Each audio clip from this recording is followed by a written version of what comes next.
Now, today, we are gonna see, what if Naruto cheated Hinata and slept with Ino? Join Patreon for early ACESS of Super Op stories, also adult and steamy Harry Potter stories too. Please subscribe this channel, because definitely I will try my best to provide a valuable content for you all. Also check the description to support the original author for this beautiful creation. Her neatly plucked eyebrows collided into a full-fledged frown at her outspoken thought, the tip of her finger gingerly scraping over a tiny mound that would have otherwise been invisible if Ino hadn't been squinting at her reflection for an entire hour. She gave the mound an irritated scratch, before exhaling loudly and picked up a hairbrush from her cluttered makeup kit. Sifting through her half-dried sheen of pale golden hair, Ino started complaining at her reflection, which could do nothing but to listen diligently like any good reflection should. It must be that awful lotion Mum bought. Brush, brush, brush. Or maybe it's not as it. Maybe it's an allergy. Brush, tug, brush. Oh bother. What did I do to deserve a gigantic boil on my first day as a genin? Tug, brush, brush. And to think I've spent all my allowance just so I can look nice today.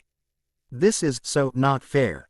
The blonde's voice was slightly muffled when she clamped her teeth on the handle of her hairbrush, fingers expertly trying back her hair into its customary ponytail. She rummaged among scattered glittering scabbards and odd pieces of jewelries for hair clips, finding three that were quite plain and didn't have any exaggerated flower patterns or multicolored studs on them. Slipping those into their rightful places, Ino spewed out her hairbrush and proceeded on trimming her ponytail in silence.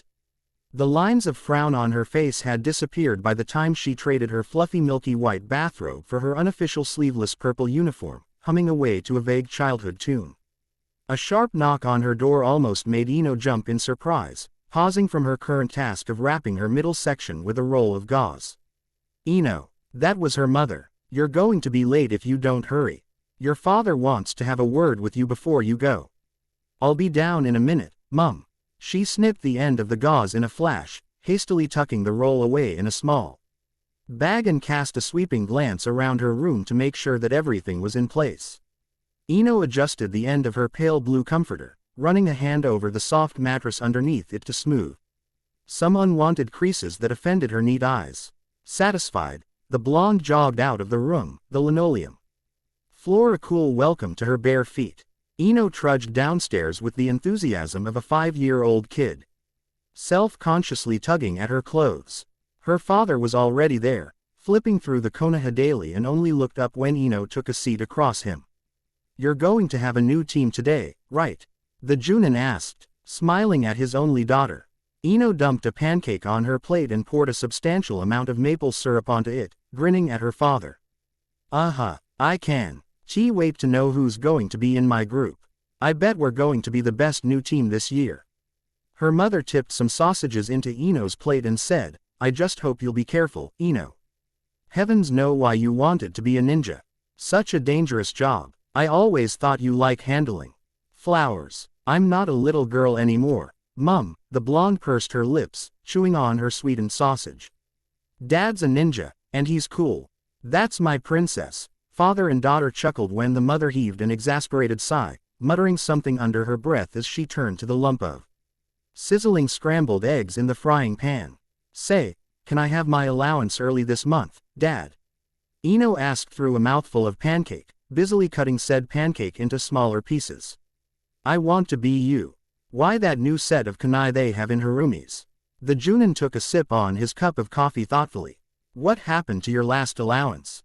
I had to buy extra rolls of gauze, because Mum keeps complaining that she didn't have enough to bandage you up after your missions. She pouted in mock anger at her father, who laughed sheepishly and scratched the back of his head. Then, my wardrobe needed some new clothes and I found out that they were having a sale yesterday. Mum always said that even ninjas need to look good. All right, I'll give it to you after you come back from your first team meeting, okay? Ino swallowed the last of her breakfast and flashed him a wide grin. She spared a glance at an antique grandfather clock in one corner of the kitchen and choked when she saw the time. Washing down all the food with a glass of milk, Ino sprang to her feet and capered to hug her mother and gave her father's cheek a peck. Scrambling into her ninja sandal, Ino glanced over her shoulder. I'm going to make you proud, Mum, Dad. See you later. Yamanaka Saki smiled fondly at her daughter's disappearing figure, a pot of coffee in one hand while another held a plate of scrambled eggs. She looked at her husband and remarked in a warm, soft voice, I think you're right to agree when she told you that she wanted to be a ninja. It's a shame to have all that energy wasted in doing flower arrangements. Ino has the potential. Inoshi folded his newspaper and leaned back into his chair, a small smile playing on his lips. In a teasing, smug tone, he said, she's my daughter after all. It's in her genes. Of course, dear. Keep telling yourself that. Maybe it'll come true. Hey, what's that supposed to mean? The room was packed with other new genins when Ino sauntered in. Searching for familiar faces that didn't annoy her on daily basis. She caught sight of Amy, the snotty bitch / her archenemy, surrounded by a group of twittering admirers, smirking when she's. The girl paled as their eyes made contact. Amy hurriedly looked away, stuttering something to her groupies. Ino shook her head in amusement and made her way towards Shikamaru, before something, or rather, someone, made her stop on track. A mischievous grin made its way onto her face as she eyed Sakura and Sasuke, the latter engaged in a one-way conversation with the former. Sasuke-kun, latching herself onto the Uchiha. Ino stuck out her tongue at Sakura, who was gaping angrily at them. It was her favorite game, pissing Sakura off. She wasn't really interested in the sallow-faced Sasuke, preferring her boyfriend to be more talkative and cheerful than Sasuke's patented grunts and air of theatrical angst. The boy was too dramatic for her own liking, anyway. The only reason why she pretended to fawn over Sasuke was Sakura. That pink-haired, forehead girl that had no whatsoever confidence in anything that didn't involve tons of books and loads of memorizing.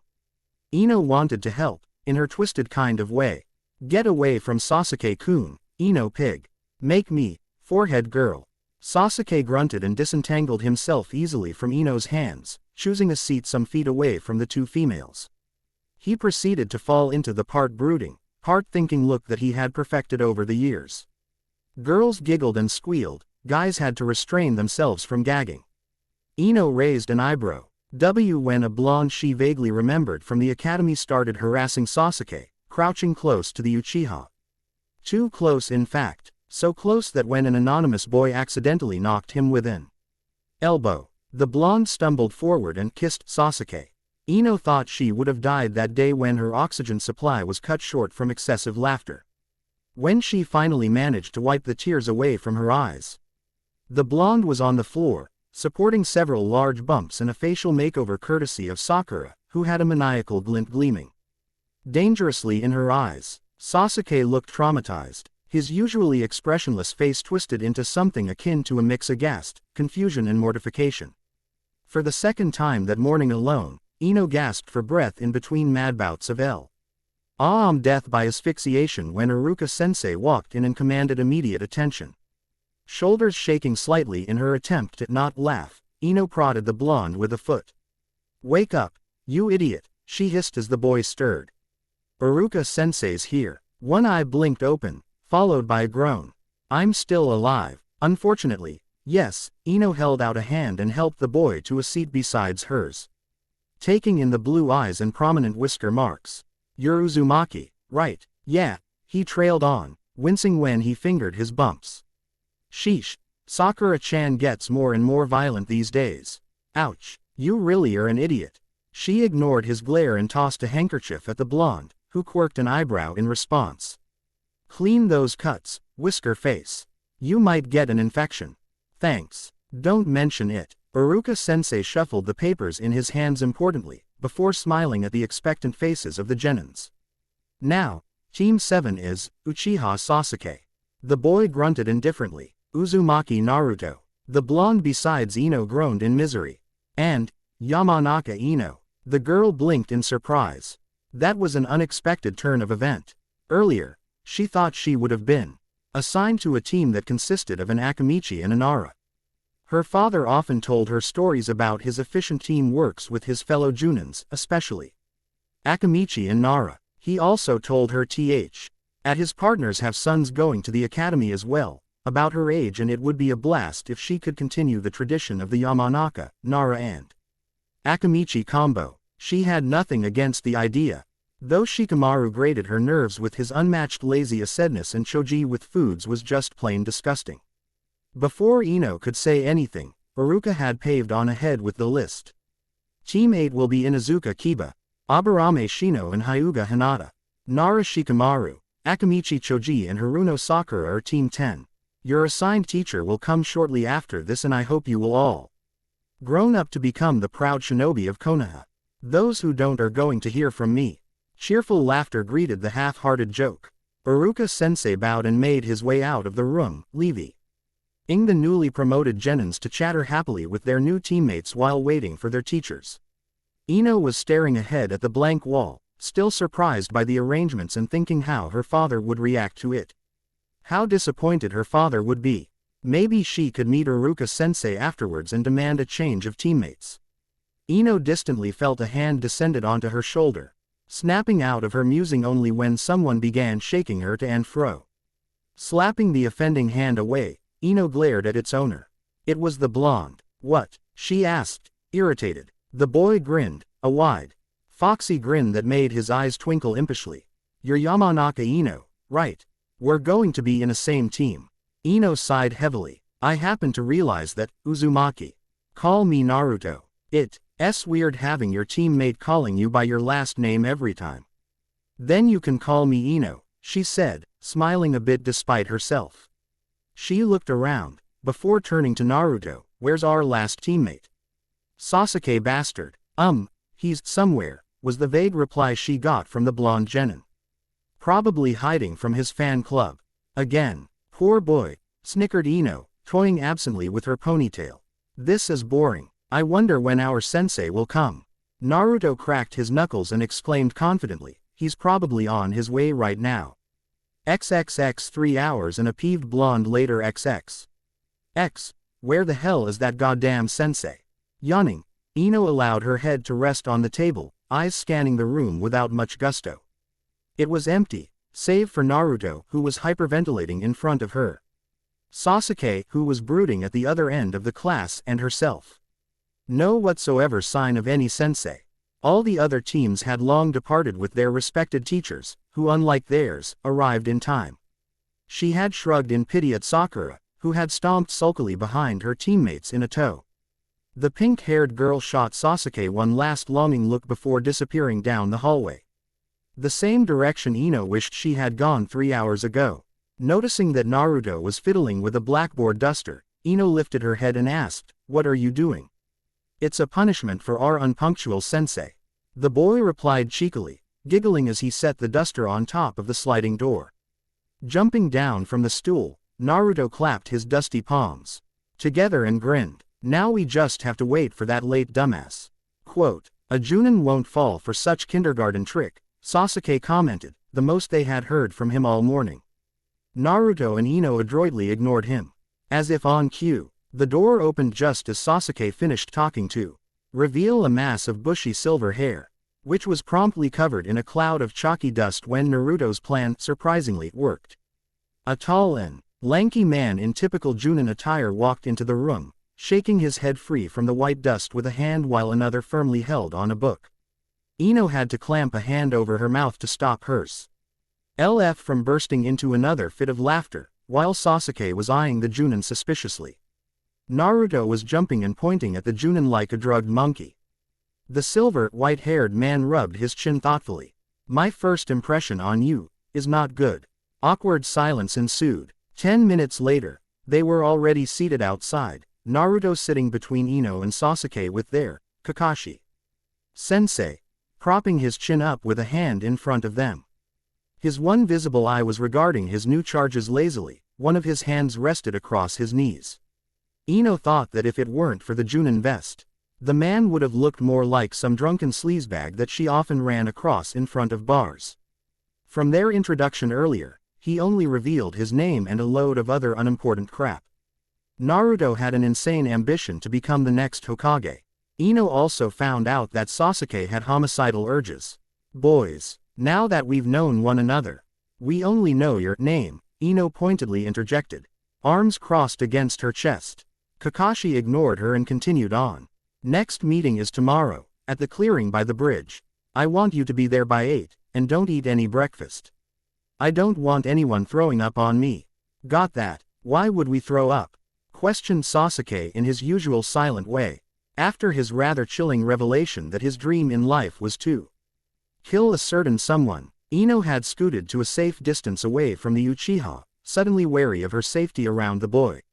Now, that's my secret, isn't it? Their silver-haired sensei cheerfully retorted, standing up and dusted the back of his pants nonchalantly. See you tomorrow, kids. And with that last bid, the Junin disappeared into a cloud of smoke. I think Kakashi-sensei is a serious weirdo. Naruto muttered matter-of-factly under his breath. He jumped up and yelled, who's up for some ramen? Sasuke abandoned his seat and started to stalk away. I have better things to do than hanging out with dead lasts. Why you? I'll go with you, Ino piped up, trying to nip the argument short. She did a short stretch to loosen her stiff muscle and smiled at Naruto. All that waiting makes me hungry. Anger forgotten. The blonde boy eagerly agreed. They walked side by side to Ichiraku, chatting quite contentedly about the weather, jutsus, Uruka-sensei, everything. By the time they arrived at the ramen stand, Ino had learnt that Naruto was an orphan, living alone inside a small apartment somewhere in the heart of the village. He told her that he didn't have many friends while he was in the academy. It puzzled Ino, as she remembered her mother warning her about Uzumaki Naruto when she was younger. She didn't have the chance to meet him before, studying in separate classes, but they laughed at some odd jokes Naruto picked up from Uruka-sensei. Ino couldn't understand why her mother would warn her about someone as cheery as Naruto. Ingurus at all. The welcoming warmth of Ichiraku ramen made Ino's stomach grumble, nodding at the owner as she parted the curtain.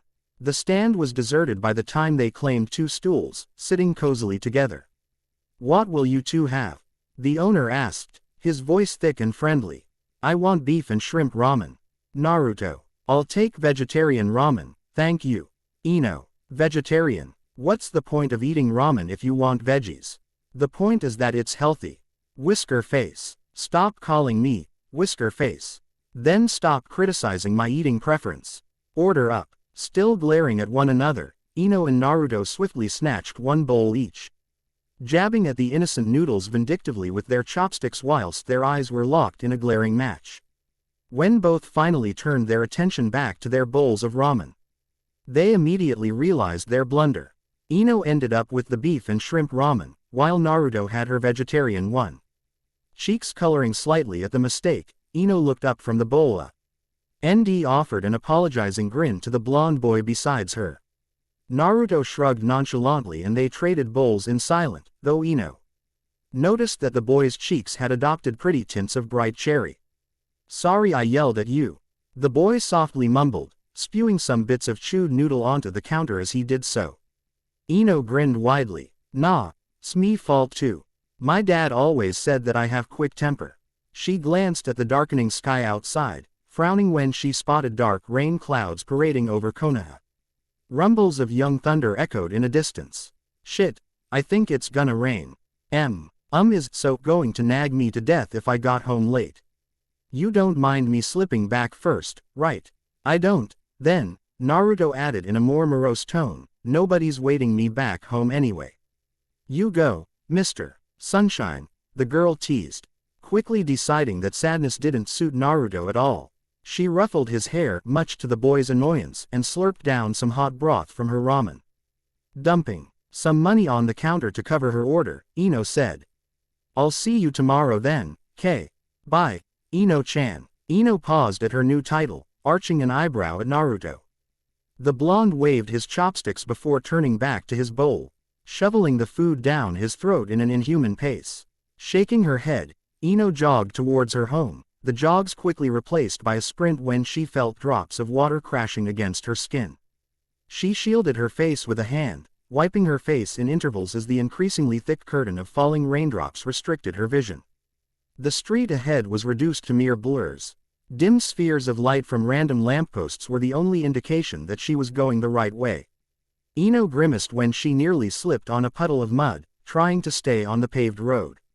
Before she could take another step, a hand latched itself onto her wrist. What the hey? Let me go. Ino instantly regretted yelling when filthy rainwater rushed into her lungs from her opened mouth, causing the girl to cough and spluttered painfully, her chest heaving from the sheer effort to keep breathing. The hand yanked Ino away from the road underneath her feet, dragging her towards an unknown direction. Ino struggled against the firm grip, succeeding only in making its owner tighten the cold fingers over her flesh. Fear manifested itself inside the girl's mind, squeezing her heart with undiluted panic. What if it was a murderer? What if it was a rapist? The rain made Ino unable to discern her captor, except that whoever she was, the person was doing a fabulous job in killing her blood circulation. Through the slits of her eyes, Ino could make out a glowing something a few feet away from her, hoping against hope that nothing bad was going to happen. Suddenly, Ino couldn't feel the harsh rain beating down on her face anymore. Open your eyes. The curt voice was strangely familiar, and despite her fear, Ino slowly fluttered her eyes open, wincing as a shower of bright light assaulted her irises. After her eyes had adjusted themselves to the brightness, Ino found herself blinking into the face of none other than Uchiha Sasuke. The blonde girl immediately tensed, her sore throat burning from shock as Sasuke's dark orbs pierced through her mental defense. She took a step back.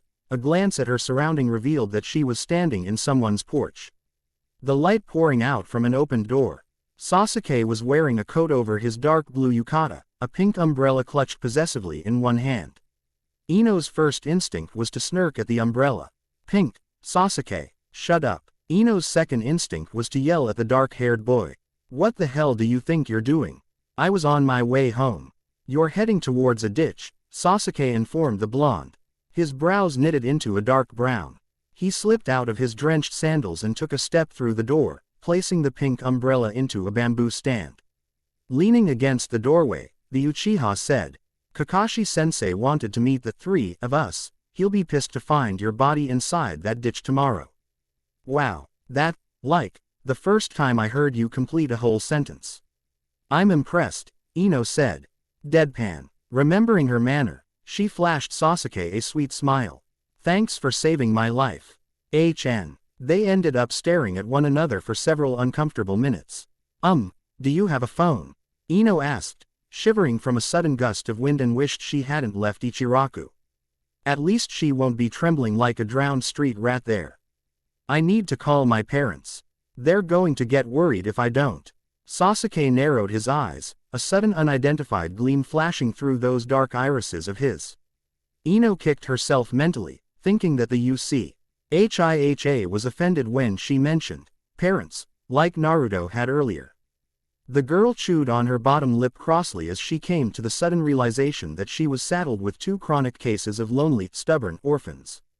Iruka-sensei is so going to pay for this. Shifting her weight to one leg, Ino waited for Sasuke's answer, praying that it didn't involve bodily throwing her out of his paw into the heavy rain or anything equally atrocious. To her surprise, the dark-haired boy beckoned her to come inside. Now, knowing Sasuke's reputation as the heartless walking block of ice that was averse to any kind of vocal and physical contact, coupled with the fact that that said block of ice had revealed that his goal in life was to murder someone just hours ago, it was fully understandable for Ino to hesitate at the invitation. She looked around for any possible dry escapes, and upon finding none, the blonde exhaled in resignation and started taking off her own soaked sandals. She ran a hand through her straggly hair in an attempt to appear somewhat presentable before taking a step into the Uchiha residence. Contrary to popular belief, Sasuke did not live in a 1,000-year-old manor with creepy butler and painting with moving eyes, or an elegant traditional Japanese dojo that covered a vast acres of land. The boy's house was a simple double-story bungalow, sparsely but stylishly furnished. There was a big fire cackling merrily in the grate and several armchairs placed strategically around the fire. On one end table was a leather-bound book, a bookmark sticking out from its many yellow pages. Ino followed Sasuke into a dimly lit hallway, wrapping her arms tighter around her quivering body with every step that she took. They eventually stopped inside a clean space that resembled a kitchen. Here, Sasuke shoved a cordless phone into her hands, moving to a set of high cabinets and began searching for something. Punching her number in an instant, Ino only had to wait it until the second dial when her mother's voice greeted her eardrum. "It's me, Mum. I'm okay. I know I should have called earlier. No, really, I'm okay. I'm at a friend's house. No, I'm not at Seiyu's. Don't worry, I'll get back as soon as the rain stops. Tell Dad I'm sorry, okay. Love you too. Bye." Saw her right into the face, Ino's nose picking up the lingering scent of a fabric softener that she often used. She raised a hand to clutch at the object, which turned out to a small pink towel, and the culprit was standing with his back against the refrigerator. Placing the phone onto the tiled counter, Ino grinned in gratitude at Sasuke and wasted no time to rub her hair dry. It crossed Ino's mind that Sasuke was not really the kind of person whom anyone would call charitable, let alone showing general hospitality to other people. Her vigorous rubbing eventually halted to a stop, and Ino stared at the dark-haired boy with curiosity. "Why are you being nice to me?" the blonde bluntly questioned, raking her fingers through her hair thoughtfully. Sasuke snorted. "I told you about that ditch already. You're doing that again." "Do what again?" Ino grinned, speaking in complete sentence. "You should make it a habit, you know. It's very appealing. Someone should crown you Mr. Conversation of the Year. I've been meaning to ask." Ino held up the pink towel with a smirk. "What is it with you in pink color? You happen to own a lot of them." "The umbrella, they were on sale." A muffled snicker came from the general direction of Ino. "I never knew you could be so domestically efficient. One more word and I'll throw you out." "Fine, stop being so sensitive, will you?" Her smirk came anew when she saw Sasuke flinched at her words.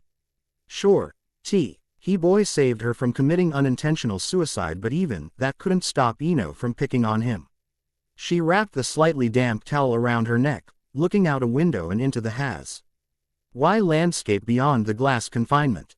Besides the fact that her new outfit was sopping wet and she had created puddles of water across Sasuke's home, Ino had nothing to complain about. She even thought of asking Sasuke for a cup of hot chocolate or something warm, but figured that even the Uchiha had his limits. Therefore, Ino settled on staring at the window for the rain to recede. Ino grinned when a thought crosses her mind. The things Sakura would do to be in her place right now.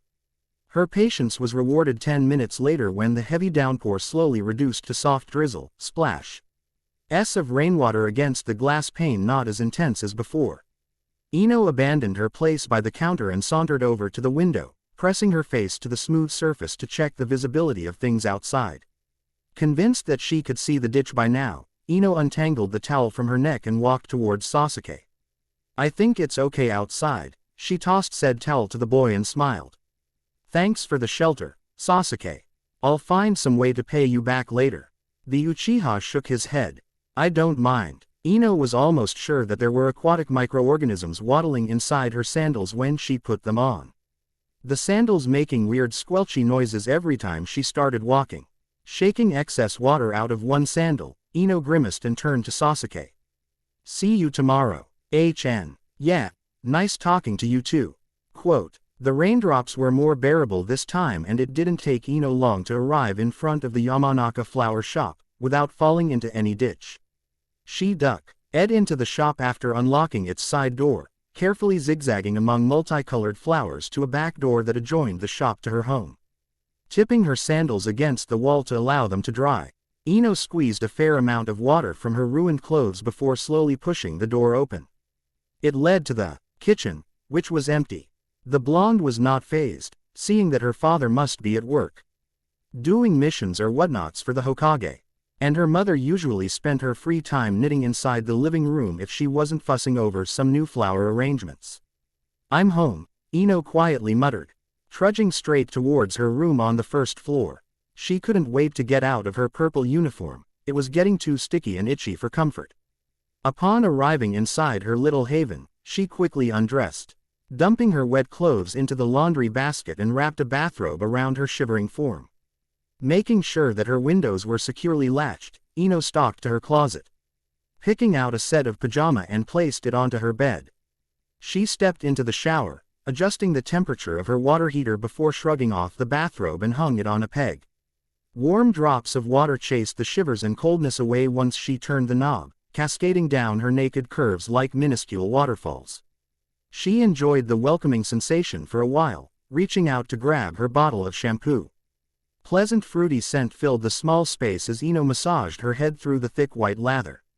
The blonde leisurely took her time, scrubbing her skin free from crusty mud and slimy grime. There was even an unidentified greenish-brown thing that took 10 whole minutes until it surrendered to Ino's vicious scrubs, leaving an angry red mark just below her left collarbone. Finally turning the shower off, Ino groped blindly for a towel and stumbled into the main vicinity of her room. She heard the front door slammed shut as she buttoned the last of her pajama top. Her lips stretching into a wide smile when Ino recognized the pattern of footsteps echoing throughout the house. It was the sort of uneven, tired pitter-patter that could only belong to her father. She dried her hair as fast as possible, tucking some hair behind her ears and bounded downstairs. "Hey there, princess," Inoshi raised a hand to greet his daughter, slouching in front of the dining table tiredly. His other hand was nursing a mug of hot coffee. A delicate chink of china against wood resounded faintly when Saki placed a bowl of chicken soup before the Junin. "How's your first day?" Ino claimed the chair to her father's right and smiled at him. "It's great. Until it started to rain." "My poor princess," the Junin laughed when Ino pouted. "Tell me about your team. How are Shikamaru and Choji?" "That's the thing I wanna tell you, Dad." Helping herself to Inoshi's untouched bowl, Ino swallowed a mouthful of the delicious soup and said, "I'm not in the same team with Shika and Choji. And we got this weird sensei, Hitaki Kakashi. He came in late and we gotta meet him tomorrow for something." Her father frowned slightly at the information. "Kakashi, huh, that's interesting. And who are your other teammates, Ino?" "Uchiha Sasuke." She swallowed another mouthful. "And Uzumaki Naruto." A loud clang made Ino jump, almost upsetting the table when she spun to face her mother. There was a large pot rolling on its round bottom by Saki's feet, but what surprised Ino was the expression on the woman's face. It was a livid combination of fear and anger. Inoshi was on his feet in a second, holding his wife's shoulder and whispered something to Saki. Her knuckles were turning white from the tight grip she had on a ladle, her lovely ocean blue eyes glazing over with an unfathomable look. Ino stared at her mother, and then at her father, before turning back to Saki. Before she could say a word, Inoshi pinned her on the spot with a warning glare. "Ino, please go back to your room." The black-haired Junin's voice was laced with atypical authorization. Now, the blonde girl stood her ground stubbornly, something she had inherited from her father. But, now, the order was said with such firm tone that it left no room for objection. Ino hesitated at first, but wisely succumbed to her father's glare and left the kitchen, walking as slowly as humanly possible. She was almost all the way up to the first floor when she heard her mother's voice, barely above whisper at first, but was rapidly rising into a crescendo. Pausing, conscience fought a gruesome battle with curiosity, to which conscience was mercilessly beheaded by the latter. Ino stealthily sneaked a few steps down, convinced that the shadows could hide her from Inoshi's trained eyes. Her parents were sitting by the table, Saki's hands clasped tightly and In-woman seemed to be at the verge of tears. "We, Iruka-sensei, change teammates." The words that flowed from Saki was punctuated with a growl. Her strained voice barely audible. Ino shifted slightly to gain a better angle. "Can't believe, my Ino, that demon." "Same team." "Demon." Ino scowled, perking her ears to catch the words. What demon? She couldn't understand what her mother was talking about. It seemed as though Saki was convinced that there was a demon in the same team as the blonde girl. But that was ridiculous. Ino couldn't actually imagine Naruto or Sasuke being demons. Not the cheerful whisker face.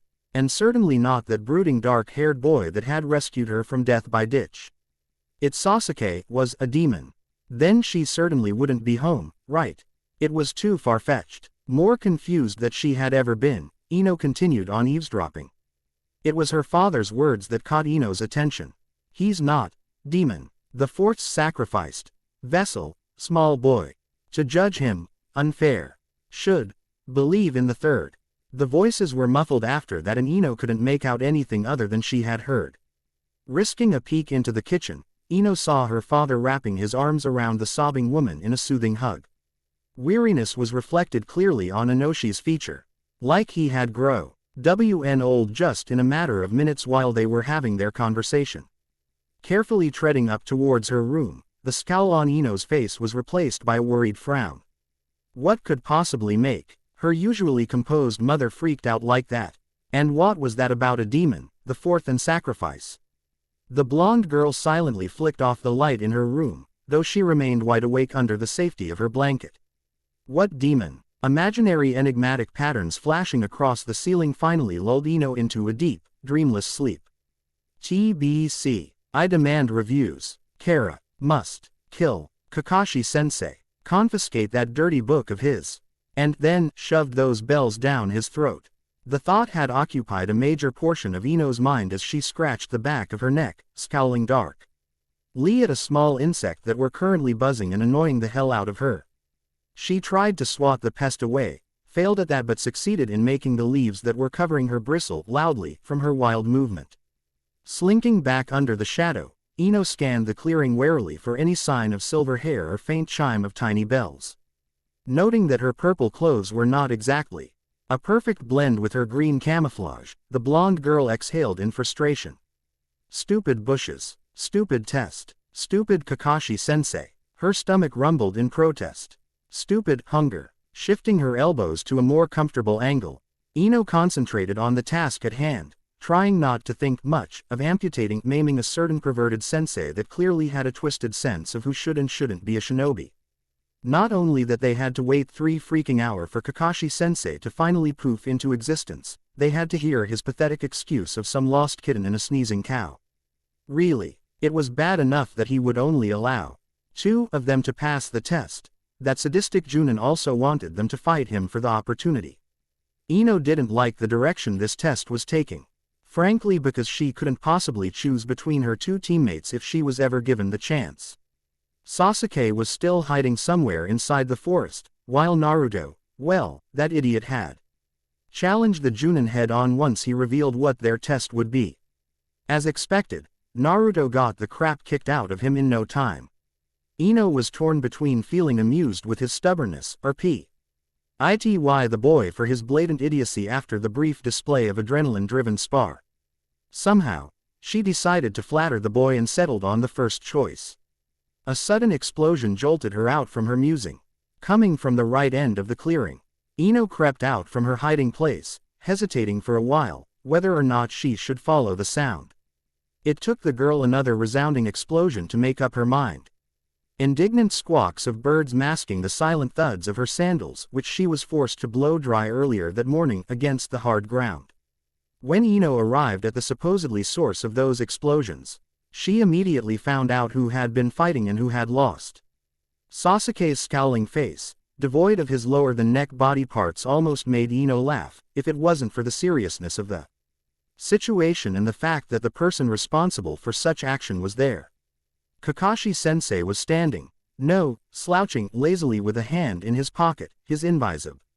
nose buried inside his favorite reading material, ignoring Sasuke's hisses of bloody deaths and whatnots. Ino crouched lower under a massive thicket, chewing on her much-abused lower lip as she ighed the chance she had against her sensei. Within seconds, she managed to come to a brilliant conclusion. Nope, not a chance. If even Sasuke, Uchiha extraordinaire and top rookie of here couldn't deliver a serious threat to the Junin, what could Ino possibly accomplish if she rushed headlong into the battlefield? Ino might not be a genius, that would be Shikamaru, but she was no blockhead. It would only be plain suicide if she tried to take on Kakashi sensei single-handedly with her level right now. Trusting her judgment, Ino decided to search for Naruto first. Maybe EY could work something out against their perverted sensei, quick traps and distractions to give either of them the opening to rescue Sasuke. A furious scream from the far distance stomped her plan to a messy death. Ino groaned, recognizing Naruto's high-pitched voice in an instant. Kakashi sensei looked up from his book with an amused twinkle in his eye, before he turned to address the beheaded Uchiha. Well, seems like there's only one more to go, I wonder where Ino is right now. Ino had looked away for a mere second at the distraction, but to her surprise, the silver-haired Junin had disappeared from his place beside Sasuke by the time she turned her eyes back to them. Her breath hitched at once and her eyes widened in apprehension as she wildly looked around for the Junin. Suddenly feeling very much paranoid, Ino tried frantically to search for a new hiding place, just in case Kakashi-sensei had suspected her to be there. Before she could take a step back, she felt someone tapping her rigid shoulder. A part of Ino's logic told her that it couldn't be any of her teammates, seeing that one was stuck, literally, inside the ground, while another must have fallen prey into some kind of a trap Kakashi-sensei had put up. Her reflex, however, prompted the blonde to turn around, to which she regrettably did. Stupid reflex. Kakashi-sensei was squatting behind her, holding up a hand in greeting. His eye was curved into a cheery crescent. Yo! The blonde girl choked back a shocked yelp, drawing out her kunai and leapt away from her sensei as fast as she could. He straightened up with the patented lazy grace and followed Ino in a much more decent, unpanicky pace. Ino's left eyebrow twitched, though she managed to not stumble on her feet in her haste. Working under pressure was not really her strong point, especially when she didn't have any idea how to confront a Junin. In one desperate second, Ino wished that Naruto was there, yelling and distracting Kakashi-sensei from her. She cast a sidelong glance at Sasuke, who was seething silently as a swarm of ants started harassing his vulnerable chin. The Uchiha boy glared at Ino and she glared back, frantically sending him mental shrieks for help. At that moment, Ino learnt something new about Sasuke. The boy was not physic, no matter what the rumors said. Great. Now, Ino, Kakashi-sensei W led out in that annoyingly lethargic voice of his, stopping just some feet away from Ino. You know what you must do, right? He gleefully patted the two dangling bells by his waist. Your other teammates have obviously teeth. Ino tightened her grip on the kunai. I can't beat you in a one-on-one match, sensei. Kakashi-sensei chuckled loudly and declared in a half-dramatic tone, at last. Someone who knows her limit. His chuckle stopped just as abruptly as it had begun, his eye hardened to adopt a near-dangerous glint. Ino felt cold shiver racing down the length of her spine. You do Ray. Lisa that you'll fail if you can't get the bells, don't you? The girl swallowed hard. Yes, but hell might as well start spewing forth ice cubes if you expect me to surrender without a fight. I think. The Junin rubbed his clothed chin in mock thoughtfulness, prolonging the silence while he watched Ino squirming uneasily on her guard. That it's time for a break. A sudden piercing alarm screech rang throughout the forest, punctuating the Junin's offhand statement. Ino blinked in confusion. Wah, lunch, Kakashi-sensei exclaimed happily, tucking away his dirty book and sauntered towards Sasuke, who was ruthlessly annihilating persistent soldier ants with his ravaged chin. He grinned at the frowning boy. Having fun down there. Pocketing her kunai, Ino couldn't decide if she should feel relieved or piqued at the interruption. Kakashi-sensei had been practically goading her to attack, which she would have done if it weren't for the alarm. Said sensei had seized Sasuke by the scruff of his shirt, pulling the boy effortlessly out from the ground and nonchalantly dumped him beside the Sasuke-sized hole. Crumbs of soil and bits of grass clung stubbornly onto Sasuke's clothes. His white shorts flaked with dirt. He brushed an irate hand over them, tilting his head just so his eyes could meet Ino's, daring the girl to make some kind of a snide comment over his failure. Shrugging, Ino resisted the overwhelming temptation to do so, just to annoy Sasuke and show the Uchiha that he wasn't as good as everybody thought he was. Instead, she turned on her heels and followed Kakashi-sensei, who had begun to walk away. Falling in sync with her sensei's idle strides, Ino said, I would have fought you, you know. Back then. From the corner of her eyes, she caught sight of Sasuke. 10 or 11 steps behind them, the frown a permanent feature on his pale face. An amused eye peered at her, before turning its attention back to the pages from the orange book shoved underneath the covered nose. I know. Ino opened her mouth to say something, a sharp retort or a sarcastic snap at the bland reply, but found the words lost from the built-in automatic processor inside her brain. Kakashi-sensei was not mocking her. He was, as Ino grudgingly realized, acknowledging her. That mere understanding settled snugly inside her stomach, making her senses tingled with an awkward sort of appreciation.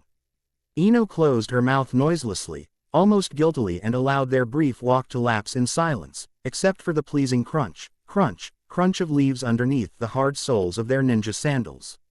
The warm shower of sunlight was almost completely obscured by the thick canopy of jade leaves, lonely rays impaling themselves onto the uneven floor, clusters of dried leaves and twigs snapping near unison as they made their way to the clearing. "You dirty cheating perverted sensei. Let me down." They heard Naruto before they could see the blonde boy. Ino's eyes widened in astonishment when she saw dangling Naruto shaking his fists and cussing most inappropriately at Kakashi-sensei. He was suspended in mid-air by a sturdy rope around his ankle, steps away from the two bento boxes that Kakashi-sensei had placed on a boulder before they began the test. His face was quite red, no doubt from the blood that must have rushed towards his head from Kami no how long he had been hanging like that. Kakashi snapped his book shut, a look of wicked glee in his eye as he sauntered towards Naruto, apparently turning a deaf ear at insults echoing around them. Ino Winced when the Junin swiftly cut the rope with a kunai, resulting in Naruto having his head cracked against one of the many protruding tree roots. She vaguely heard Sasuke grunted in a distance. "Oh, serves you right." Kakashi crossed his arms against his vest, one visible eye pinning Naruto with an intense glare. "And who's the one cheating, huh?" He waved airily at the bento boxes, which were also glaring at the sheepish boy. Pushing aside the fact that bento boxes did not have eyes to manage such impressing feat, Ino tilted her head to a side as Kakashi-sensei dragged Naruto to a pole, erect in front of the boulder for a reason that was yet to be revealed. She didn't have to wait long. The Junin conjured a rope out of thin air and proceeded on to bound Naruto to the pole, with resisting and struggling from the boy's part. Ino couldn't really blame Naruto for being uncooperative. Kakashi-sensei had made sure that the rope was tightened just below suffocating point. Done with that, the sensei gave the still struggling Naruto a good kick on the shin and gestured for Ino and Sasuke to come closer. Both complied without a word, though Ino spared Naruto a half-sympathy, teasing glance in her way towards Kakashi-sensei. Grumbling, the boy ignored her and made an attempt to gnaw through the rope. Because Naruto tried to cheat, here, Kakashi-sensei paused and bopped said boy's head. "You two are forbidden to share your food with the brat. I'll give you 30 minutes to get some rest because I have something to take care of in the academy, and remember, I'm going to fail you if you offer even one grain of rice to Naruto." "Got that?" Ino mutely nodded, while Sasuke grunted to indicate that he was listening. Naruto was yelling something in the line of "He'd K.A. certain Junin sensei's perverted ass even if he were food deprived for a whole month." "Good." The Junin's eye curled downwards again as he shoved the two boxes to his rope-free charges. ND disappeared into another cloud of smoke. Lips twitching, Ino settled with her back to the boulder, taking the lid off her bento box. The Uchiha boy chose a spot not far from Ino, quickly digging in to the treat like he had skipped breakfast. "Oh yeah, they did." She picked up the chopsticks provided and prodded at a heap of tiny shrimps over pickled seaweeds, limp bodies of the dead sea critters non-responsive to her uncertain pokes. Besides the heap was 2 slices of half-cooked fish, from an unidentified species with one side charred beyond recognition. The clump of rice was already soggy and mushy, sprinkled with ill-sliced carrots, ginger, turnip and green sprigs.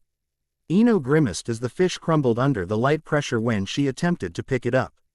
Inhaling deeply, she decided to try her luck with the shrimps instead. Chewing on the rubbery substance, Ino felt a deep longing to run back home to her mother and expressed her gratitude over Saki's delightful cooking. Thinking about her mother brought a confused frown onto Ino's feature, her jaw working in a much slower, thoughtful rate. When she woke up that morning, a heavy feeling of guilt swarmed her chest for her little disobedience act the night before. And also because of the sad, almost hysteric spasm of fear she had witnessed on her mother's face. She almost regretted ever witnessing that one emotional slip from Saki. But then, before she could dwell further on the thought, plain old curiosity kicked in. Why?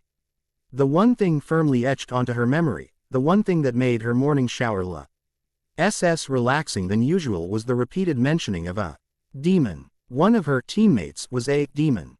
Or so her mother seemed to believe. But her father didn't look like he shared the same belief.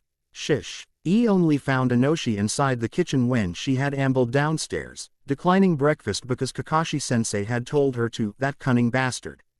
And asked for sake. Inoshi took an extra minu. Sipping, pondering over his coffee before telling Ino that her mother was still in bed, complaining of a migraine attack and unable to see her off. Perhaps Inoshi saw the worry's reefly eyes, or perhaps he just felt like being all cuddly that morning. The Junin gave her daughter a tight, soothing hug, the one Ino remembered he gave Saki the night before.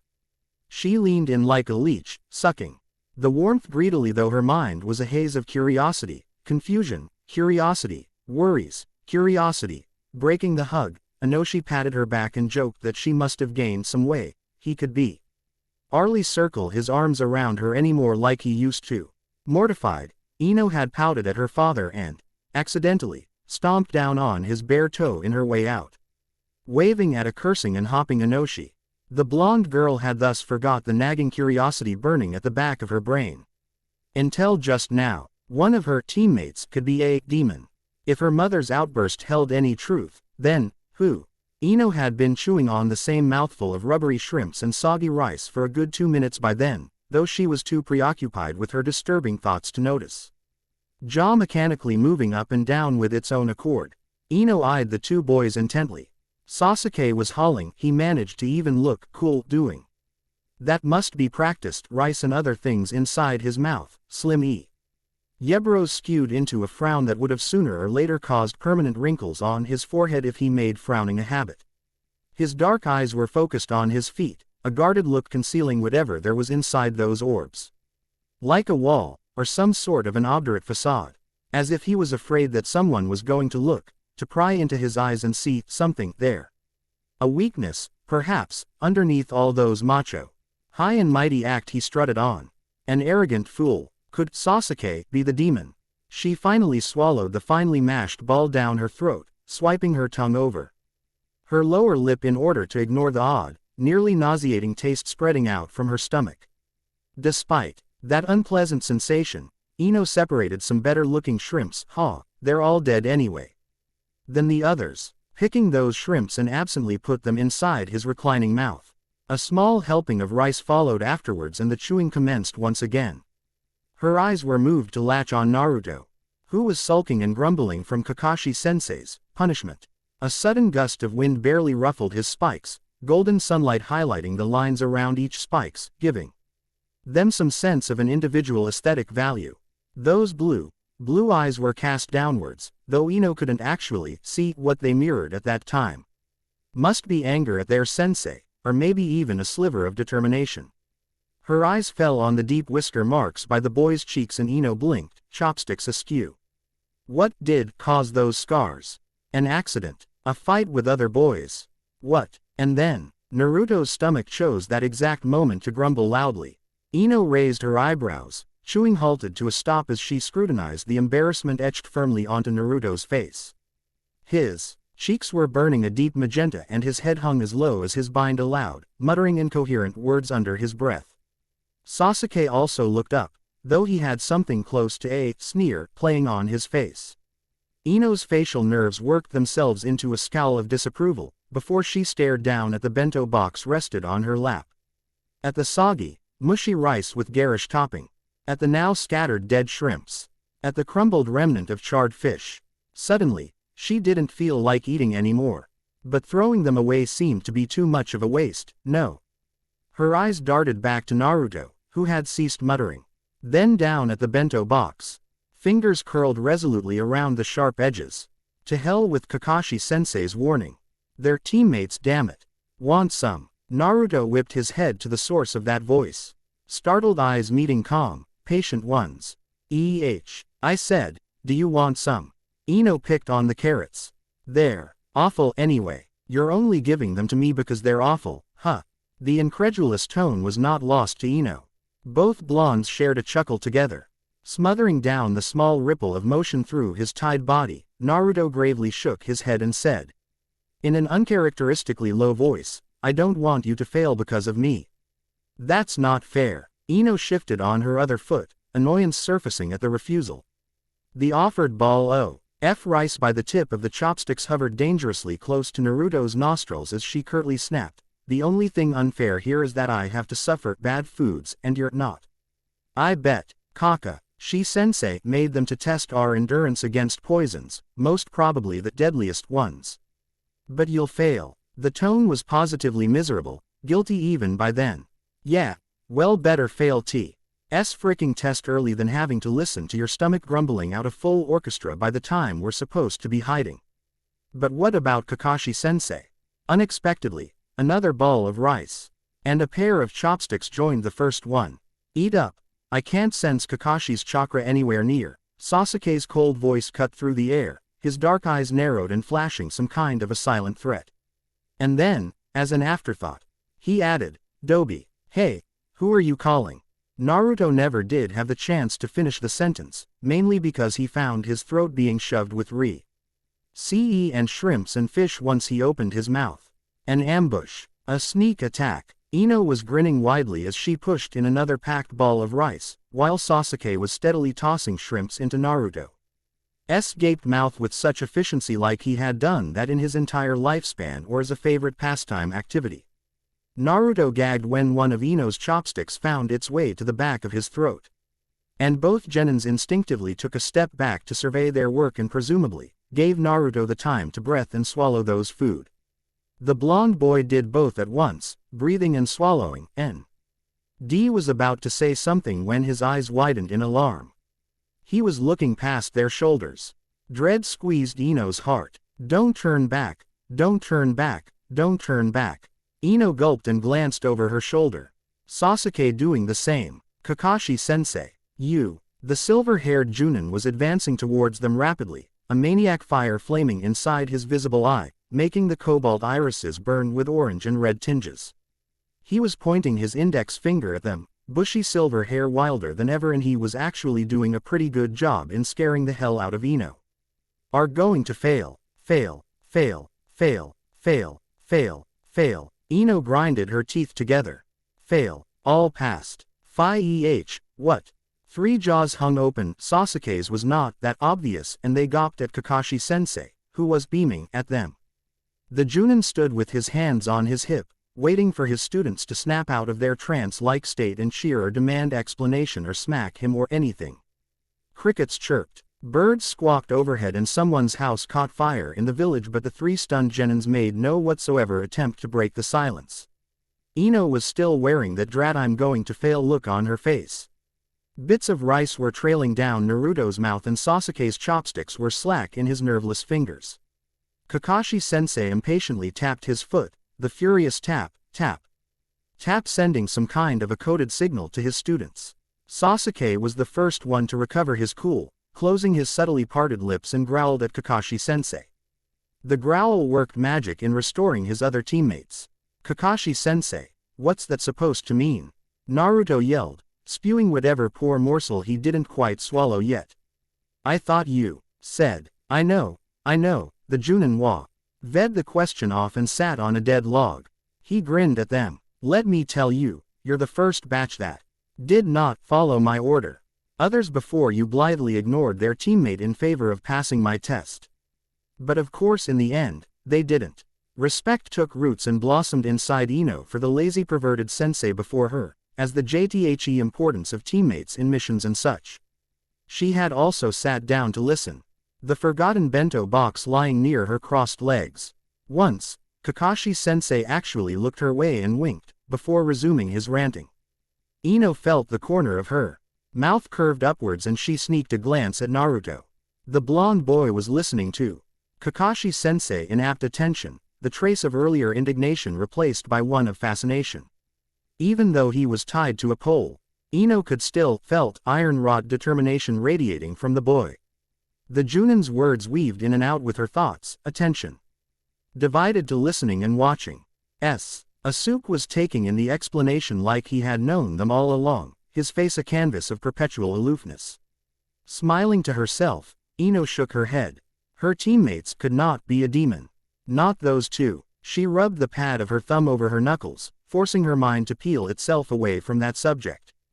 Kakashi sensei had done talking and was beaming at them once again. I have to go now, eh? I want to meet the three of you tomorrow morning, same time, same place. Don't be late. Look who's talking, Ino chided sarcastically, earning her a grin from Kakashi-sensei. She grinned back and stood up, brushing dirt and dried leaves off the back of her purple skirt. The silver-haired Junin freed Naruto from the bind, waved a hand and disappeared in a blink of an eye. Again, Naruto shook his numb limbs, the grin on the boy's face too wide to ignore. Kakashi-sensei might be one perverted teacher, but he sure is cool. How about we celebrate over some ramen? Ino proposed, looking down at the bento box. Images of Ichiraku's edible treat made her kick the box away, watching it toppled and leftover scraps spilling onto green grass. Naruto whooped and punched the air. All right, I see. And wait to tell Iruka-sensei about this. Sasuke was starting to walk away, as usual. Ino narrowed her eyes, annoyed at the knowledge that the Uchiha always declined get-togethers or parties, everything that involved mingling with other people. Even while they were in the academy, Sasuke would be missing if there were commotions and general social events. Sure, what with his traumatic childhood, the Uchiha massacre and all that soap opera-worthy experience, anyone couldn't really blame the boy. If he wanted to be all detached and cold towards people. But really, a little meal with his mates couldn't have been that much of a burden, right? And if they were going to be stuck and working together in the future, might as well start the bonding thing right away. With that resolution firm in mind, Ino briskly walked up to Sasuke and gripped the boy's shoulder. Sasuke spared her a death glare. Let go. No. What do you want? He moved his shoulder sharply away from Ino's fingernails and turned to face Ino. Glaring. The blonde girl, stubborn as she was, didn't even flinch. Naruto and I are going to Ichiraku and you are coming with us. Oi, Ino-chan, whatcha doing? Naruto's ecstatic voice came from somewhere behind her. Ichiraku's waiting for us. Wait a sec. Ino flashed Naruto a grin, which morphed into a small, strained smile when she looked at Sasuke. Come on, it won't kill you, we're teammates now, you know. We need to work together. Her patience was stretching to its limit and Ino didn't know how long she could speak civilly to this obstinate boy before she resorted to yelling. Yelling at Sasuke won't be pretty picture. And like Kakashi-sensei said, it's all about teamwork. I'm not asking you to join a slumber party in Naruto's house or something like that. Just a bowl of ramen. Please. Sasuke looked like he was going to grunt and stalk away, but to Ino's surprise, he simply heaved an almost exasperated sigh and muttered, just one bowl. That's good enough, Ino chirped, clapping her hands together in satisfaction. Ha! Even Mr. Ice Block Uchiha had to succumb to her charm. Unconsciously, Ino grabbed Sasuke's hand, like he had often did to Shikamaru every time she dragged the lazy boy to practice.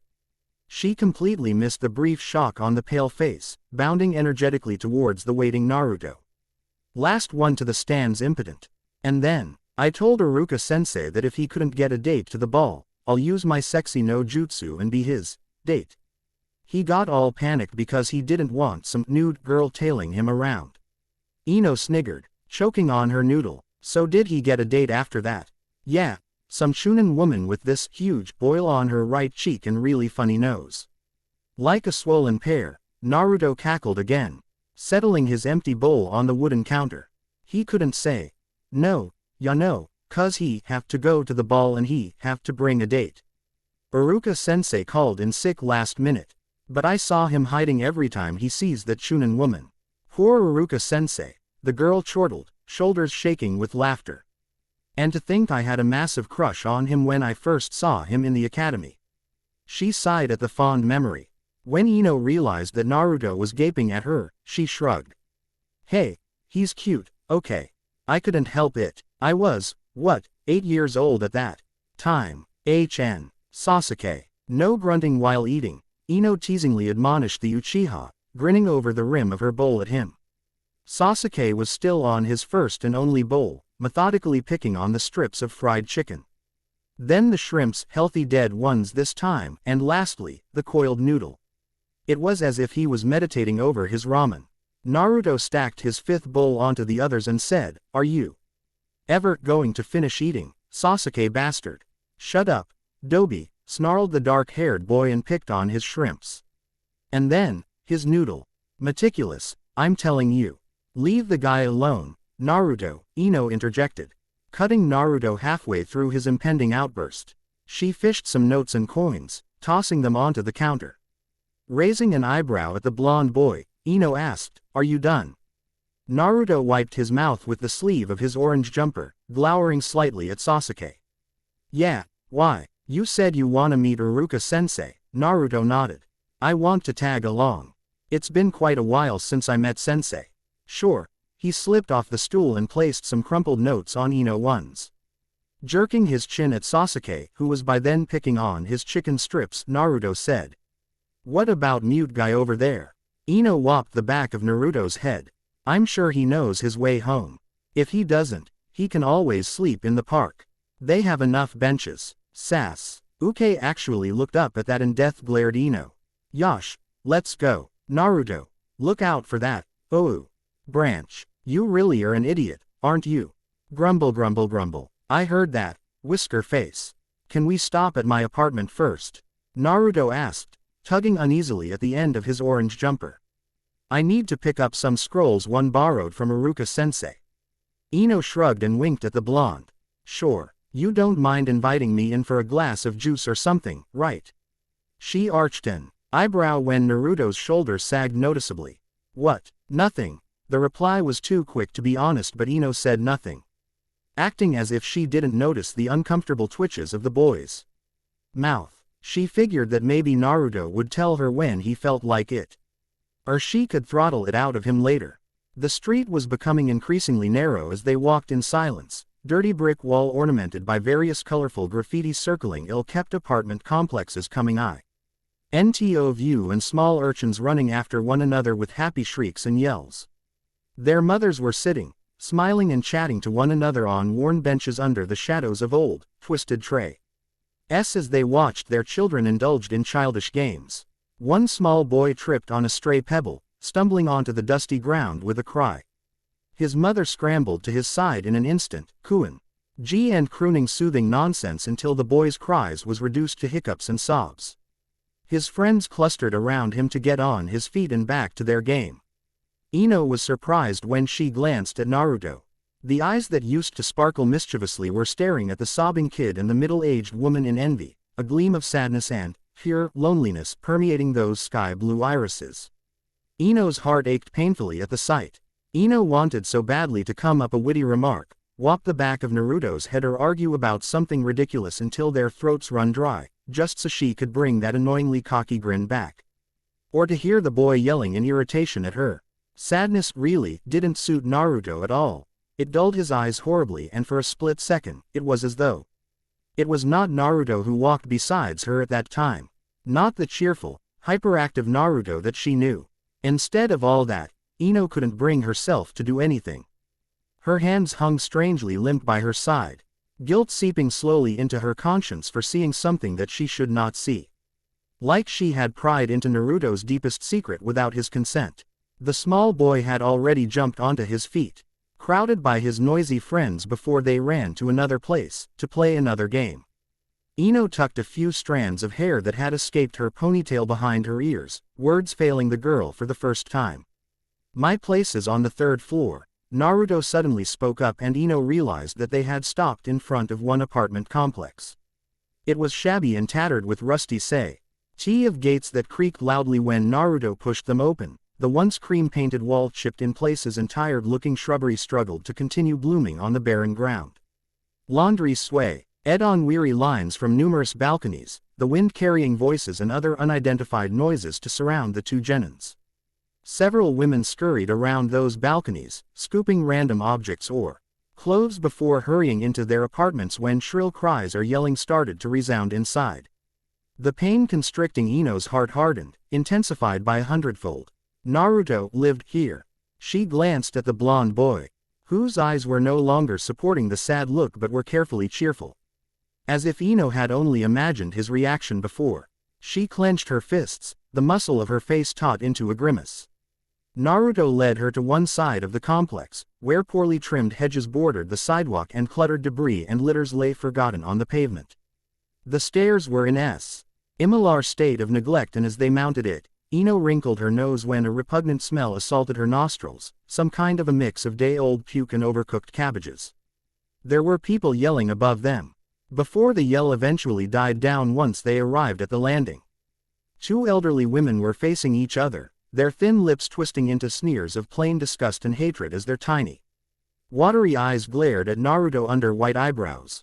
One of them, who wore an oversized nightgown with flamboyant flower patterns, actually spat onto the filthy floor and with a last glare directed to Naruto, retreated into the confinement of her grimy apartment and slammed the door shut.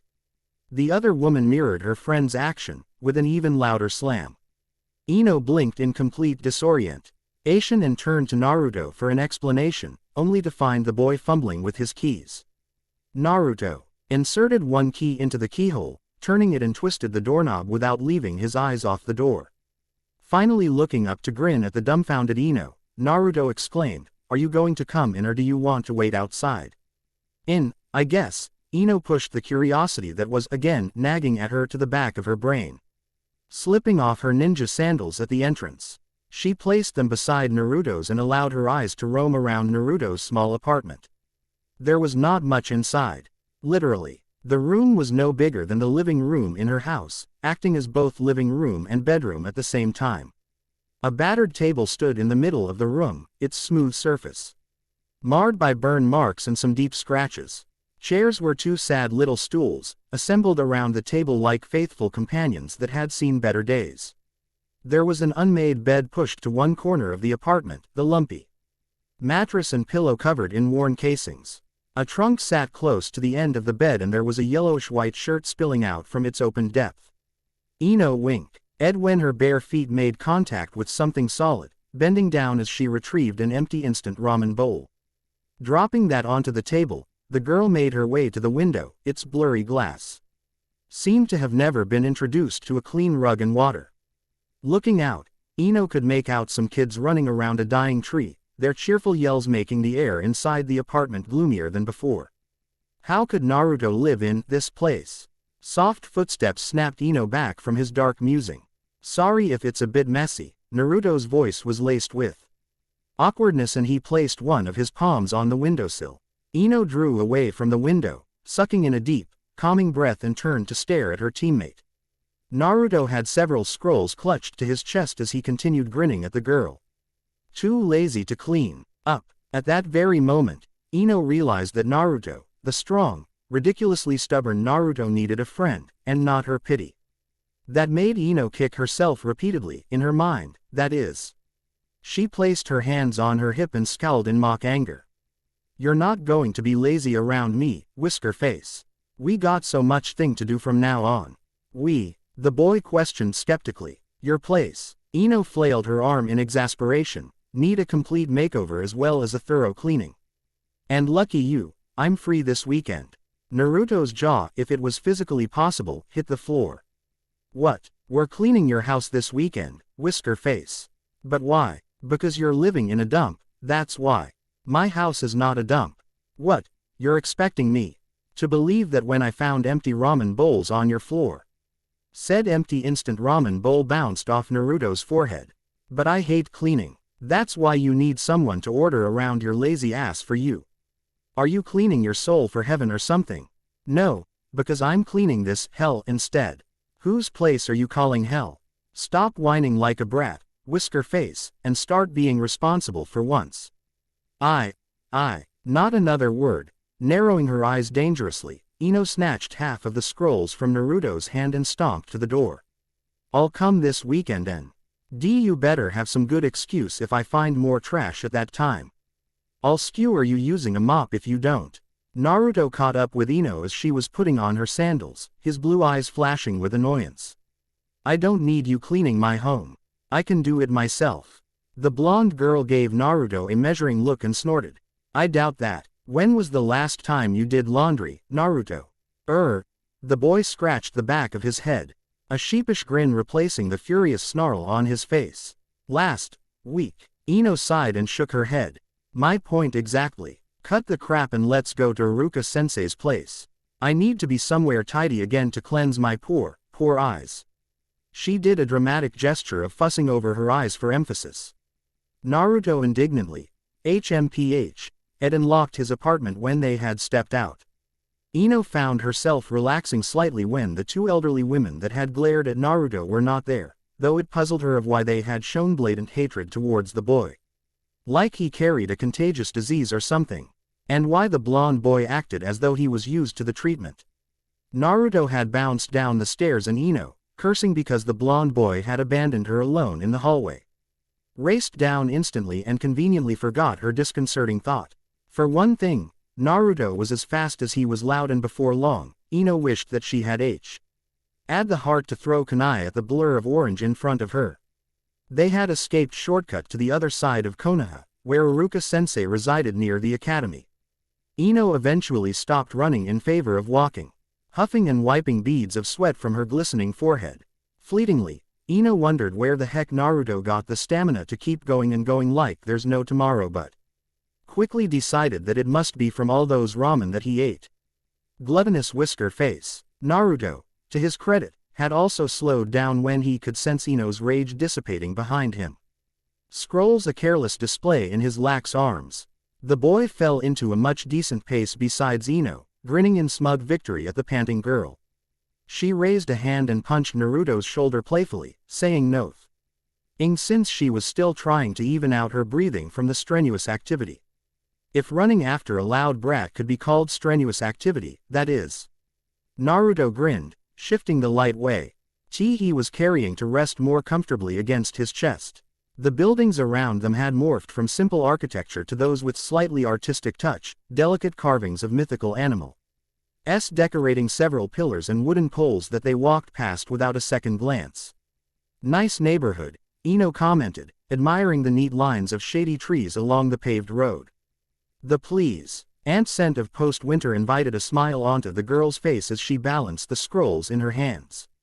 Yeah, Iruka-sensei don't have any girlfriend, so he used his money spoiling himself, Naruto quipped, chuckling to himself. Ino frowned at the remark. Are you trying to imply that having a girlfriend is costly? An impish grin widened on Naruto's face. He pretended to nod thoughtfully. Of course, guys have to pay whenever they went to a date, right? And have to buy gifts and all that shit for their girls.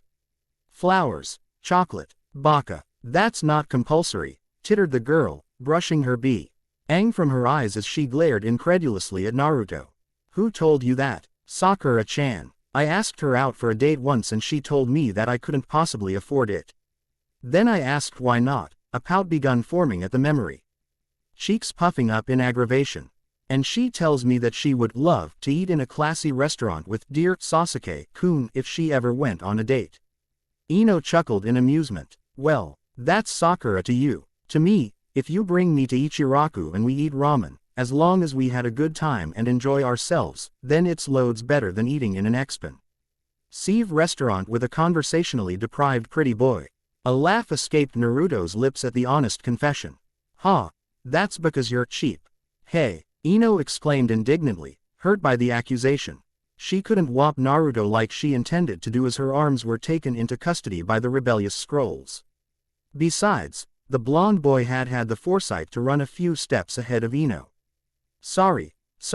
Choking back his laughter, Naruto winked at Ino over his shoulder before laughing again. But it does seem more convenient to bring you out for a date, nay, cheapskate. Shut up, growled Ino, regretting ever saying anything to Naruto. The blonde boy had the tendency to annoy people even if he didn't mean it. Maybe that could be his bloodline limit. Annoying people to death no jutsu. Ino mentally snickered at the thought, half jogging to keep up with Naruto. 2 shortcuts and 3 bickering later, both genins finally arrived in front of a door marked with the number 13. Iruka-sensei's apartment was everything that Ino had imagined it would be: clean, neat, spotless and awfully immaculate. The whole setting practically screamed, teacher, to the eyes of visitors. The brown-haired teacher, who was wearing a dark blue sweater and faded gray sweatpants, greeted them with a surprised smile, the smile mostly directed at the grinning Ino besides Naruto. He ushered the two in, gathering the scrolls from his 2 former students and stacked them systematically in different boxes on a working table just besides a small aquarium. Inside the aquarium were two small goldfishes, smaller than usual ones, swimming around contentedly inside the glass confine. There were also potted plants on the windowsill, young leaves resting softly on the dark maroon pots. "Sit down," ordered Iruka-sensei, waving them towards a comfortable-looking couch by the wall. He moved the papers he had been grading before they came onto another table and stared intently at the two genins. "Do you want anything to drink, Ino? Naruto usually have hot chocolate when he comes here." "Water will be fine, sensei," Ino answered politely, smiling at the young chunin. Iruka-sensei nodded and disappeared into a hallway, presumably leading him to the kitchen. Naruto left the couch to squat in front of the cabinet underneath the television set, opening it and pulling out a rectangular green box. He rummaged around for something and came out with another box, this one a square and a lot smaller than the first, though it shared the same dusty green color.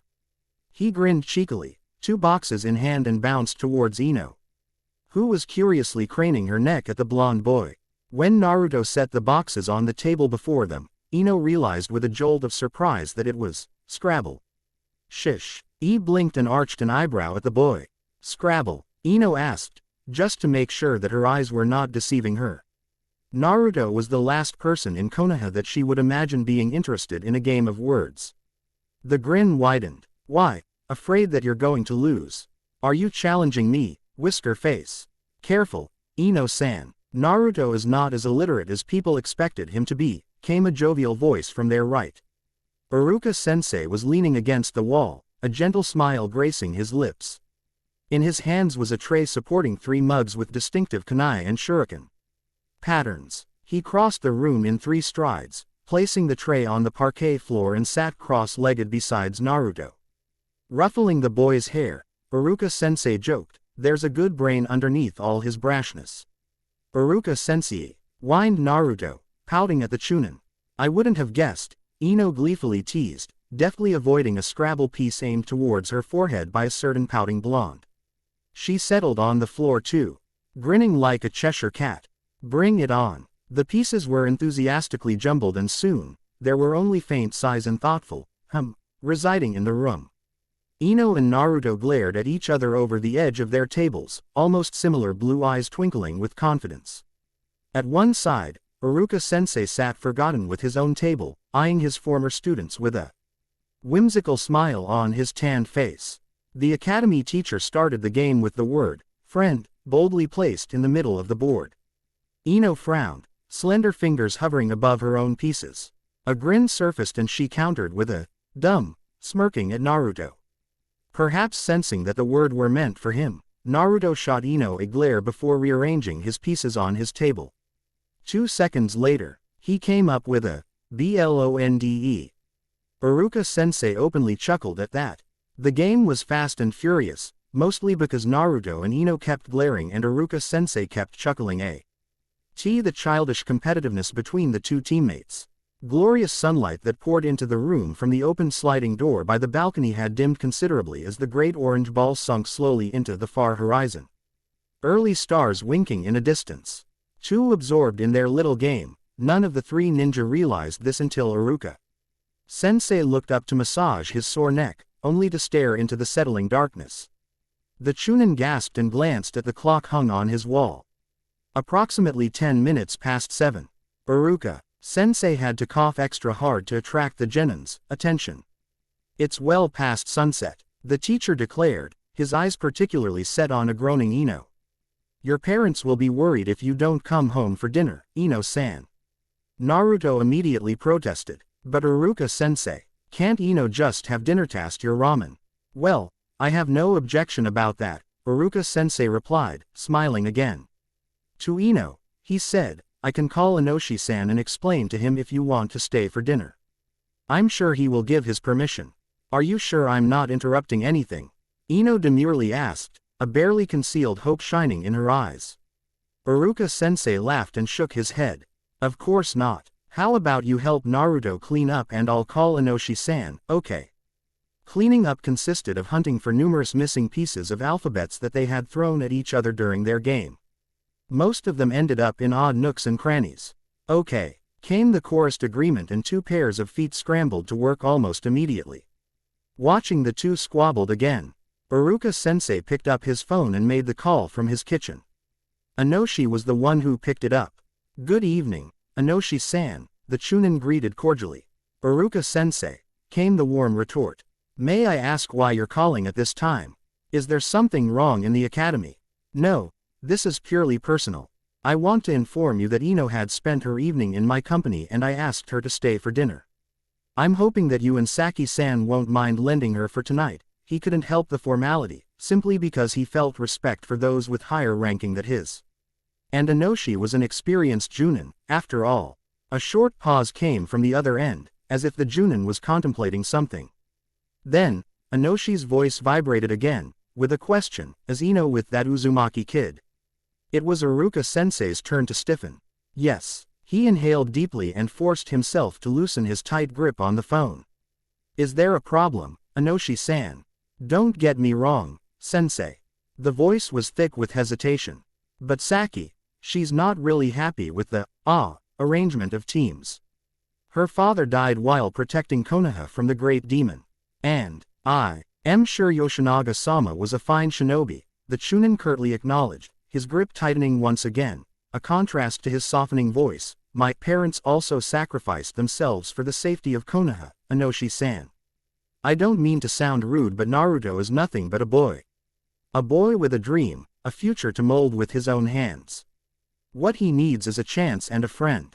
Ino accepts him the way he is and she should be the one to judge her friends, not others. I'm proud with her in that way, Inoshi-san. You should be too." A longer pause greeted the academy teacher after that. Iruka-sense. I was starting to fidget on his feet when Inoshi spoke up again. "My sincerest apology, sensei. I'll talk to Saki about this. Tell Ino to enjoy the dinner and thank you for having my daughter there." "I'll tell her that, Inoshi-san. Thank you." A silent click resounded from the other line and the Tan Chunin stared at the phone in his hand before placing it on top of the refrigerator. He traced his steps back to the living room, raising one fine eyebrow when he found out that instead of searching for the missing alphabets, Naruto and Ino were curiously tapping the glass of his aquarium, agitating his goldfishes into completing faster circles around the aquarium. The Scrabble boxes were still on the table, the lids thrown carelessly aside while some pieces lay cluttered on the heavily polished surface. Both looked up when Iruka coughed deliberately with the same guilty look on their faces, like they had just been caught doing something illegal. Naruto offered the Chunin sensei a goofy grin, while Ino plastered a lopsided grin on her feature. "They needed exercise," Naruto begun, pointing at the goldfishes. Ino nodded on cue. "They kept going on and on slowly. We thought we'd make them go faster. Like an, exercise, you know." Have you found all the pieces?" Iruka-sensei had to suppress a snicker when the two genins exchanged uncomfortable glances. "I'll give you 10 more minutes. One piece missing even 1 minute after that. We're going to eat plain soba tonight." "But sensei." It was actually cute to see the two of them whining in complete unison. "But he Tan Chunin steeled his expression. "Don't you, but, sensei, me. 10 minutes, genins, from now." Naruto instantly launched himself to the back of the couch and Ino got on her knees, groping underneath the table and cabinets. Iruka-sensei grinned inwardly, crossing his arms against his sweater-clad chest and waited for his former students to complete their current mission. One by one the missing piece turned out, piled into a small hill on the table by quick hands. Naruto and Ino covered the whole place with only 1 minute left to go, and as they put the boxes back into their place, they grinned expectantly at Iruka-sensei. "Nice work," the teacher softly praised and led the genins into his kitchen. He fetched 2 spare aprons from a cupboard, tossing them to Naruto and Ino, tying one around his form. Reaching for the biggest pot he had in the kitchen, Iruka-sensei began listing out the works they had to do in order to prepare their dinner. "Naruto, I want you to get the tofu and vegetables from the fridge. Careful not to cut your fingers with the knife like last time. And Ino-san." "Ino," the girl defiantly corrected. "Right, Ino." Iruka-sensei smiled as he said that. "I have some chicken over there. Do you mind skinning them?" Seizing a gleaming knife from the counter, Ino shook her head and practically attacked the poor chicken.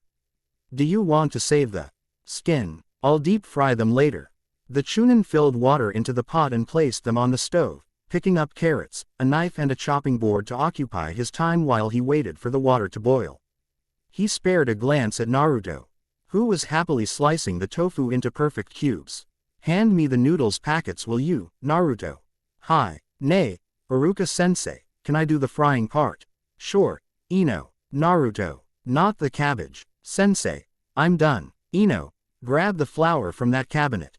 No, the third one to your right. Arg, I'm bleeding. Baka, what the heck did you do with that knife? Naruto, put your hand under the water. Ino, please fetch the medical kit in the bathroom. 2 doors to your left. I'm going to die. Oh, shut up, Naruto. Iruka-sensei, where's the medical kit? Under the sink. Naruto, keep your hand under the tap. Really? I warned you already. Here, sensei, how did you manage to mistake your wrist for the frickin' lettuce? Something must wrong with your eyes, whisker face. Ino, please stop yelling at Naruto. Now, let me look at that cut, Naruto. Did that wound just close by itself? Huh, Iruka-sensei, I thought it must have been a deep gash or something. The two of you, not another word. Let me dress your wound, Naruto. Oh, my, the noodles. I'll patch him up, Ino offered, taking the roll of gauze from Iruka-sensei's hand. The Chunin flashed her grateful grin and dashed off to tend his neglected noodles. She wiped a smudge of flour from her cheek, only to have it trailed across her sweaty face. Wrapping Naruto's wrist with much efficiency from daily practice, Ino muttered darkly. Someone should forbid stupid whisker faces from using knives. Naruto bristled, as expected. It's not my fault. It was the knives. Now you've moved up a notice. And starts blaming inanimate object for your stupidity, huh? Her words might be harsh, but Ino meant well with every single one of them. She fastened the end neatly and glared at Naruto. Won't it be funny to have the future Hokage killed inside his own kitchen, with his own kitchen knife sticking out of his hand? Guess you're right. Naruto scratched the back of his head, an embarrassed grin on his face. He patted his bandaged wrist affectionately. Thanks, Ino. Be careful, will you? The girl's voice was gentler than usual when she said this, dusting her hands together. There was something akin to a sad glimmer in her eyes. You're not indestructible, Naruto. Be nice to yourself, even if others don't, Ino inwardly continued. Ah. An awkward smile tugged Naruto's lips, faint dustheeks. Iruka-sensei, as always, came to his rescue. Cooking chopsticks in one hand, the Chunin said, why don't you set the table, Naruto? Ino will help me with the rest. Nah. I'm afraid that I can't trust you with my knife anymore. A dignified yelp escaped Naruto's throat when Iruka-sensei shoved him towards the living room, before he stomped to one cupboard and pulled put bowls and such. Saws. Ting a last glance over his shoulder at the Chunin and girl inside the kitchen, Naruto sighed heavily and trotted to finish his given task. Ino blinked, looking up at the smiling face of her former sensei. Iruka-sensei dimpled down at her, handing the girl the cooking chopsticks and pointed at a wok on the stove, besides the boiling pot of ramen. Stirring the sizzling rice inside the wok, Ino kept sneaking glances towards the general direction of the living room, where she caught glimpses of Naruto placing small bowls and glasses on the table, a tuneless whistle flowing jauntily from his lips. He seemed absorbed in his work and had quite forgotten their little spat before. Involuntarily, Ino felt her mouth curved into a relieved smile. Ino. The blonde girl snapped to face Iruka-sensei with a start. Why, yes, sensei. What do you think about Naruto? The Chunin's face was devoid of any expression when Ino peered questioningly at him, his warm brown eyes trained on the cucumber he was slicing through. Ino moved her eyes to the wok before her. Anu. The truth, please. I won't mind if you condemn him. He's stubborn and stupid, came the resolute retort. But before Iruka-sensei could respond to that, Ino continued. But I like his stubbornness and his stupidity. Sure, why he wants to be a Hokage is beyond me, but if he needs any help, I'll be there for him. That's what friends are for, right? Much to her surprise, Iruka-sensei laughed at her answer. He finally turned to look straight into Ino's eyes and she could clearly discern the approval in those liquid chocolate orbs. Well said, Ino. I think you'll make a good shinobi in the future. Thanks, I guess. The direction of their conversation was more than a little ambiguous to Ino, but it did felt good to be praised by a teacher. She gave the rice one last stir before putting out the flickering flames and dumped the sweet-smelling fried rice into an oval-shaped salver. You want me to do anything else, Iruka? Sensei. I'm almost done. The Chunin began topping 3 bowls under his ministration with chopped mushrooms. He juggled them to a tray, before opening a small drawer and drew out a teapot. I'll make some tea and you can bring the food to the table. Make sure that Naruto didn't get his hands on the ramen first, okay? Or we won't have enough to feed ourselves. Ino laughed and saluted. The tableau was ready when she ambled into the living room with the extra weight in her hands, and by the precision of the whole setting, from the perfect angle of the chopsticks to the laid, crispy white hand napkins. The girl had a feeling that Naruto had done it often enough for him to develop a sense of tidiness. Iruka-sensei truly was a miracle worker. Ino placed the bowls in place, swatting one eager hand away when she had finished doing so, and threatened Naruto that she would force-feed him steamed Brussels sprouts if he make another attempt to start eating without Iruka-sensei. That earned her an earful of grumbles and dark mutters. Said Chunin teacher arrived about 5 minutes later, another tray in hand, and he allowed Ino to pour them each a cup of hot tea.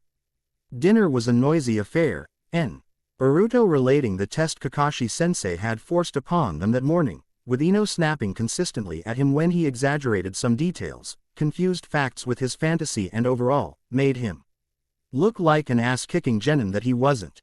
Yet, Iruka-sensei laughed when a more than small amount of wasabi mysteriously ended up in Naruto's bowl, Ino trying to convince them amidst Naruto's yell for water that it was an accident. If he hadn't seen the girl purposely squeeze the wasabi into the bowl while Naruto was doing some excited gestures with his hands, maybe Iruka-sensei would have believed her. He suppressed a fresh bout of chuckles at the innocent face Ino had put on when Naruto confronted her, the blonde boy's face as red as a lobster and his tongue sticking out between his swollen lips. By 10 o'clock, both genins were bowing and thanking Iruka-sensei for an interesting afternoon and a nice dinner. The Chunin even invited Ino to spend her free time with them, playful. Why stating that Naruto and her still had a dispute to settle over certain words that Naruto swore existed and listed in the dictionary, ignoring the girl's protest when he paved on ahead with those words even if Iruka-sensei had produced a dictionary and looked them up in a veil. Naruto had volunteered to walk Ino back home, walking in comfortable silence besides the girl as they passed the lines of trees in their way out from the neighborhood. It was full moon that night. The silver shower of ethereal light made everything shone in a fey fashion.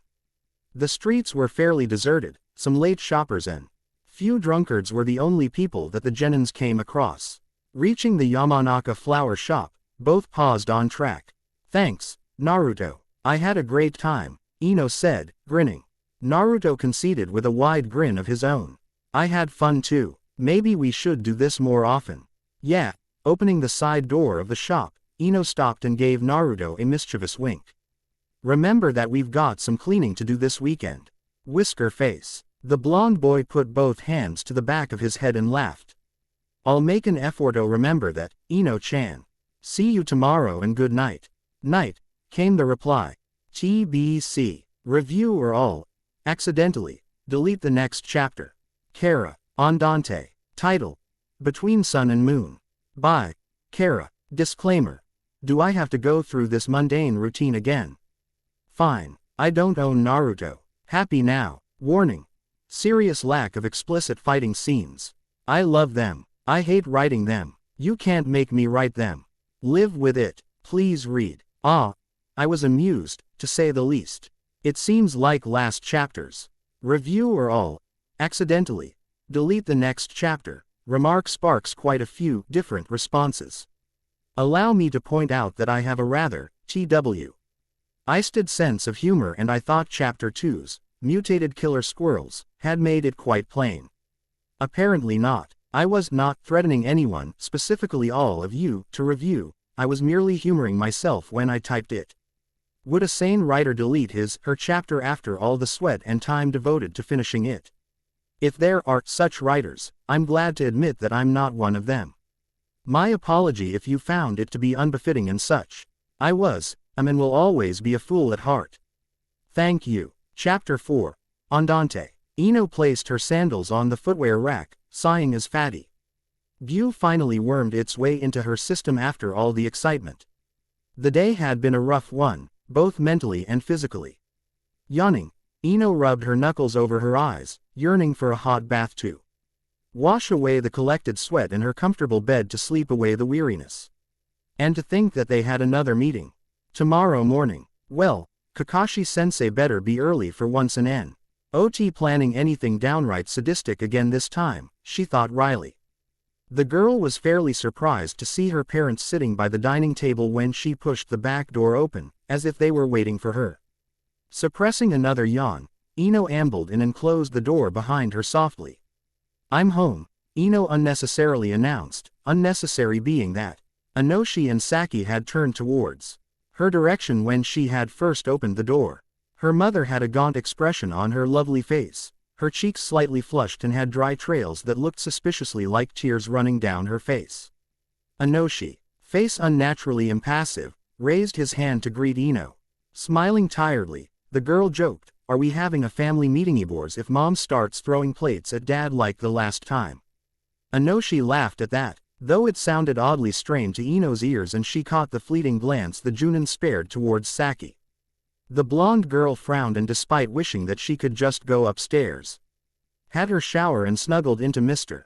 Snuffles, Ino found herself pulling back a chair, the sound of scraping of wood against tiles breaking the silence inside the space. There's manicured fingers were curled tightly around a mug, pensively staring into the dark, swirling depth of the coffee without a word. Ino had no idea of what had gone wrong between her parents, but somehow she felt like it had something to do with her, one way or another. If not, they would have gone to bed and sulked at each other for the rest of the week, instead of waiting for her. Was her still upset over her decision to become a ninja? Or was she dissatisfied over her achievements? Ino, her father's even voice snapped Ino out of her short trance. She tilted her head up to meet the Junin's eyes. "How was your dinner at Iruka-sensei's house?" A grin eased its way onto Ino's supple lips. "It was great. We played Scrabble before that. Naruto cheated tons of times, and I helped Iruka-sensei with the ramen and rice. He's a really good cook." She glanced at Saki and hastily added, "But not as good as mom, of course." Saki's grip on her mug tightened noticeably. Her father nodded, albeit distractedly. Then, he squared his shoulder and scratched the back of his right ear, an impulsive reaction that he did every time he was hesitating about something.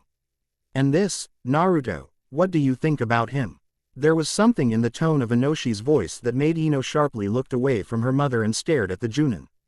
That was the second time someone asked her what she thought of Naruto. Her curiosity was kicking in again, full force. "Why?" Inoshi scratched the back of his ear again and asked, "Why what?" "Iruka-sensei asked me the same thing," the girl revealed. Her eyes narrowed to slits in suspicion. She drummed her fingers against the wooden surface of the table, waiting. "Is there something you're not telling me, Dad? We are just concerned, about your teammates," came the stammered reply, and Inoshi was practically clawing at his ear by then. He was never a decent liar to begin with, and Saki, the better one between them, was not helping at all. The Junin sneaked another glance at his unresponsive wife and groaned inwardly. Deciding that the sooner this interrogation end, the earlier she could escape into her room, Ino impatiently said, "Naruto's stubborn and stupid. Sasuke's cold and annoying. Can I please go now? I'm so tired, and we have this meeting tomorrow morning, and I'm dead sure that Kakashi-sensei will be late again." She was whining, but Ino was beyond care. Shower in bed. Now, do you like the Uzumaki boy, Ino?" Ino blinked at the question, impatience swallowed by the insistence in her mother's voice. There was the hidden urgency, the need to know her answer that overwhelmed Ino. "What is it with everyone in Naruto? Yeah, he's okay. At least he's not brooding and angsting around like Sasuke. You like him even though he's stubborn and stupid." Saki's tone was flat, persistent and flat. It was starting to unnerve the blonde girl. Her mother never used that kind of tone before, not even in her worst temper. And she would rather face a yelling Saki with plates in hand than this kinda silent Saki if she were given an option. And because she hadn't been given an option, the girl had to think fast. Naruto always tries his hardest, really, Ino finally said, earnestly. He told me he failed the Genin exam 3 times before he passed. And I don't know why, but almost everyone seems to hate him. He's a really nice person when he's not yelling or complaining about my vegetarian ramen. Or calling Sasuke names, but that's unavoidable.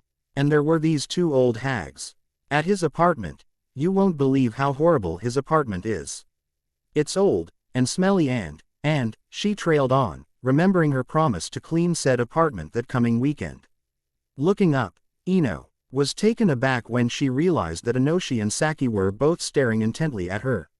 She also realized that her fingers had clenched into tight fists on her lap, the end of her dark purple skirt twisted between the slender digits. Visions of that brief flash of loneliness in Naruto's eyes and the disgust-filled sneer from the 2 old women flitted through her mind. Bowing her head, Ino said, almost pleadingly, though she could have sworn afterwards that she did not sound like that, please don't hate him. Inoshi placed his calloused hand on his daughter's shoulder and squeezed it reassuringly. That's enough, princess. He turned to face his wife. Don't you think so, Saki? The dark-haired woman closed her eyes and took a deep, shuddering breath. Her fingers slowly stopped strangling the mug. Her hands rested palms down on the table. Then, she smiled, a small, watery smile that somehow whisked away the frightful gauntness that dominated her face earlier. She looked almost like the ordinary Saki that Ino knew and loved.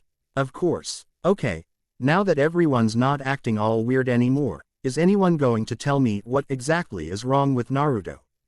Ino blurted out impatiently, glaring at her parents with as much authority as a 12-year-old could possibly garner. Which accumulated approximately to nothing.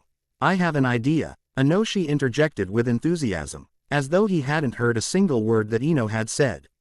Why don't we invite your teammates over for dinner tomorrow? You can help your mom prepare the dishes and maybe you can even make that lovely chicken soup grandma taught you. But, about Naru, don't forget the sensei. Dear, cut in Saki, wits pieced back together and was readily obliged to prevent any future unpleasantness that might arise between her daughter and a certain teammate lest the secret uncover itself. She smiled her. Don't worry, your teammate is not a demon. Smile at the bewildered Ino and placidly asked, Kakashi, isn't it? Yes, but Naru, Inoshi exclaimed, louder than necessary. I heard Kakashi had to stand guard at the gate this entire week. Genma complained about that this morning. Said something about the slacker reading porn while working. Ino was bordering exasperated, a breath away from pounding her fists on the table to demand attention from the 2 adults. Naru, our daughter's sensei reads porn. The Junin scowled at his slip and cowered underneath his wife's towering figure as she advanced menacingly towards him, an equally menacing-looking frying pan in her hand. Yamanaka Inoshi, answer my question. Can you please listen to me? Please, honey, put down that pan. Somehow, Inoshi managed to squeak under the wrath of his wife, totally ignoring Ino. Though perhaps it would be kinder not to mention that the act was not due to his mission to distract his daughter from possible secret digging. It was done solely on the basis of him coming out of the kitchen with his MBS intact and his skull free from pan-sized crater. An angry Saki with kitchen utensils was always a deadly combination, even if he was a Junin. What is it about Naru? Saki took another step forward. Why didn't you tell me that our daughter's sensei reads unsuitable adult-rated reading material in public? The frying pan was by then gleaming dangerously under the artificial lighting of the kitchen and looked pretty much capable of amputating a Junin if it was given a chance and with proper handling. Saki was a professional. Huffing loudly, Ino crossed her arms against her chest and scowled. There was no way in hell her parents were going to tell her anything, not with Inoshi still trying to talk his way out of death by Kitchenette and Saki attempting to do just that. Sometimes, adults could be such children. Children with dangerous ideas and dangerous toys. The blonde git quietly slipped away, remembering that she had a shower and a warm bed waiting for her upstairs. She nagged to stow away some innocent plates that were within her mother's grabbing reach and inched towards the stairs with stealth that would have impressed even Kakashi-sensei. Flicking on the light switch, Ino staggered to her bed and flopped face down onto the soft mattress. She had just defended Naruto in front of her parents. Ino groaned into the mattress, hands splayed above her head. I need a shower, she mumbled, willing her fingers to undone her ponytail and allowed her pale golden hair to pool uncomfortably around her face. Her elbows sunk into the mattress when she propped herself up, blinking blearily at her reflection across the room. A pale girl, with strands of hair sticking out in the most inelegant of ways all over her head, greeted Ino. For a second time within 2 minutes, she groaned and repeated, I need a shower. It was a mystery how she survived the trip to the bathroom. Pulled on her pajamas, she might have missed a few buttons here and there, and crawled into her bed. As everything was a blur of memory to Ino. The last thing she remembered before collapsing into a dreamless comatose state was her mother's appalled screech and the black, beady eyes of Mr. Snuffles. You read that pathetic excuse of a book, followed by a series of expensive crashes that echoed well over the neighborhood. The next morning was calm, in the mildest of terms. Ino had woken up fully recharged and ready to yell at everyone and everything. It was bright and sunny outside, warm sunlight pouring inside her room once the blonde girl leaned over and unlatched the windows. The sky was beautifully cloudless, painted with the lightest shade of blue, and buzzes of cheerful conversations reached Ino's ears from nearby marketplace. The girl lazily stretched, a satisfied smile playing on her lips as a few joints popped with the movement. She gathered some small articles of clothing that lay strewn across her room from last night and trudged into the bathroom, humming contentedly to herself as rivulets of water proceeded to soothe her sore muscles. Ino picked out a different outfit today, a short-sleeved dark purple top and a pair of black shorts. She eyed her reflection critically, smoothing visible wrinkles and grimacing in distaste when she found out that the top had clung tightly onto her body, showing off more curves than her usual clothes ever did. Apparently, her mother had been too upset to do the laundry and left the poor girl with limited choice. Either the dark purple, tight top or a particularly pale pink dress shirt with frills. It was unquestionable which one she would rather be found dead in. Drying her damp hair vigorously with a towel, Ino glanced at the electronic clock on her bedside table. The bold red numbers told her that she had half an hour to do her hair, wolf down breakfast and arrive in time for her team meeting. She flung the towel away, reaching for the hairdryer and hairbrush at the same time. 5 minutes later, Ino was hopping down the stairs, trying to fix a couple of buttons on her shorts so that her thighs would not be as exposed as it would have been if she left the buttons on their own.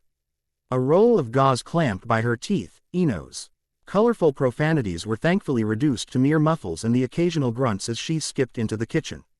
The buttons finally admitted defeat after more fumbling, and Ino slid with ease onto a chair. Morning, Dad, the girl chirped, smiling a little too brightly at Inoshi.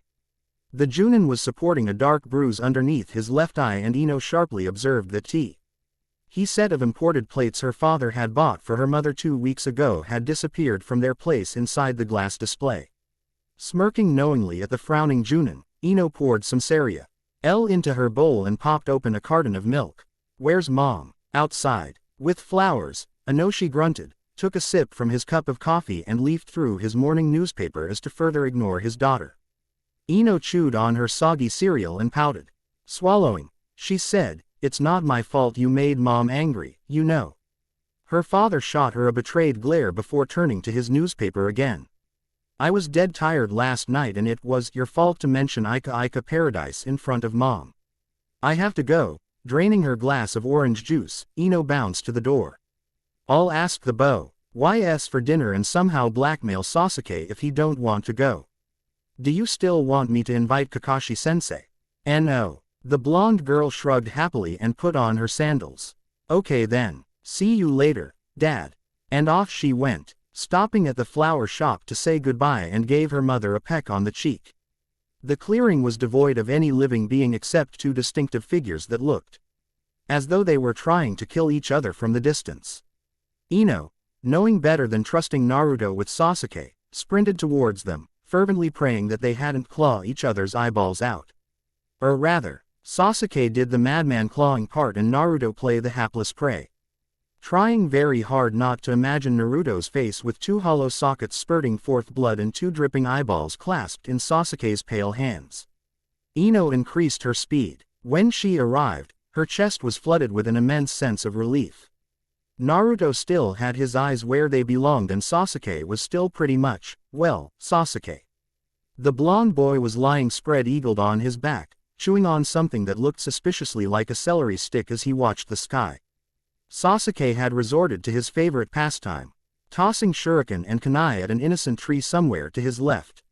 She exhaled loudly, catching the attention of her two teammates. "Ino-chan, you're late," yelled Naruto accusingly, raising his head to glare at Ino from his lying position. Sasuke acknowledged her presence by ignoring her. Typical. Ino sauntered towards Naruto and sat beside the boy. "Kakashi-sensei's bad habit staring to rub off on me, I think." "That's really serious," Naruto teasingly nodded, before rolling on his side and laughed loudly. Gasping for breath, the blonde sputtered, "Imagine, Kakashi-sensei being contagious. Everyone would be late for everything and that dirty porn writer's going to be filthy rich. And the Hokage, with Ika. Yeah, you've got a point there," grinned Ino, brushing her bang away. She stared up the cloudless sky, thinking that Shikamaru would have been disappointed as he couldn't laze his ass around because his favorite cloud-watching activity would be futile if there was no clouds. Thoughts of Shikamaru somehow chained itself to a pink-haired girl with excessive forehead syndrome. Sakura must be off somewhere, with Shikamaru and Choji, training, or yelling at Shikamaru to get off his butt and Choji to stop eating. The grin on Ino's face widened. Sakura was stuck with Konoha's sloth of the century and a human vacuum cleaner while she had the overenthusiastic Naruto and the Uchiha survivor. Life couldn't have been better. Somewhere amidst entertaining herself with Sakura's possibly scarring experience with her two childhood friends, Ino was acutely aware of eyes burning invisible hole on her. She frowned and looked down at Naruto, who was looking up at her. "What are you staring at, you lech?" "You," the boy answered, deadpan. Pink tinges started to creep onto Ino's cheeks, much to her annoyance. "Why?" Naruto chuckled somewhat embarrassedly, sat up and scratched the back of his head. He was still staring, though. "I dunno. I thought you looked different today." "I am." Ino self-consciously smoothed her palm over the fabric of her dark purple top, frown darkening. "Is it the good kinda different or the bad kinda different?" The boy took some time to consider his answer, before coming up with "It's the good kinda different." "You look, Ino." Both blondes looked up at the curt voice, only to find Sasuke standing inches away from Ino. He was glaring, was that murderously, at Naruto and Ino and eyeless Naruto and Sasuke with extra eyeballs popped up most inconveniently from her memory box. Appalled, Ino shooed the images away and smiled at Sasuke. Hey, at least the Uchiha was making an attempt to start a conversation. That's a good development in his social department, which made the situation even more suspicious than it should. Why was Sasuke talking in the first place? Ino figured that the best way to know things was to ask the very source of her curiosity. She mentally patted her back for such bright idea. "Yeah, Sasuke, there's something in your hair." That said, he extended his fingers and sifted them gently through Ino's ponytail, brushing out few bits of grass. Task done, Sasuke removed his hand and threw it inside the pocket of his white shorts.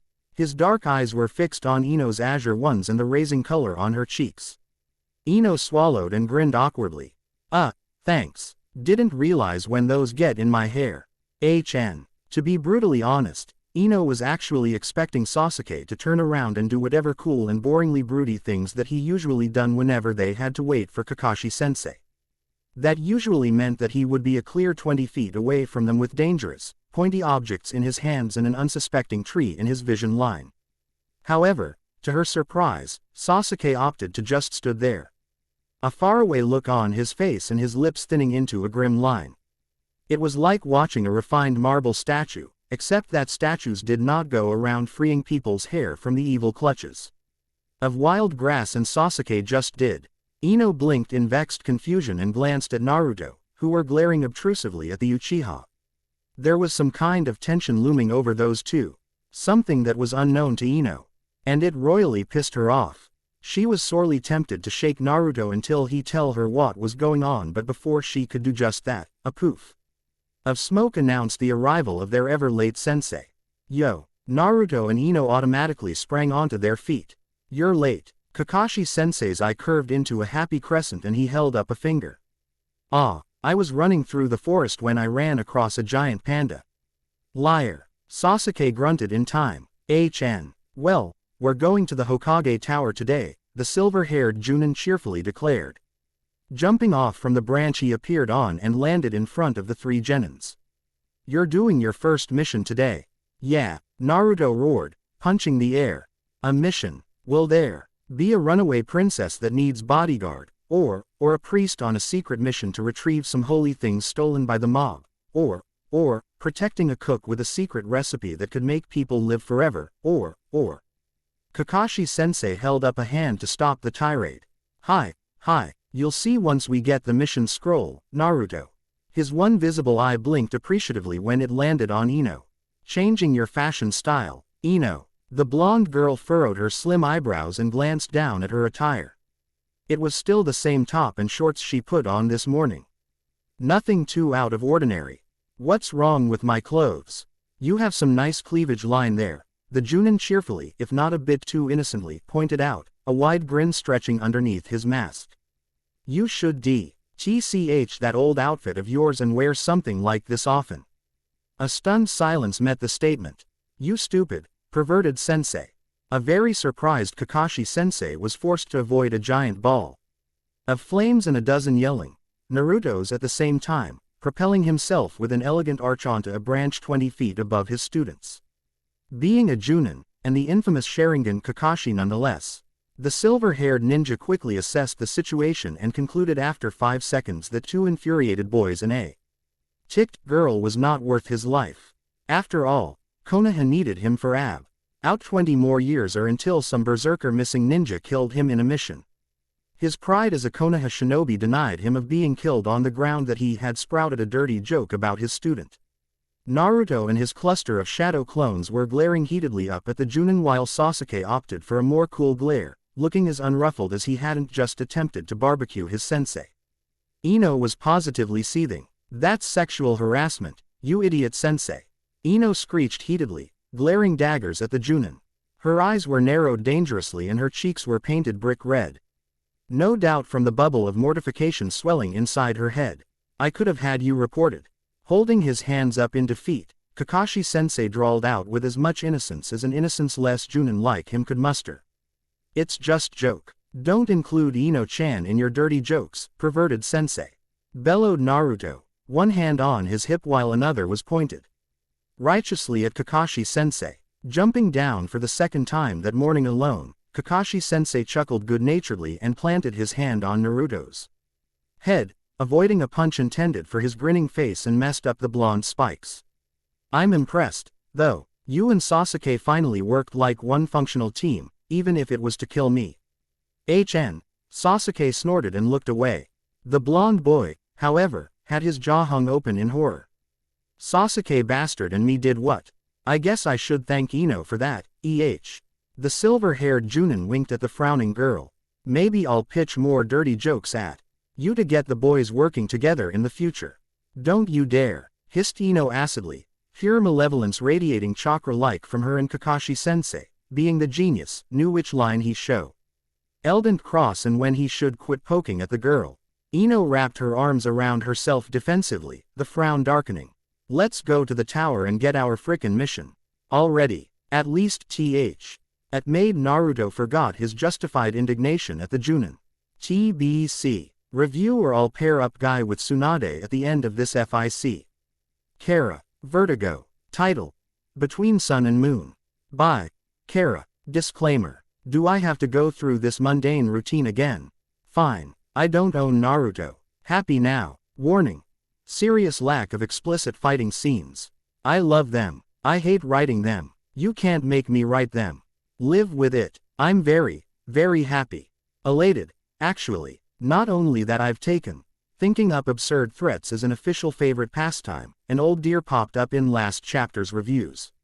Even if you're in a slump, you're still the best slumper ever. And no, I don't have MSN.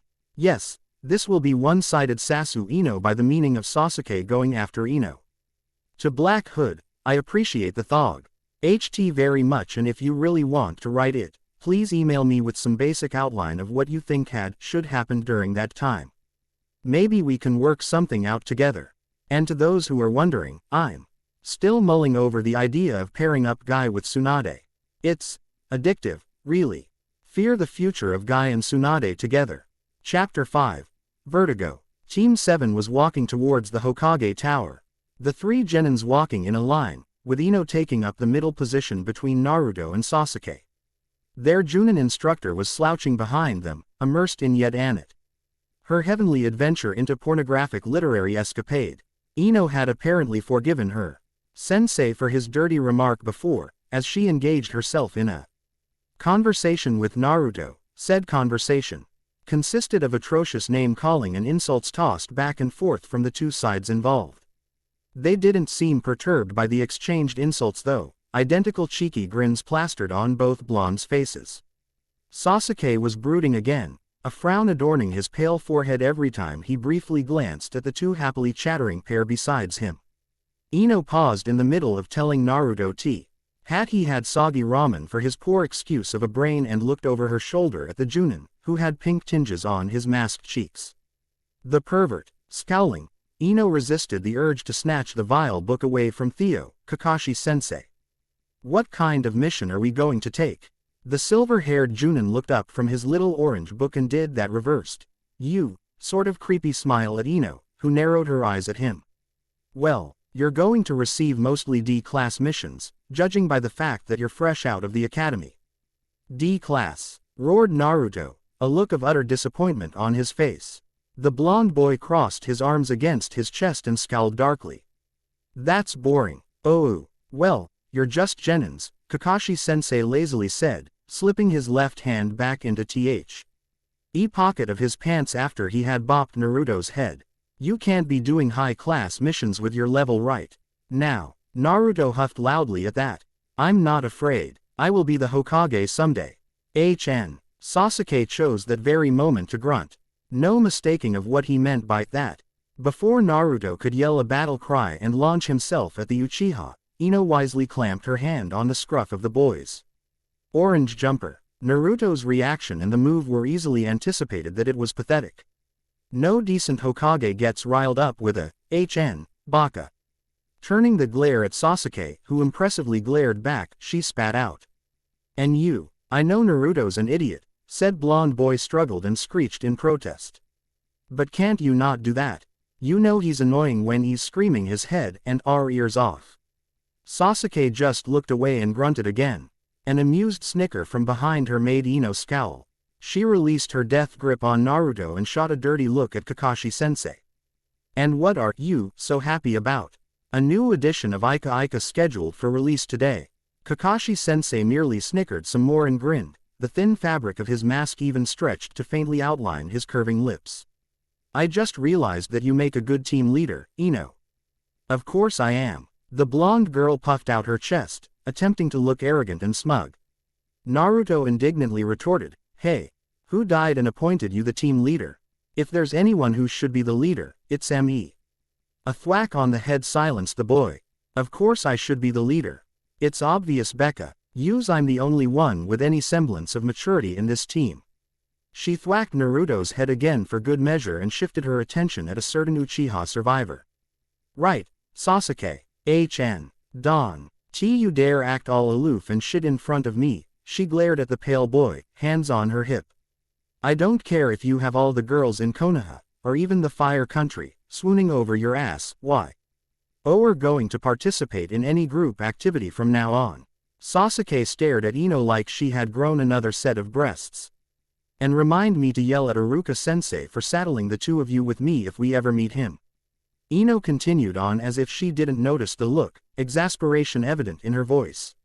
She flicked some stray strands of hair from her face and mumbled, really? I have one hyperactive monkey and a vocally deficient pretty boy as teammates. What was Iruka-sensei thinking? Who are you calling? Monkey, cheapskate. I told you to stop calling me that, ramen-brained whisker face. Sasuke snorted when the two began bickering again, though the most observant of watchers could discern a faint gleam of hurt flashing through his dark eyes. As fate would have had it, Iruka-sensei was manning the mission desk when they arrived at the Hokage Tower, Sandame himself settled quite comfortably one desk away from the Chunin sensei with a pipe protruding from his withered lips. Naruto immediately barreled headlong into his favorite sensei, knocking a pile of paper on his way towards the tan Chunin and caused myriad of papers floating about the space. The blonde boy grinned sheepishly when he had released Iruka-sensei's slim waist from his grip and realized his mistake. Kakashi-sensei had tucked away his book, one visible eye blinking at the mess. Ino had a dark frown and the clear, idiot look. What you've done? Look on her face. Sasuke was brooding again, successfully appearing oblivious of the papers surrounding him. Iruka-sensei was beyond mortification. Naruto. The sensei chided, horrified as he stared helplessly at all the paper. I spent 3 hours sorting them out. I'm so sorry, sensei. I'm really sorry. I didn't see them. Naruto wailed apologetically, afraid that Iruka-sensei would hate him. Why, if Iruka-sensei hate him, then who would treat him to ramen again? And let him stay over for dinner. And patch his clothes up after he tore them. Let me help you. He hurriedly performed a sequence of hand seals and yelled, Kage Bunshin no Jutsu. 10 exact copies of Naruto appeared amidst a settling cloud of smoke. Naruto joined them in an instant and started picking up the papers, shrieking out apologies and promises that he wouldn't do it again to a stunned Iruka-sensei.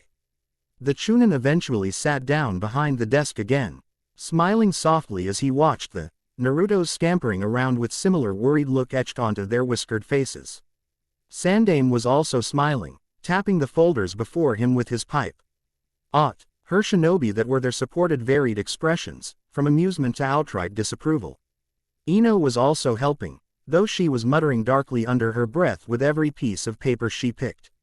After gathering all the papers, Naruto's clones promptly handed them over to the real Naruto before popping out of existence, and the blonde boy tidied up the stack carefully.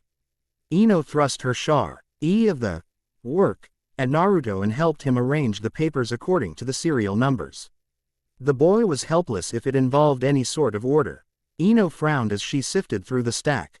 There's one more missing. What? Naruto began wildly eyeing the floor, desperately searching for the absent piece. When he saw nothing, he moaned with both hands clutching his spiked head, no. Iruka-sensei's going to hate me forever. Before said Chunin-sensei could convince the anguished Naruto that he wouldn't possibly hate the boy over one missing mission report, a paper with lines of neat handwriting was extended towards Ino. The blonde girl looked blankly at the paper and then smiled at Sasuke, taking it from the boy's hand. Thanks. That dead last missed the one by the table, Sasuke nonchalantly confided. Face as blank as humanly possible. Really? Ino distractedly retorted, before handing the complete stack of papers to Naruto and watched the eager boy dispatch them to Iruka-sensei's desk. Her lips curling into a small smile. She dusted her hands, tugging down the hem of her shirt that had rode up her midriff when she reached for a paper. Naruto, meanwhile, looked said when Iruka-sensei ruffled his hair and told the boy that he was not angry. So, I heard someone's going for their first mission today, the Chunin teased, circling his arm around Naruto's neck in a headlock. Kakashi-sensei suddenly stepped forward, one blue eye curved into a happy crescent and said, we are. Mind giving us the scroll, sensei? The Chunin eyed Kakashi-sensei in a measuring glare for his interruption, before raising an eyebrow and released the headlock he had on Naruto. Please wait for a second, Iruka-sensei replied stiffly, reaching for a tray on the desk. He pulled out a scroll and scribbled something onto the paper in front of him. Putting down his pen, he held out the scroll towards Kakashi-sensei. Here is your mission for today, Team 7. D class. The silver-haired Junin merely nodded and took the scroll without a word. Naruto started badgering the Chunin-sensei again. Nay, Iruka-sensei, can't you give us cooler mission? No, this is going to be lame. Iruka-sensei laughed and winked at Naruto.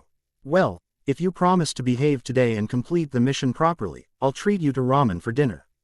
Ino blinked when she remembered her parents' proposition. Before they started trying to kill each other the night before, she scratched the back of her head awkwardly and said, actually, my parents invited my teammates to come over FE ally. Naruto all but shrieked in elation, practically bouncing on the balls of his feet. Ramen forgotten? He asked. Your parents really asked me over? The girl couldn't help but to grin at Naruto's reaction. Yeah, you and Sasuke. And what about your poor, little sensei? Asked Kakashi sensei from behind them, eye dramatically droopy and a hand pressed against his chest. He sniffed and flicked an imaginary tear away from his eye for effect. How could you push aside your own sensei? My dad said you've got guard duty this week and I don't think you want to be anywhere within the kitchen area with my mom around, scoffed Ino. She was glaring at the Junin when a bright idea waded across her head. Turning to Iruka sensei, who was smiling as he listened to Naruto's enthusiastic rambling, she excitedly said. Iruka sensei can join us too. Yeah, Naruto immediately agreed, chuckling at the astonished look on the Chunin's face. Iruka sensei, you have to come too. But I have work. Dame effectively cut through the flustered sensei's words. You should take a night off today, Iruka sensei. I'm sure Azuma or Katetsu can fill in for you. But, come on, Iruka sensei. Whined Naruto, blue eyes shone hopefully. It'll be fun. Ino smirked when she heard Kakashi sensei muttered, I think I've been forgotten by that brat. She patted the Junin's back in mock sympathy and coaxed, don't feel so bad. Iruka sensei's 1,000 times better in teaching that you'll ever be. Thank you, Ino. Your support is very admirable. I'm deeply touched. The smirk grew wider. Don't mention it. Without taking her eyes off the exchanges of words between Iruka sensei and Naruto, she said, you're coming too, you know. Silence. Sasuke, you can't make me. Oh, I think I can. Mischief danced in clear blue eyes as Ino tilted her head to meet the Uchiha's darker orbs. She was unmistakably challenging Sasuke and the dark-haired boy somehow felt like he had made the biggest mistake in his life. Not that he'll admit it, of course. Leaning closer to the rigid boy, she whispered, you don't want Naruto to know about your obsession with pink items now, do you? The dark-haired boy uncharacteristically sputtered. Imagine what Naruto will do with that information, Ino trailed on, taunting Sasuke mercilessly. And what if, a dramatic gasp, he told your entire fan base? The horror. Ino. The tone was low and dangerous, promising very, very painful death if the subject persisted. She could almost hear Sasuke's teeth grinding together. Oh, the joy of blackmailing. I don't think Naruto would ever live that down. Thoughtfully and rather intentionally, Ino looked back at the bouncing blonde boy. You're getting a kick out of this, aren't you? Whatever are you talking about, Sasuke-kun? Fine. A triumphant smile graced the girl's lips, and it was not only because the defeat she sensed in Sasuke's voice. Apparently, Iruka sensei had succumbed to the sheer force of Naruto's puppy eyes and was nodding at the boy. The Hokage was laughing heartily besides the sensei. Kakashi sensei sighed and waved the mission scroll. We have a mission here, guys. Better hurry up. Naruto disengaged himself from his beloved sensei and exclaimed happily, coming. Iruka sensei, see you later. Be careful, the Chunin waved back, a smile fixated on his face. And Ino-san, what time will you expect us to arrive? Ino blinked. Well, she hadn't thought about that yet. Trust Iruka sensei to be so practical. Must be the whole lot about being an academy teacher. 8. Or something. 8 then, the sensei smilingly confirmed. Have a great day. You too, sensei, Ino retorted, as they walked out of the pair of massive doors. Iruka sensei watched Team 7's retreating back until they disappeared from view. A fresh argument between Naruto and Ino seemed to have erupted yet again, echoing along the hallway. The Chunin shook his head slowly, picking on his pen and opened a folder, ready to resume his work again. His attempt was short-lived though, as a cough from somewhere besides him made Iruka sensei halted to a stop. Yes, Hokage-sama. The old man puffed out a trail of smoke and smiled at Iruka sensei. They make a good team, aren't they? I was hoping so, the Chunin sensei replied, eyes straying to the doors. Huff, I must say that I didn't expect Ino-san to be such good balance between her two teammates. As always, I trust your excellent judgment, sensei, Sandame said, smiling at the blush blossoming on said sensei's cheeks. He tilted his angular hat thingy to a more comfortable angle and leaned back into his chair. Naruto has met his match, yes. Iruka sensei scratched the bridge of his scarred nose and laughed. It looks like it, isn't it? I've never seen Naruto opening up to someone like that, and it really is a pleasant change. Sandaime nodded thoughtfully and allowed their conversation to end there. Their mission turned out to be hunting for a lost cat that belonged to some rich woman that was married to some rich powerful dingbat. As ridiculous and petty as it sounded, the task was harder than Ino had first expected. Apart from Naruto's frustrated screams when they had begun tracking down the cat, Kakashi-sensei hadn't been helping at all. The silver-haired Junin had happily announced that he would sit back and watch them as a spectator, offering interval advices to his aggravated students, and read that dirty book of his with such blatant ignorance that Ino was hard-pressed. Ed not to snatch the book and whack the Junin's silver head senseless with it. The scrawny feline was a tricky case on its own, slipping out of their fingers in an uncanny resemblance of a furry eel every time they tried catching it. Even Sasuke was having a hard time keeping his emotion in check, growling and snapping more than usual.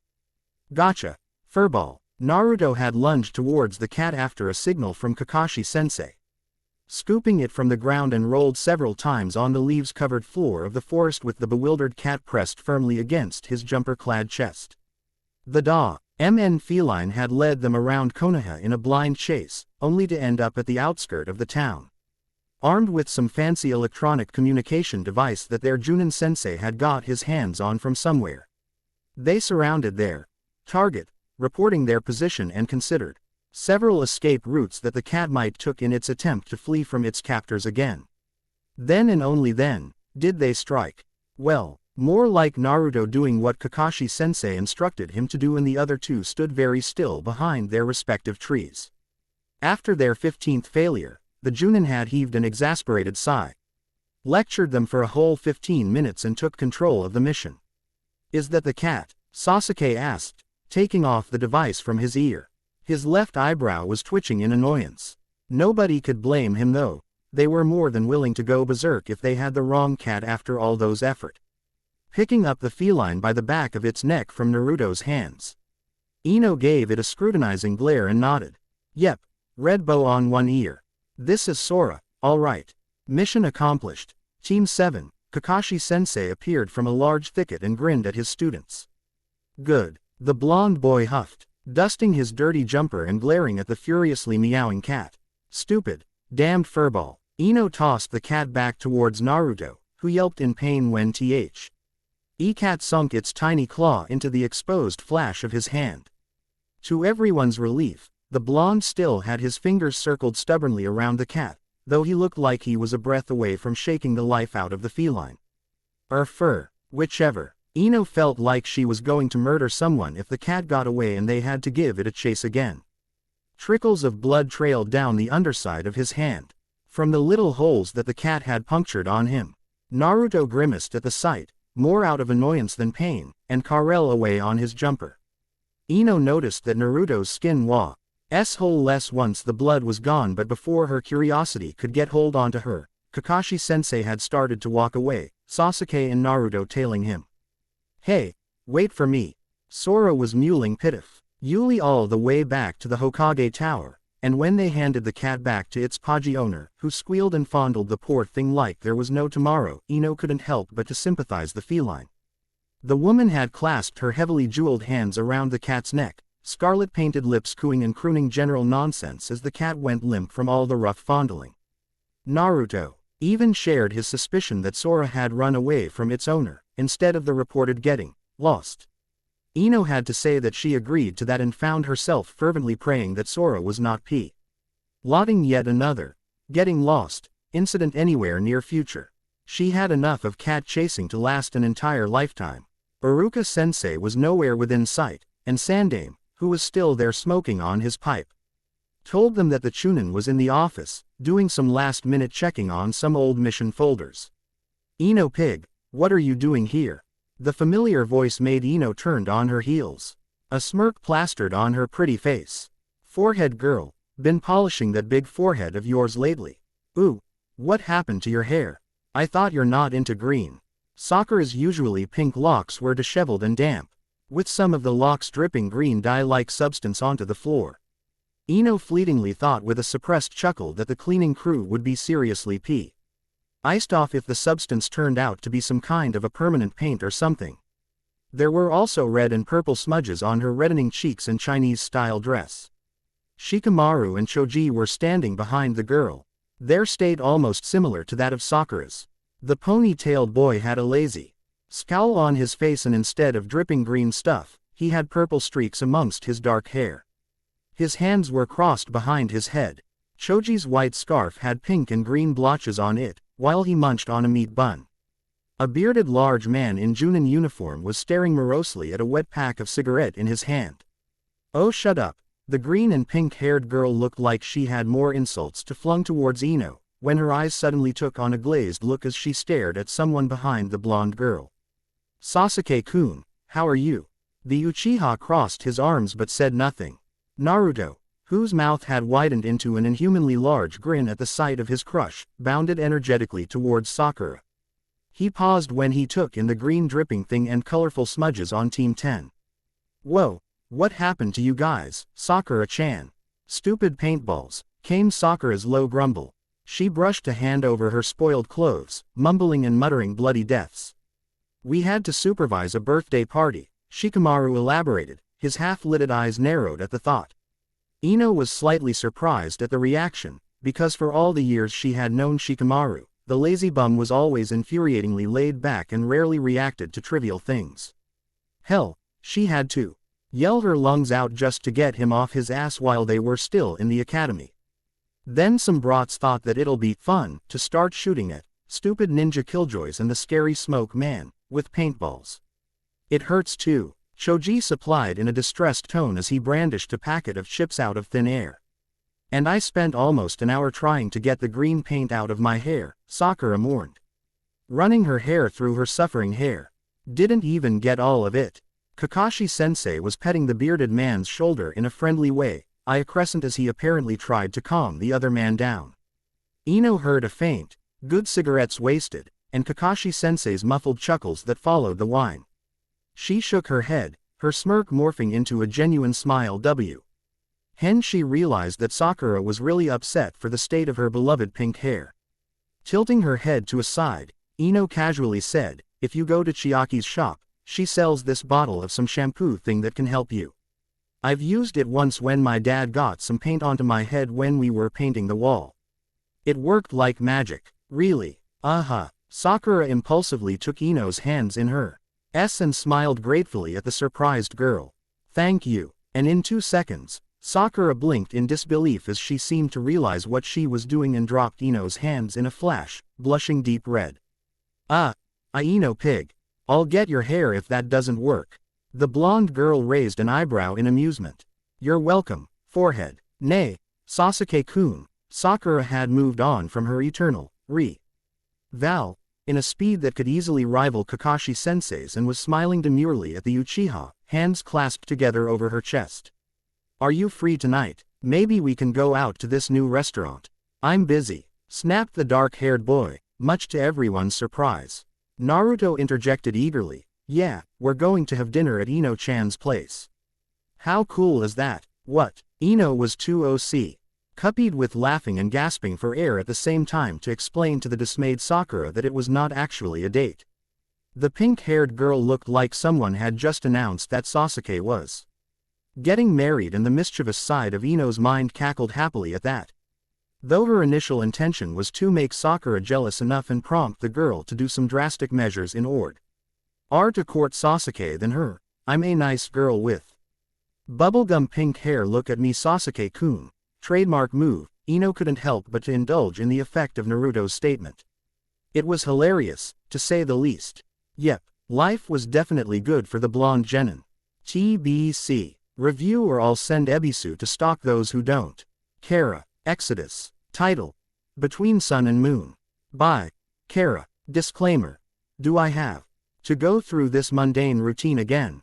Fine, I don't own Naruto. Happy now. Warning: serious lack of explicit fighting scenes. I love them. I hate writing them. You can't make me write them. Live with it. Late update. Had some education-related things to settle. Sorry. Too tired to write more notes. Neko-chan. Bed. Sleeps. Evil counselors with evil future occupation ideas. Just thought that this is cute and decided to share. Credit goes to Classic Drone for coming up with it in her review. Guy and Tsunade. Snark. Random character. What could you possibly see in that loud, overenthusiastic, bushy-browed guy? Tsunade. It's true what you say, but he's got something I really like in a man, the explosive power of youth. Tsunade smacks her fist on the desk for emphasis, and smashes it to bits. Other person's sweat drops, while she gets a silly grin and slightly glazed eyes. Tease.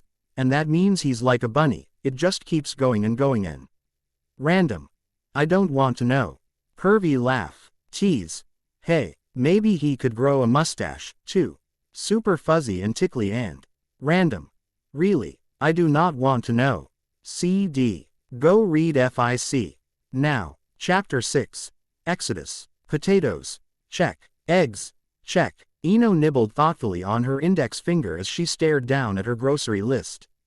The blonde girl was standing inside an air-conditioned mini-market, the handle of a half-full trolley in one hand, while another held the piece of paper that was her list.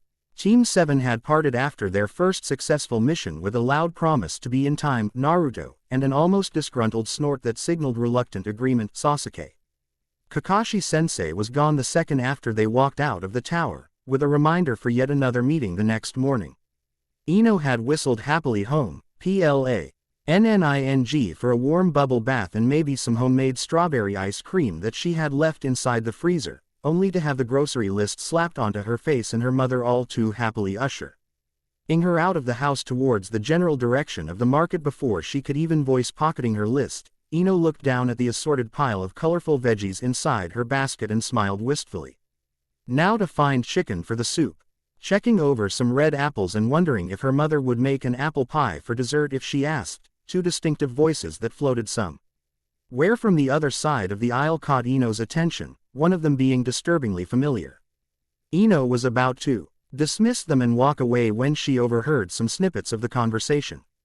Serves that bitch right. Too bad Sasuke-kun is in the same team as those losers, nay, Carrie.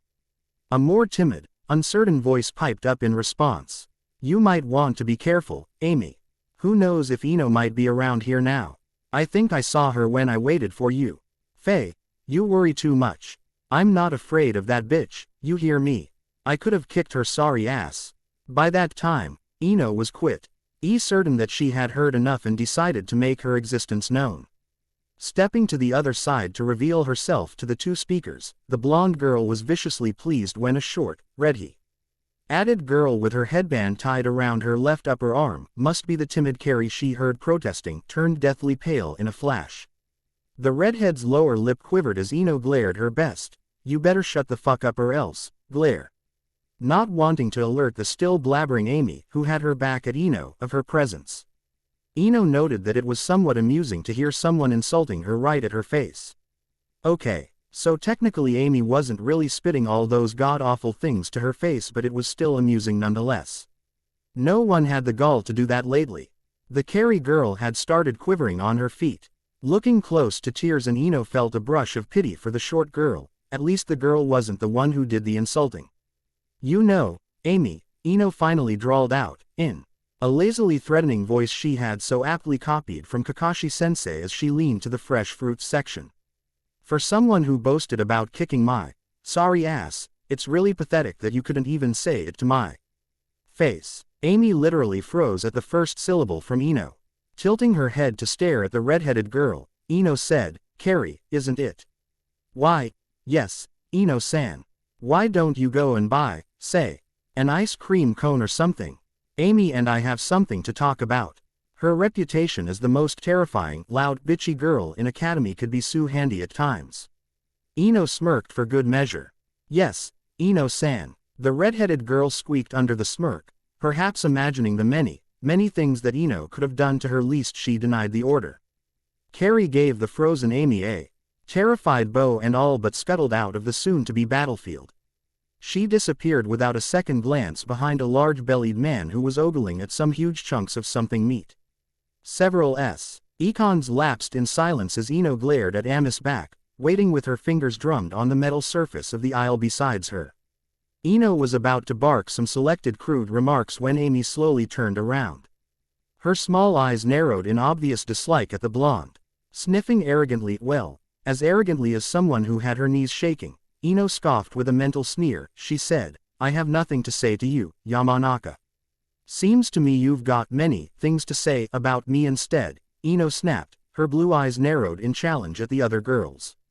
They had fairly clashed the first time they laid eyes on each other, two opposite individuals with different ideals and similar stubbornness, surrounded by their own layers of friends and social status. The incident with Sakura, in their early academy days, only worked to further fuel the building hatred between them. What? Afraid to say when your groupie's not around kissing your ass? I'm not afraid of you. Amy hissed venomously, though the little, barely noticeable quiver in her voice didn't escape Ino's shrewd observation. It was just her luck, and a bad one for Amy, that there was currently no one around the aisle. It wouldn't do her reputation any good if she got labeled as a bully, and Leafs know what her parents would do if they heard about this.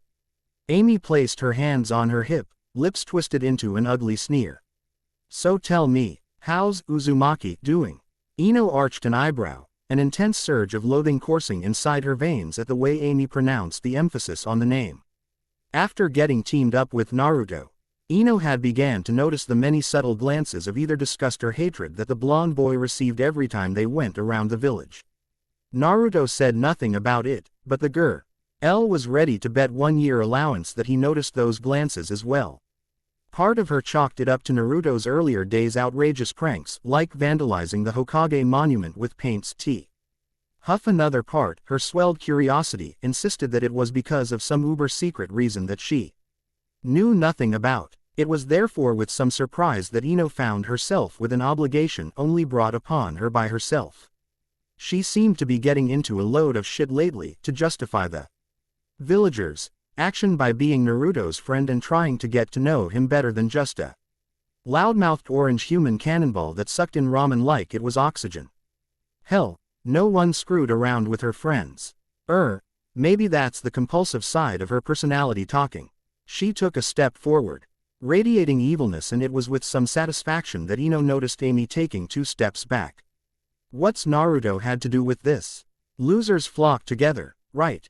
Sputtered the girl, barely concealed fear flashing through her eyes as she took another step back, clutching at the metal railing of the frozen section to stop the trembling of her hands. I heard he took 3 tries to pass the genin exam. Must be one stupid. And what's that have to do with anything? Ino interjected coolly, a growl rumbling low in her throat. Who gives a damn if Naruto failed 3 genin exams? He passed in the end, didn't he? Without giving up, Ino thought rather vindictively. Images of squishing a minuscule version of Amy under the soles of her ninja sandals suddenly became too appealing to ignore. And those cage bunchins of him kicks serious ass. And he could probably outclass everyone in Konoha in a ramen eating contest.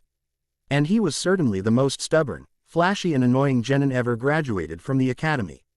And, Ino blinked out of her short reverie and wisely cut her mental ranting short before she did something drastic that she would later regret, like jutsuing herself into Amy and undressed the girl in the middle of the market out of sheer spite. Her knuckles were turning white from the firm grip she had on her trolley, wordlessly challenging the other girl to say something, anything, bad about Naruto just so that she would have an excuse to stuff the carrots into Amos over large mouth. The flowers didn't seem to work back then. Sasuke-kun must be devastated to have. Ino's smirk turned downright malicious. Last time I checked, he was actually very impressed with Naruto's jutsu. Strike 1. Even said to me that he thinks Naruto is more useful than most of this year's genins. Strike 2. Especially his drooling, useless fangirls. Strike 3. Out. Okay, so that was not technically true. But she did saw Sasuke's eyebrow twitch, hing sporadically from her hiding place when Naruto first performed Kage Bunshin no Jutsu in Kakashi sensei's pseudo test, which she took as a sign of being impressed from the usually emotionless and twitchless Uchiha. She had spent the better part of her life watching Sasuke, even if it was for the sake of the sacrifices she made for Sakura, and had come to several conclusions regarding the little gestures that the dark-haired boy was prone to do when he felt things. Like twitching when he was impressed, he twitched whenever Iruka sensei demonstrated deadly accuracy in kunai training. Inger teaching them how to kill more effectively, and Grunty usual when he was happy, usually after blowing up some unfortunate practice dolls with Kaden jutsus or polishing his kunai collection in class with this weird gleam in his eyes. That one teammate of hers sure as hell was messed up. But that was beside the point. And Sasuke did say something along the lines of, "HN, you're at least good for something." Sometime. Somewhere when the three of them were together. Probably after he finished mutilating one defenseless tree with his kunai and shuriken, red, he was in a good mood. And heck, that was as good as any grand, elaborated compliment from other normal people.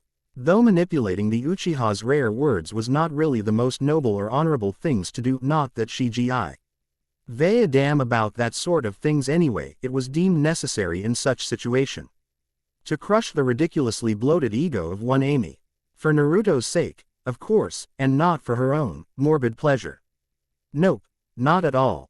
Satisfied that she had successfully convinced herself that she was doing the right thing, Ino's malicious smirk widened at the look of pure disbelief on the other girl's ashen face. Rolling the trolley away from the stunned girl, Ino tossed her head back and carelessly remarked, "Make sure I'm nowhere near you when you decided to badmouth Naruto. You might not be this lucky next time. It won't do to spoil perfectly good carrots just to shut you up." With a jaunty wave, Ino strolled off, humming happily to "Gotta Kill 'Em All." After picking up other items in her list and also some that were not, the salesgirls were staring funnily at Ino when she paid for them, mostly because she was gleefully giggling under her breath. Ino breezed out of the market with 2 large bags of groceries in her hands and a gigantic grin on her face. Amy was gone when she passed through the frozen food section, and Ino suspected with a chuckle that the girl must have fled the scene to mope around with her groupie. Hopefully Carrie had enough sense to not join them. It would be such a pity if Amy corrupted another innocent soul to do her bidding. Ino stopped to buy several sticks of her mother's favorite dango from a stall near the market and briefly contemplated of using them to bribe Saki into making some onigiri for the dinner. Anoshi was rather fond of her mother's onigiri, after all. It was after a couple of steps towards her house that the blonde girl eventually slowed down, taking shorter strides than the long ones she was used to, and stared thoughtfully ahead. It must be painful, she mused uncomfortably as she balanced the weight of her groceries and the small bag that held her dango. To be alone for that long. I have mom and dad, but those two, wonder how Yuto and Sasuke feel about going back to an empty home every day. Doesn't it hurt? Naruto had Iruka sensei, and me. I don't think Sasuke has any friend. Ino snorted at the thought. The prospect of the silent Uchiha offering his friendship to anyone was as far-fetched as Kakashi sensei giving up on Ika. Which was infallibly never. Well then, I'll be his friend. Both of them. See if they can shake me off even if they want to. I hope Naruto likes chicken soup. Ino was jolted roughly to reality when she bumped into someone. Oi! Watch where you're going, dumbass. Cursing ever so colorfully, the blonde girl staggered back, shaking her head, and tightened her grip on the grocery bags that were threatening to topple forward from the unexpected collision. She squinted on eye open, and her scowl immediately evaporated into a grin. Oh, it's you. Hyuga Hinata colored at Ino's recognition and dipped her head low. I'm sorry, Ino-san. I was too absorbed in thinking and didn't see you there. Never mind, it's my fault too. Shoulda watch where I'm going, nay. Ino chuckled good-naturedly and her grin turned mischievous. What are you thinking about anyway, Hinata-chan? It must be so important that you forgot to look around. The blush on Hinata's cheeks deepened. It's nothing, Ino-san. It was boys, wasn't it? The red was positively creeping into the Hyuga's eyes at the random guess, and Ino grinned in triumph. Call it a sixth sense if you must. Being her bossy self, gossips are too heavenly tempting sometimes. The blonde girl gave Hinata's rib a soft nudge and winked conspiratorially at the blushing girl. So tell me, who is this lucky guy? I don't. Is it Kiba? A horrified shake of head. No, yeah, he's too brash and stupid for you. Shino. The horrified head shake increased a level or two. Ino-san, please. The silent and mysterious type out then. There goes Sasuke. Don't understand why other girls dig that. They can be so annoying, ya know. I don't suppose you like fat guys, do you? I don't. Phew, not Choji then. You'll be frustrated anyway, he's already in love with food. Oh ho, is it Shika? It's Naruto. Ino blinked, and unknowingly gawked at Hinata, who was blushing so hard that she looked like she was going to get dehydrated from all the heat. Naruto, shuffling nervously on her feet, Hinata nodded, index fingers pressed together. A little hesitant and a lot embarrassed, the girl tilted her head up slightly and murmured, Ino-san is in the same team as Naruto-kun, right?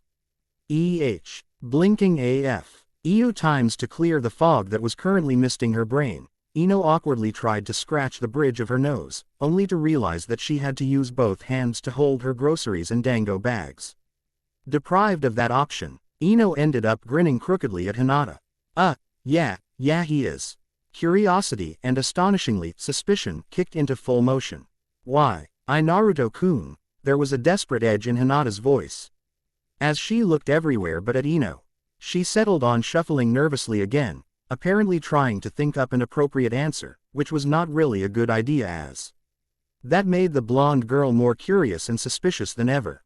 Ino was about to spew out another question when Hinata hurriedly ducked her head and said, I have to go. Kurenai sensei is waiting for me. See you later, Ino-san. And the Hyuga was gone in a blink of an eye. Ino mentally cursed. She had been blinking too much today. With a last glance at the direction that Hinata had disappeared to, Ino heaved a sigh of frustration and trotted back towards her house with more than a little mental burden from the brief encounter. She was this insert little space between almost pinching fingers close to pry open the secret. Whatever it was, Ino did know that Hinata was not really the brightest bulb around if it somehow involved feelings and general communication, but really, the pale-eyed girl had just became ridiculously incoherent. And Ino was just asking about Naruto, for Leaf's sake. Why would Hinata wait? Ino stood petrified in the middle of the road, chewing on her bottom lip. Hinata said that she was thinking about Naruto, which was unusual, and she blushed, redder than usual, like, red. Unusual too, because Ino caught her thinking about Naruto. Very unusual. Hinata plus Naruto plus insane blushing equals 2. The realization smacked Ino right at her face. Her eyes widened in horror. Hinata had a crush on Naruto. Whoa, too much information. Gathering her thought and wits, which had self-destruct and was scattered everywhere in her mind, Ino inhaled deeply.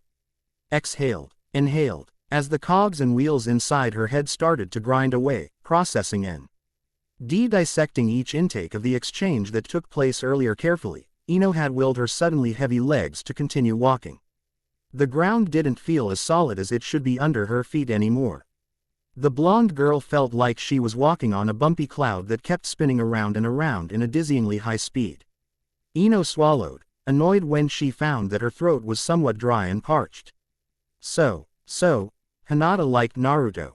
Did Naruto like Hinata too? Ino shook her head, her lips curling into a humorless grin. No, Naruto's too dumb to recognize deep affection from the Hyuga. Even if it wound of him wearing Kakashi sensei's face mask. And Hinata's too shy to confess her feeling to the boy. Which was good. No, it was bad, because Hinata should tell Naruto if she likes him so much. But would Naruto like Hinata back if she told him that? Ino's eyes hardened at the thought and she impulsively kicked a pebble out of her way, oblivious of its clatter against someone's wall. She just needed to kick something at that time. Not necessarily, but he might. Naruto might be too lonely and just, stupidly convinced himself that he likes Hinata too. When he really doesn't, shouldn't. Okay, that definitely didn't sound right. It was like she had gone all possessive on the blonde boy or something. Ino chuckled dryly, only to stop seconds after she had begun. Was she? Of course not, Ino whispered, kicking off her sandals at the back door of her house, ambling inside with her arms wrapped around the bags. She headed straight towards the kitchen, relieving her aching arms from the weight and grinned at her mother, who was rinsing her hands in the sink. Waving the dango bag at Saki, Ino cheerfully said, "Got you some dango." She had to stop thinking for now. Maybe later. Yeah, later. Much later. Saki turned off the faucet, leaning against the tiled counter and regarded her daughter with a small smile as she wiped her hands dry. "And what are you planning to do with those?" "Let's see." Ino tapped her chin with her finger, staring in mock thoughtfulness at the small bag of dango. How about I trade these with your infamous onigiri? Sounds fair. Your father really spoils you, chastised the dark-haired woman, sighing. She leaned forward and tried to reach for the dango, only to have Ino impishly dancing out of the way. Fine, I'll make the onigiri. Give them over already. Sheesh, Mom, I swear you got cranky every time dango is concerned. Be careful or Dad might get jealous, the blonde girl fibbed, taking one stick for herself and tossed the bag to the outstretched hand of her mother. Sinking her teeth into the sweet treat, Ino jerked her chin towards the general direction of the groceries and mumbled, I bought some natto and crackers. Choji polished them off the last time he came around. Hope you don't mind. Her mother was too engrossed with her dango to provide a reply. Preparing dinner proved to be a mixed blessing. Hen it helped kept unwanted things from Ino's mind for the entire evening, as the girl chattered happily over dicing the carrots and butchering her chicken. The latter was a real mess, and by the end of the task, Ino's chicken was no more than unidentifiable chunks of, well, chunks. Cooking was not really her strong point, but Ino enjoyed the occasional chances where she would spend quality time mirroring some slimy concoction that most of the times appeared out of thin air on Saki's face and was rewarded with jovial laughter instead of enraged shrieks. Saki was also content enough to agree to teach Ino how to make onigiri when the girl was not, to quote her mother, running around, saving Konoha from evil ninjas. When she finally left her soup to simmer slowly on low flames, Ino wiped her sweaty brow and tilted her head at her mother. I'm going up for a shower, the blonde girl announced, untying the soiled apron from her lithe form. She glanced at the clock, 10 minutes after 7. Dropping the apron into a laundry basket, Ino paused at the base of the stairs when she remembered something. Or more accurately, someone. Mom, I forgot to tell you that I invited Iruka sensei too. He'll be here with Naruto. Maybe it was a trick of the light, but for a split second, Ino could see the color on her mother's face drained like someone had sucked the blood away using an invisible syringe.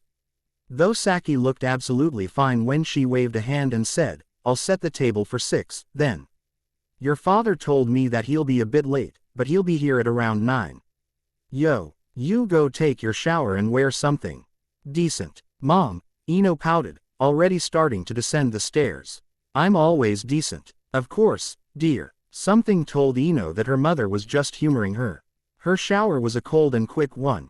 Ino couldn't afford to enjoy the luxury of a long, warm bubble bath with just 50 minutes to spare.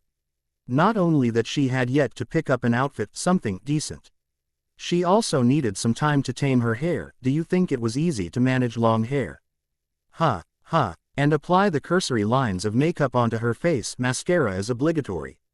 AGL. Ants at her alarm clock decreased the remaining minutes to a severe 32 minutes to the promised 8. Toweling her hair dry with a hand, Ino rummaged inside her closet for a long-sleeved purple t-shirt that she remembered buying sometime last month, or was it last year? She had already found a pair of black slacks to match the shirt. Now, if only she could find the damn thing. Flinging the damp towel aside, Ino groped blindly for a hairbrush on the table, knocking over a vial of perfume in the process. Almost nauseating, 1,000 roses, scent instantly filled her room. Shit. Ino abandoned her closet to sprang into the bathroom and snatched a small towel, darting to the spreading pool of pale pink liquid in a flash and swiftly cleaned the mess. She picked up the fallen vial, chucking it into the trash can beside her bedside table, and grabbed her hairbrush. Brushing a hand over her wrinkled slacks, Ino ran the hairbrush almost frantically through her hair. ND kneeled in front of her closet once again in search for the missing shirt. It was with some difficulty and a cart of curses that the blonde girl finally found said shirt inside a jammed drawer. She had to resort in using a kunai as a substitute for a crowbar to force open the stubborn drawer. Splinters of wood strewn unceremoniously on the floor, Ino slipped the shirt on and stood appraising LY before the mirror.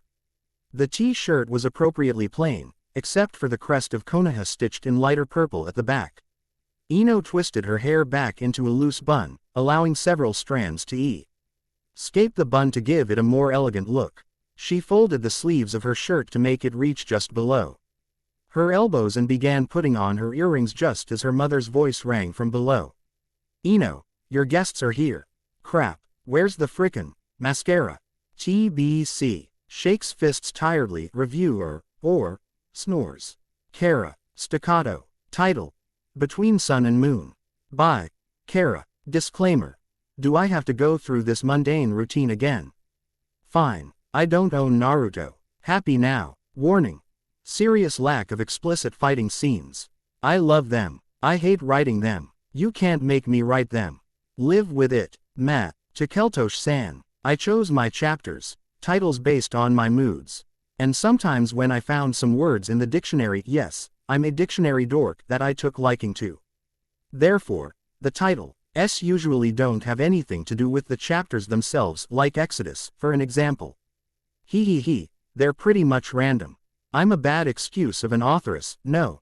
And school had already started, so updates will be scarcer than now. Maybe once a week, or two.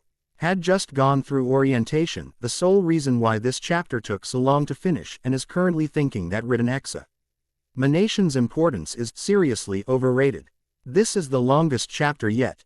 Enjoy, or not, whichever. Chapter 7.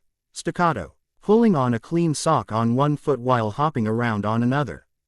Was not a very dignified situation that a girl could possibly hope to be found in, which Ino had the misfortune to experience firsthand. It also brought several unpleasant incident-prone possibilities into Ino's mind that would have proven to be too much of a hassle to handle at that particular time. Nursing a broken and swelling nose in front of her teammates and ex-sensei was not a welcoming thought at all. The overwhelming odor of the spilled vial of perfume was starting to nauseate the blonde, and Ino was forced to pause from her current dilemma, sing pair of her sock, to flung open the windows of her bedroom, allowing fresh night breezes to circulate inside the small room. The girl heaved a sigh of relief once the strong rose's scent started dissipating into cool air, before realizing that she only had one foot warmly socked and her right toes were wriggling happily on the cool floor. Damn it. The other sock turned up amongst her kunai collection, though why or how it ended up in there was a mystery to the blonde. She didn't remember stashing any part of her clothing with weaponry. Ino almost tripped on the edge of her bed as she rushed over to the mirror from her closet, nimbly dodging pieces of wood that would demand one hell of an excuse once her mother saw the mess, checking over her reflection for the last time. The girl impatiently rearranged the loose locks of her pale golden hair, tucking them behind her ears and tugging experimentally at her dark purple shirt. She smiled at the soft, cottony fabric of the shirt under her fingers. She knew that the shirt was a good bargain, though that one salesgirl was a total bitch when it comes to professional conduct. Inhaling deeply, Ino bolted out of her room and trudged downstairs, trying to keep her expressio neutral and attempting to look oblivious to the fact that she was a tardy host. She could always blame her dysfunctional watch for that. Ino-chan. Or maybe not. Naruto was wearing a short-sleeved light orange shirt, with two vertical black stripes that ran down from both shoulder lines and a red spiral dominating the front center of the shirt. His knee-length shorts were of a darker shade of orange and there were splatters of half-dried mud dotting its hem. He was not wearing his Konoha forehead protector for once and allowed his bright yellow spikes to fall messily over his forehead. Naruto had his trademark squinty-eyed, foxy grin plastered on his face as he greeted Ino at the hallway, literally bouncing from exuberance. The blonde girl suspected that if it weren't for one of Iruka-sensei's hands that were rested on Naruto's shoulder, the boy would have shot through the roof in his barely contained excitement. Ino couldn't help but to grin back, her tense muscles relaxing ever so slightly at the sight of Naruto. Hey, Naruto. She turned to grin at the brown-haired Chunin behind her teammate. Iruka-sensei, glad you can make it. The academy teacher had donned a simple light blue kimono with intricate wave patterns stitched onto the fabric by luminous silver thread and was handing over his black haori to a smiling Saki. Ino noticed that her smile was kind of strained, she couldn't really tell. Saki was one of those people that was not easy to read even if you've lived with her for practically forever, and that she kept shooting wary, almost discreet glances at Naruto. Ino was pretty much beginning to feel unreasonably annoyed when Iruka-sensei flashed one of his incredibly warm smiles at her and said, I can't possibly decline your invitation, Ino. Naruto would. They dragged me all the way here if I did. Sensei, said boy whined through the red stain that was spreading across his tanned cheeks, pouting huffily at his treacherous teacher. Ino snickered softly and smirked. I knew that bottomless pit you call stomach couldn't resist the free meal temptation, whisker face. As she playfully punched the blonde boy's belly, who dodged and stuck out his tongue at Ino. She finally realized that someone was missing. Tilting her head to scrutinize the otherwise empty hallway, she asked, is Sasuke late? I thought he'd be here by now. He's outside, Naruto retorted with a snort. I bet that sullen bastard's waiting for someone to personally remove his shoes for him or something. Iruka-sensei bopped the back of Naruto's head rather painfully, offering an apologizing half-smile at Saki and Ino. Ignoring the boy's muffled indignant outburst, the Chunin said, maybe he's just feeling shy. It must have been a while since he was last invited over for a dinner. Though I was actually very surprised as how you succeeded to convince him to come, Ino. Sasuke-kun had always been averse to socializing before. That's my secret. She tossed her head back in mock arrogance, winking at Naruto, and took a step towards the door. I'll go get him. Give me a minute, okay? Let me show you the kitchen, Saki prompted, smiling graciously at her daughter's guests. She was wearing a kimono herself, pastel yellow in color, and was plain except for occasional pink cherry blossoms petals. I've brewed a pot of tea and the dealer told me that this month's harvest is exceptional. Of course, agreed Iruka-sensei, already walking after the dark-haired woman. He halted to a stop when he saw that Naruto was hesitating. Well, aren't you coming? The blonde boy grinned awkwardly and scratched the back of his head. I think I'll go with Ino-chan and help her drag Sasuke bastard inside if he's being the usual ass. Can I? The Chunin's face broke into a wide smile. Sure, I'll accompany Yamanaka-san until you two fetch Sasuke-kun. Oh, come on already, interjected Ino, swinging the door open. Sasuke's going to freeze his butt outside there if we don't hurry. It's not that cold, Naruto rebutted. Sides, I'm sure he is colder than anything that the weather can dish out. That earned him a smack from Ino. Stop hitting me, will you? Grumbled the genin, rubbing his abused head. I'm gonna hold you responsible if I'm shorter than other people by the end of this year. Ino chuckled and flippantly pointed out, I think it's the ramen that made you short, idiot. You should eat a more balanced diet instead of gorging down noodles soaked in hot water every day. I'll let you know that I drink milk too. A lot, huffed Naruto in defense, already stepping outside to join Ino. He shivered slightly as a cold draft shook nearby bushes, wrapping his arms around his small frame. And I hate all that healthy stuff. They taste funny. The only thing that's funny around here is your non-existent brain, dead last. Sasuke was standing near the picket fence that surrounded a small patch of land, staring down at a cluster of red and purple blossoms with his hands shoved inside the pockets of his white shorts. He was wearing another one of those high-collared shirts that he seemed fond of, only that this one was black instead of the usual dark blue. The dark-haired boy had also ditched his forehead protector and that thing he wore on his arms, though it did little to change his overall appearance. His face was impassive, and he didn't even bother to look up from the flowers when he had first spoken out. Ino scowled as she had to physically restrain Naruto from jumping the Uchiha then and there. They would never RN to tolerate each other if they continued on like this. What are you doing here? The blonde girl growled, tightening her hold on Naruto's shoulder. Everyone's waiting for you. I was just thinking, why did you ask me to come? Ino sighed, exasperated. If there's one thing that the girl couldn't understand about Sasuke, it was the way the Uchiha's brain overworked. It was as if the boy was hell-bent on making even the simplest thing complicated solely for the sake of complication itself. And fulfilling his daily demand of angsting. I invited you over to eat, not to think. What's the point of standing there, glaring at my flowers and brood about really stupid stuff? Are you retarded? Sasuke had the grace to look offended at that. We're wasting precious time here. There's food inside. Naruto angrily cut in, face scrunched up in annoyance. He had stopped struggling and had crossed his arms against his chest. You might not appreciate good food, but I do.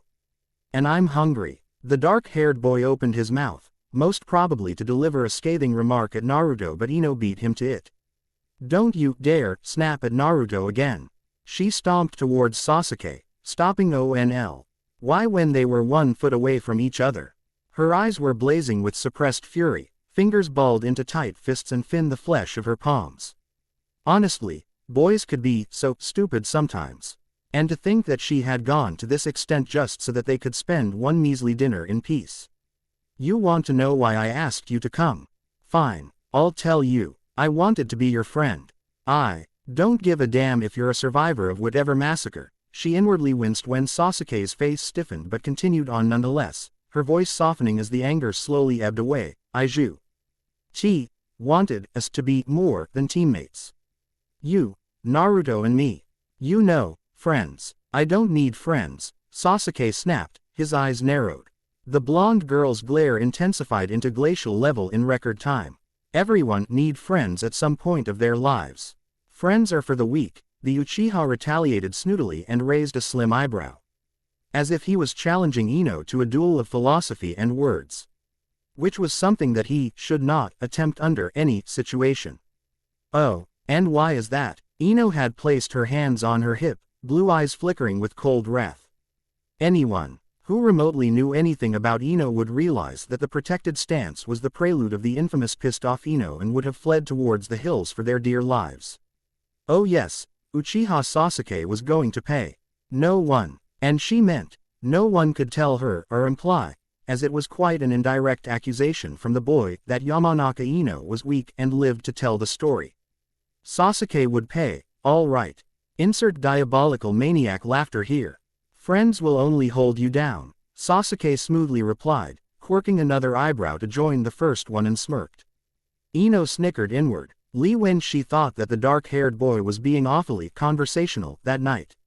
Maybe she could provoke him more in the future to get Sasuke to open up to them. That is, after she's done icking some sense and respect to her into him. And after he stopped yakking uncharacteristically away.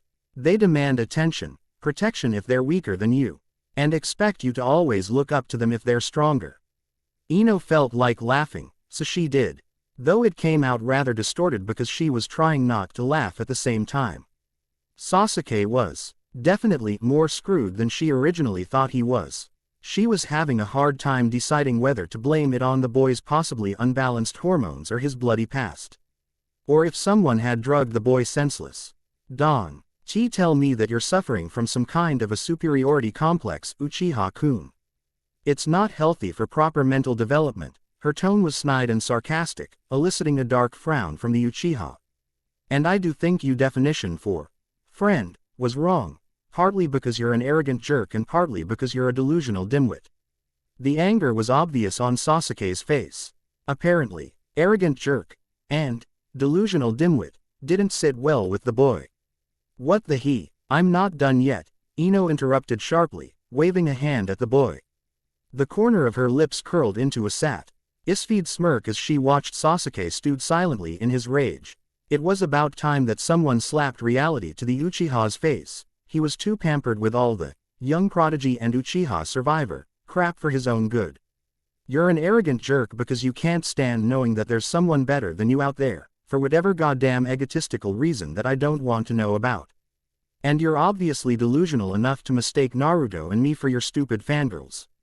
We don't need you to protect us like some damsel in distress, damn it. Friends protect each other. We've got your ass covered if you somehow decided to plunge headlong into shit trouble, and it'd be great to know if you'd do the same for us. I don't need anyone saving me or my ass." As always, Sasuke managed to fabulously miss the main point and somehow took her little speech as an insult to his profound masculinity and ability to pull his own fat out of the fire. It was staggering, actually. The level of plain idiocy and ignorance that Sasuke could pull off sometimes, considering how he was worshipped as a frickin' genius by more than half of the academy and possibly Konoha too population. The only thing that must have been bigger than his ego was probably the whole continent itself. She warily eyed the glaring Uchiha, mentally calculating how long she could calmly speak to him before she resorted to yelling her lungs out and started hurling insults and solid objects at the boy. After a moment of various equations, subtractions and quadrupling everything into massive proportion of unintelligible numbers in the end. Ino abandoned the mental calculus as the thing failed to make sense to her anti-calculus, therefore, average and normal mind.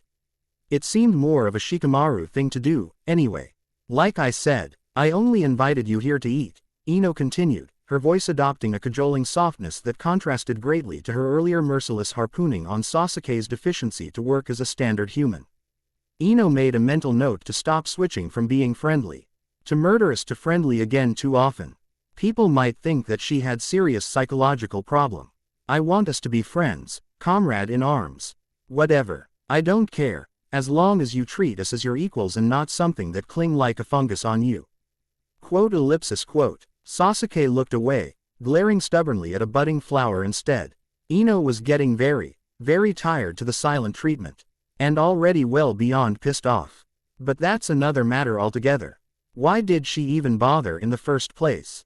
You know what, forget it. She shook her head in resignation, turned on her heels and rubbed her forehead with her fingers. You can go home if you want to. I'll tell Iruka-sensei and mom that you've got a headache or something.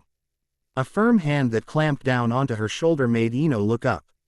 Naruto was staring at her, a grim expression clouding his usually annoyingly cheerful face. She had, quite conveniently, forgot that he was there when she yelled at Sasuke, but at that time, Naruto didn't look too upset after being ignored by his two bickering 99% Ino and 1% Sasuke teammates. There was something different about the way he stared at the blonde girl that made her shiver, despite the absence of cold wind. He gave Ino a tight smile, before unexpectedly narrowed his eyes at the stoic Sasuke and growled through gritted teeth, I'll really kill you if you walk away. Now, Naruto, Ino-chan only wants what's best for the team, bastard. Sasuke tilted his head up and sneered at the blonde. I know what's best for myself, dead last. You shit-eating bastard. For the second time that night alone, Ino had to pull Naruto back, who had his fist clenched and aimed at Sasuke. It was easier said than done, seeing that Naruto was stronger than her and his anger only served to feed that abominable strength of his. Naruto, stop it. The struggle ceased immediately, albeit reluctantly. She panted from the effort to stop the boy, wiping the fine sheet of sweat from her forehead with the back of her hand. Ino scowled at Sasuke, before staring at the sulking Naruto in front of her. Let's go inside. Iruka-sensei's going to get worried if we take too much time out here. But Sasuke bastard, let him go. She shot the Uchiha a weary glance and started walking towards the back door. Naruto scrambled on his feet and caught up with the girl, just as Ino spun on her heels and said, Sasuke, I'm sorry I forced you to come. I won't tell anyone about that, you know what. She paused to chuckle sardonically. If that's what you're worried about. The dark-haired boy tensed, though he eventually turned and stalked away into the devouring darkness. Naruto rumbled as he watched the disappearing figure and asked, what was that all about? Ino smirked and tossed her head back, opening the door. None of your business, urchin head. She had never known that arguing with Naruto could be so blissfully distracting. Where's Sasuke-kun? Questioned. E2 had quarreled their way into the kitchen.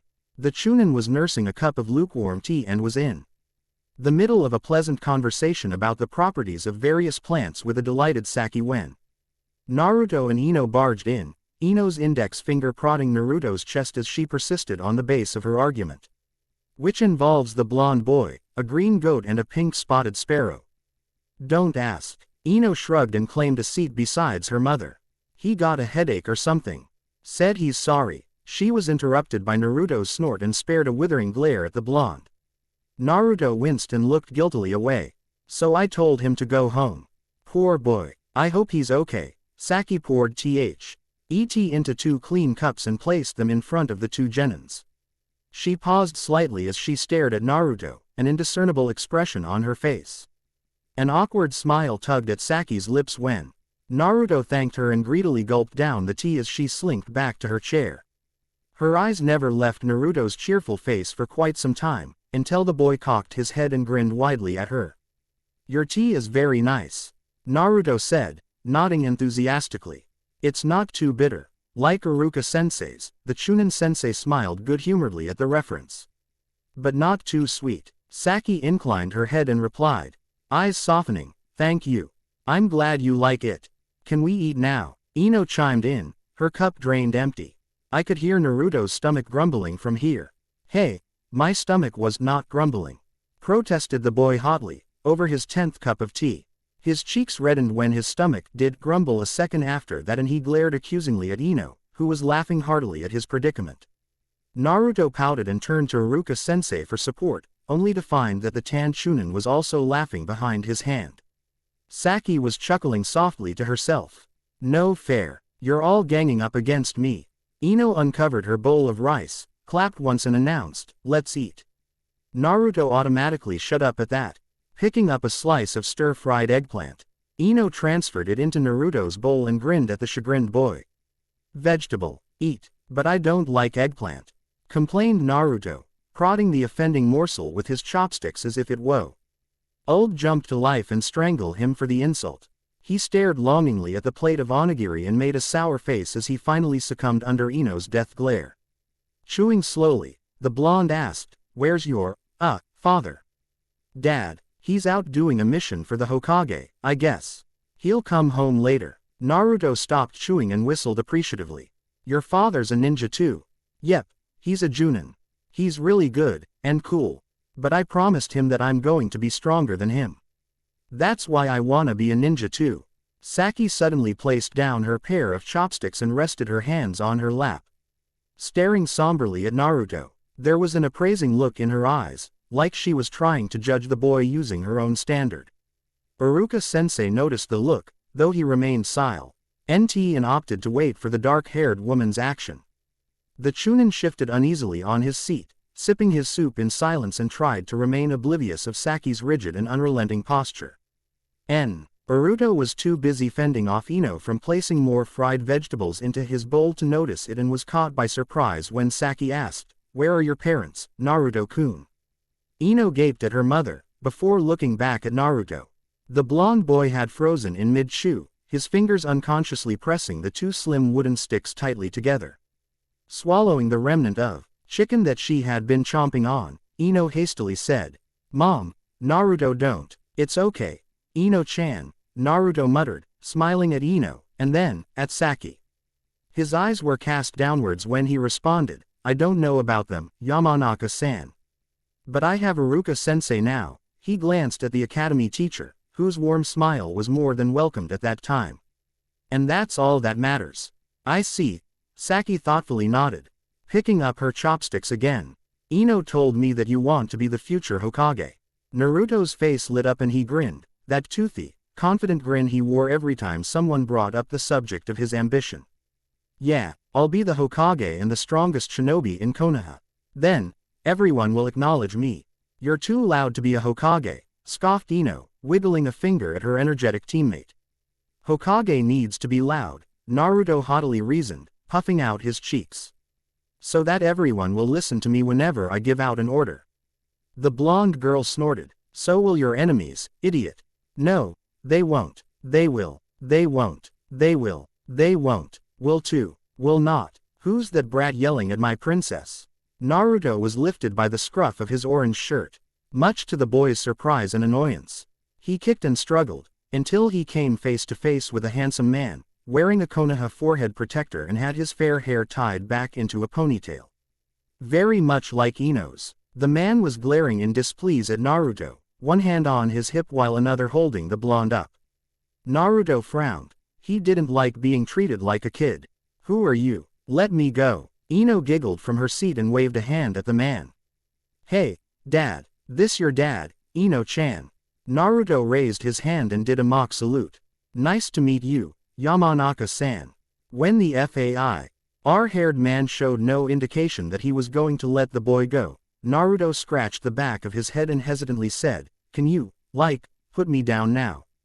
Please. You were yelling at my daughter, accused Inoshi. His eyes narrowing. It was clear that he had switched from the shinobi of Konoha mode to the overprotective father mode as soon as he had stepped into the house. Yeah, well, she started it. Naruto indignantly pointed out, jerking a foot at the still giggling Ino. Inoshi turned to face his daughter. Did you, princess? Nope. She shook her head, shoulder shaking. I was just telling him the truth. Hear that? She was telling you the truth, the Junin spat out at Naruto, who cringed and glared at the source of his current mishap. The girl merely shrugged and nibbled on an onigiri, sharing chuckles with Iruka-sensei and her mother. If I found you yelling at my daughter again, here, Inoshi cracked his knuckles threateningly and Naruto gulped. You'll wish you've never been born when I'm done with you. Naruto was brusquely dumped onto his chair after the threat was delivered. Inoshi glared at the blonde boy and settled on a seat at the head of the table. He beamed at his guests and asked Ino, "Where's your teammates, princess?" Sasuke had gone home because he had a headache and you've just scared the shit out of Naruto, Dad, the girl replied with another chuckle. Although Ino knew that it was not nice to laugh at Naruto, after all, wasn't it her fault that her father bullied the boy in the first place? But it was just too funny to miss out. She'll just treat the poor boy to ramen later then. But remembering Naruto's demon-like appetite, Ino crossed the idea at once. That's that Naruto. The Junin exclaimed in disbelief, arching an eyebrow at the blonde boy, who was mumbling and muttering darkly into his rice. He turned to look at Iruka-sensei and bashfully laughed out loud. I thought that brat is Iruka's son or something. Erupted into a fresh fit of mad giggling, Saki not too far behind. Iruka-sensei was staring in horror at Inoshi. Naruto had choked on his mouthful of rice and chicken and was pounding at his chest. Inoshi-san, I'm not even married yet, admonished the Chunin sensei, a pretty shade of pink clinging stubbornly onto his cheeks. The Junin grinned apologetically and waved a hand. Sorry, you know how it is, Iruka-sensei. Us ninjas and our secrets.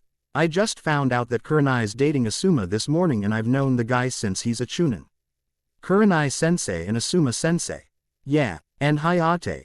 Inoshi caught his wife's warning glare ably into a fist. He leaned forward, critically scrutinizing Naruto like he was seeing the boy for the first time. He's a bit short for his age, isn't he? And loud, supplied Ino from the sideline, sticking out her tongue at Naruto.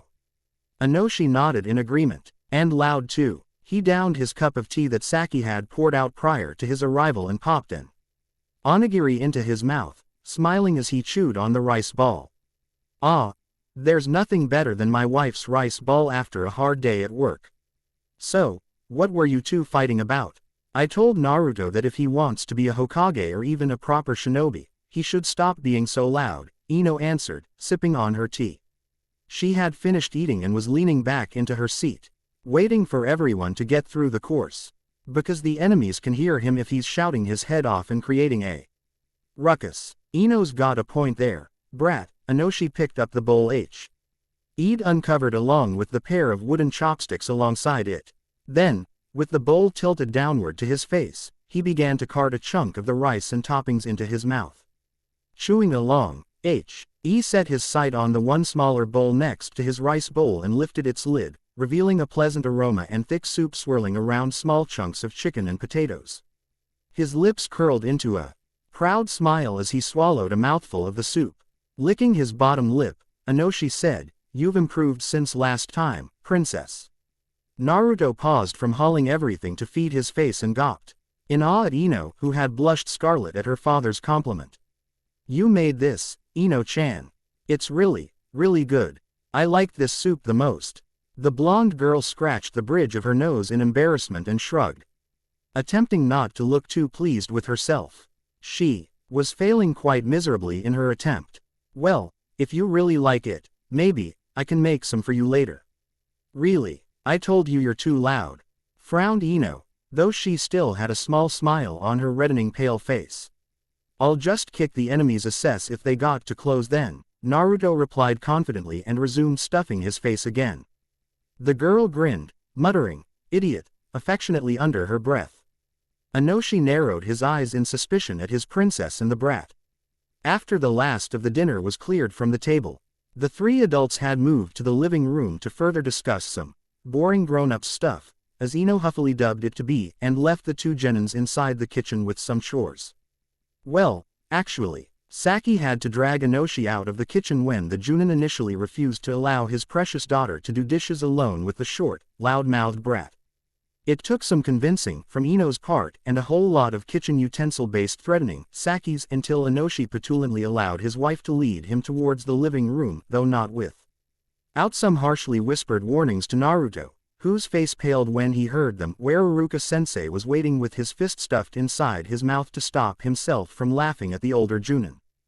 "Don't mind Dad," Ino mumbled, placing the dishes into the dishwasher and set the timer. She tied the top of a black plastic bag that held the leftover of their dinner into a knot and tossed it inside a dustbin at one corner of the kitchen, before turning to face Naruto. The boy was happily chewing on another onigiri, sitting on a chair with his right leg propped on his left knee. Ino fetched 2 glasses from the shelves, opened the fridge with one foot and took out a bottle of fresh orange juice. She placed the glasses onto the table in front of Naruto and filled them halfway with the orange liquid. "He still thinks of me as his little girl now and then, especially around boys. I think he's growing senile."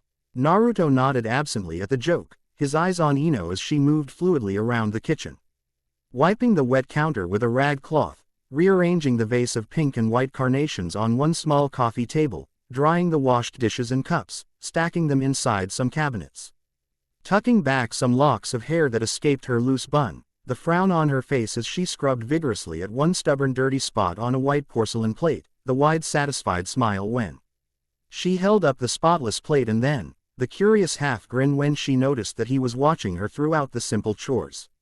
The blonde boy chuckled ruefully when Ino quirked an eyebrow questioningly, reaching out for the glass of juice to give him an escape from her impending probing.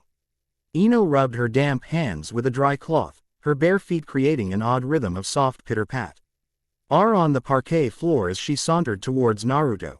When Naruto tried to take another swig from the glass, he was dismayed to find it empty, and that Ino was seating across the table, tapping her carefully manicured fingers onto the wooden surface of the dining table. "Well," the boy lifted his head and asked, with all earnest, "the things you said to Sasuke bastard, did you mean it?" Ino's eyebrows furrowed into a frown, as she tried to remember the details of her little fight with the Uchiha. Coming out with only scratches of it, the girl pursed her lips. "Which one? About we being friends?" Naruto willed himself to continue peering into his teammates' eyes, into that different shade of blue than his. But he liked them. Ino's eyes reminded him of the color of sky when he first met Iruka-sensei. It was going to rain. Maybe a storm too, and the blue sky was vaguely covered with a stretch of gray clouds. Bluish gray, just like Ino's eyes. "Did you mean it?" "Of course I do," she replied, in a certain, confident tone that made him felt stupid for even doubting her words. Ino cupped her face with her open palms, her elbows supporting the light weight. "Why do you ask?" He looked down at the glass in his head, the transparent mirror reflecting his whiskered face. And he remembered Mizuki-sensei's ruthless words. Naruto inhaled deeply, stroking the smooth glass with his calloused thumb. "I've never had a friend before." "So?" The boy blinked at Ino, who was frowning at him. She waved her hands wildly in the air, gesturing something. "The past's the past. Now is what matters, right?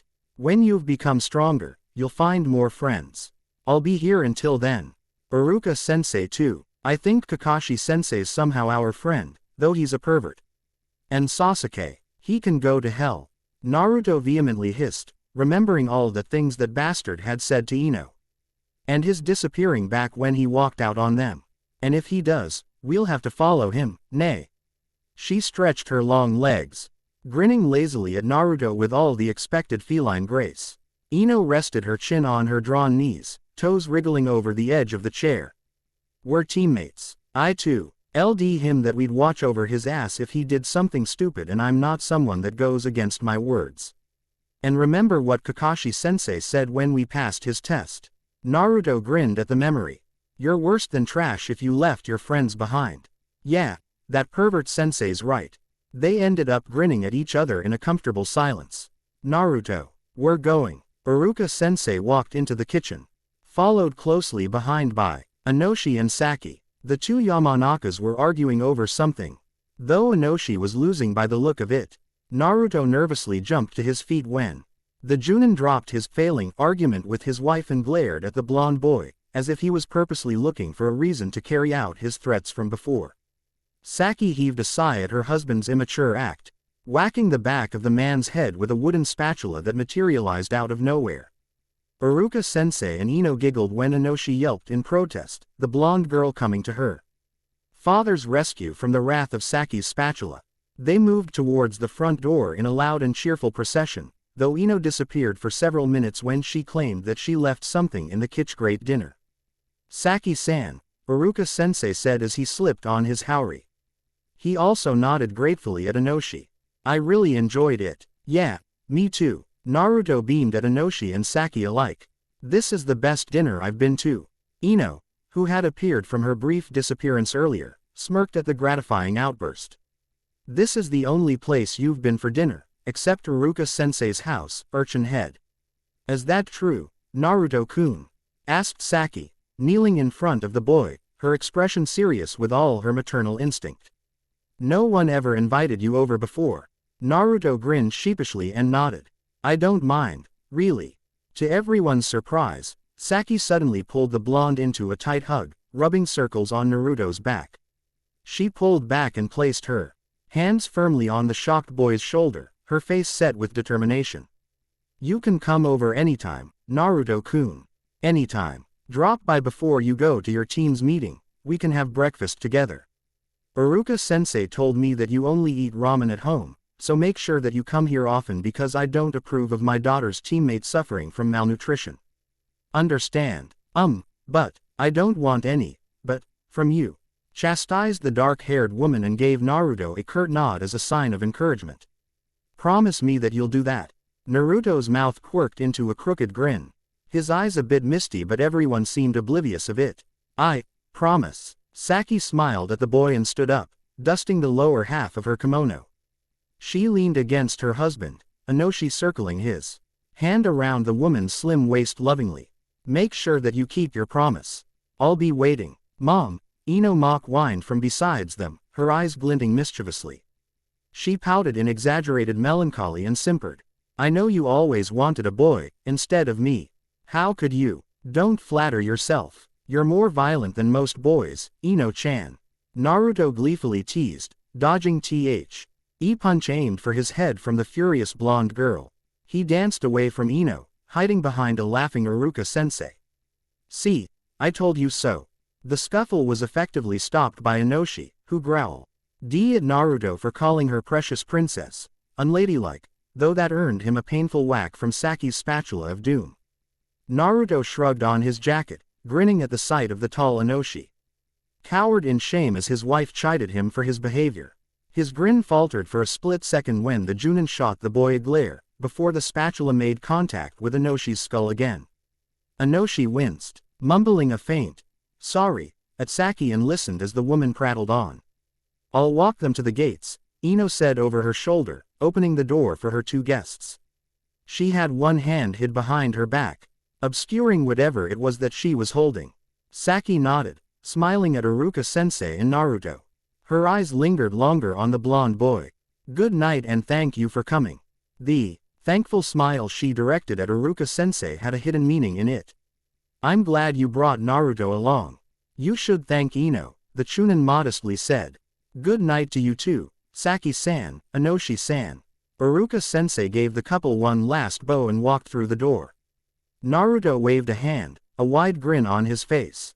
Thanks for the food, see you. When they reached the gates that separated Ino's house from the main road, the girl thrust a small box towards Naruto, who blinked and almost dropped the cloth-covered, lacquered wooden box in surprise. What's this? Onigiri, Ino answered simply, a badly covered anxious smile gracing her lips. I made those this evening. They're not as good as Mom's but I'm still learning. As Naruto gave the Ino's lean figure a last wave, he thought that she looked very pretty. With her wind-ruffled hair and wide, sincere smile. And of course, what he liked most about Ino was her blue-gray eyes. Naruto smiled and held onto the small box like it was the most precious thing he had ever received. TBC. Review or, wait, is that a flying chipmunk? Catch it, Kara, Anarchist. Title: Between Sun and Moon. By Kara. Disclaimer. Do I have to go through this mundane routine again? Fine. I don't own Naruto. Happy now. Warning. Serious lack of explicit fighting scenes. I love them. I hate writing them. You can't make me write them. Live with it. I apologize for the extremely late update. I have been the latest victim of the infamous CLS, chronic laziness syndrome, attack. The word, procrastinate, seemed to have taken control of my mind, and I have been unconsciously avoiding double-clicking my fanfics in progress folder. Such stronghold this hardly curable disease had on my poor person. To those who are asking, demanding when the Naruto action will start. Let me explain something about this FIC. I intend to take things slowly, building up the plot that I have in mind and the characters' personalities. This process is going to take some time because, to tell you the truth, I dislike fics where the main objective of the writer is to toss in a well-liked pairing and screw around with the characters so that they will reese. I've reviews solely for the sake of the pairing. I'm not saying that this is a wrong thing to do. We are, after all, entitled to our own opinion. But it kinda makes the pairing go stale after some time. Did I make any sense? Do I look like I care? Chapter 8. Anarchist. Ino waited until Iruka-sensei and Naruto's figures disappeared into the looming darkness, before walking back towards the porch of her home. She sighed, rubbing her knuckles against her eyes tiredly, and opened the front door in sluggish deliberation.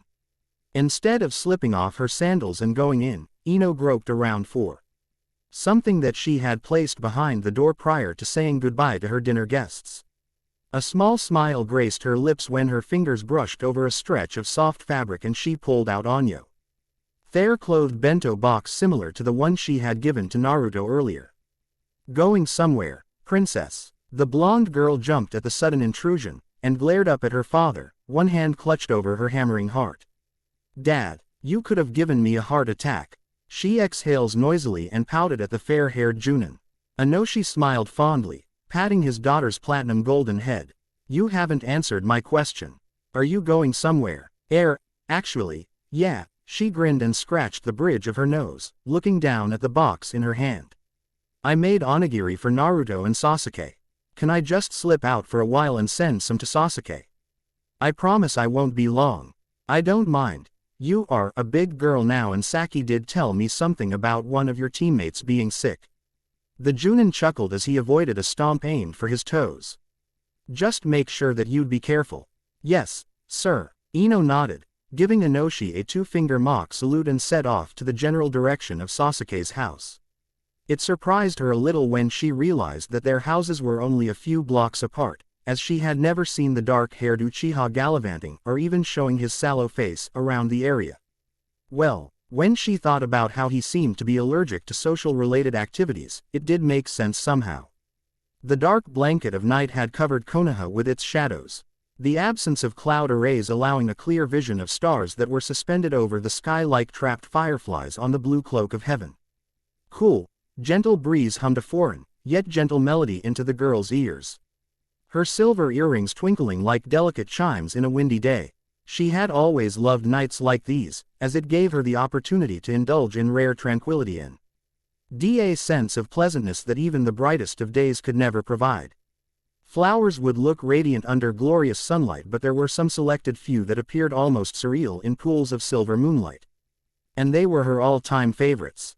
Ino tilted her head to study the winking stars overhead, recalling names of various constellations from a book on astronaut had gave her for her 10th birthday.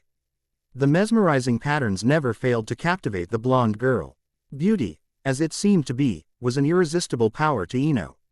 But nights like these also make her think more than she usually did.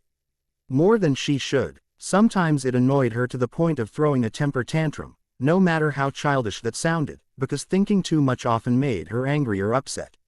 Sometimes, she would subconsciously analyze her past mistakes, little blunders or occasional slips of tongue, and while she could put up a brash and confident front before everyone else, acting like she didn't care, it would be downright stupid to lie to herself.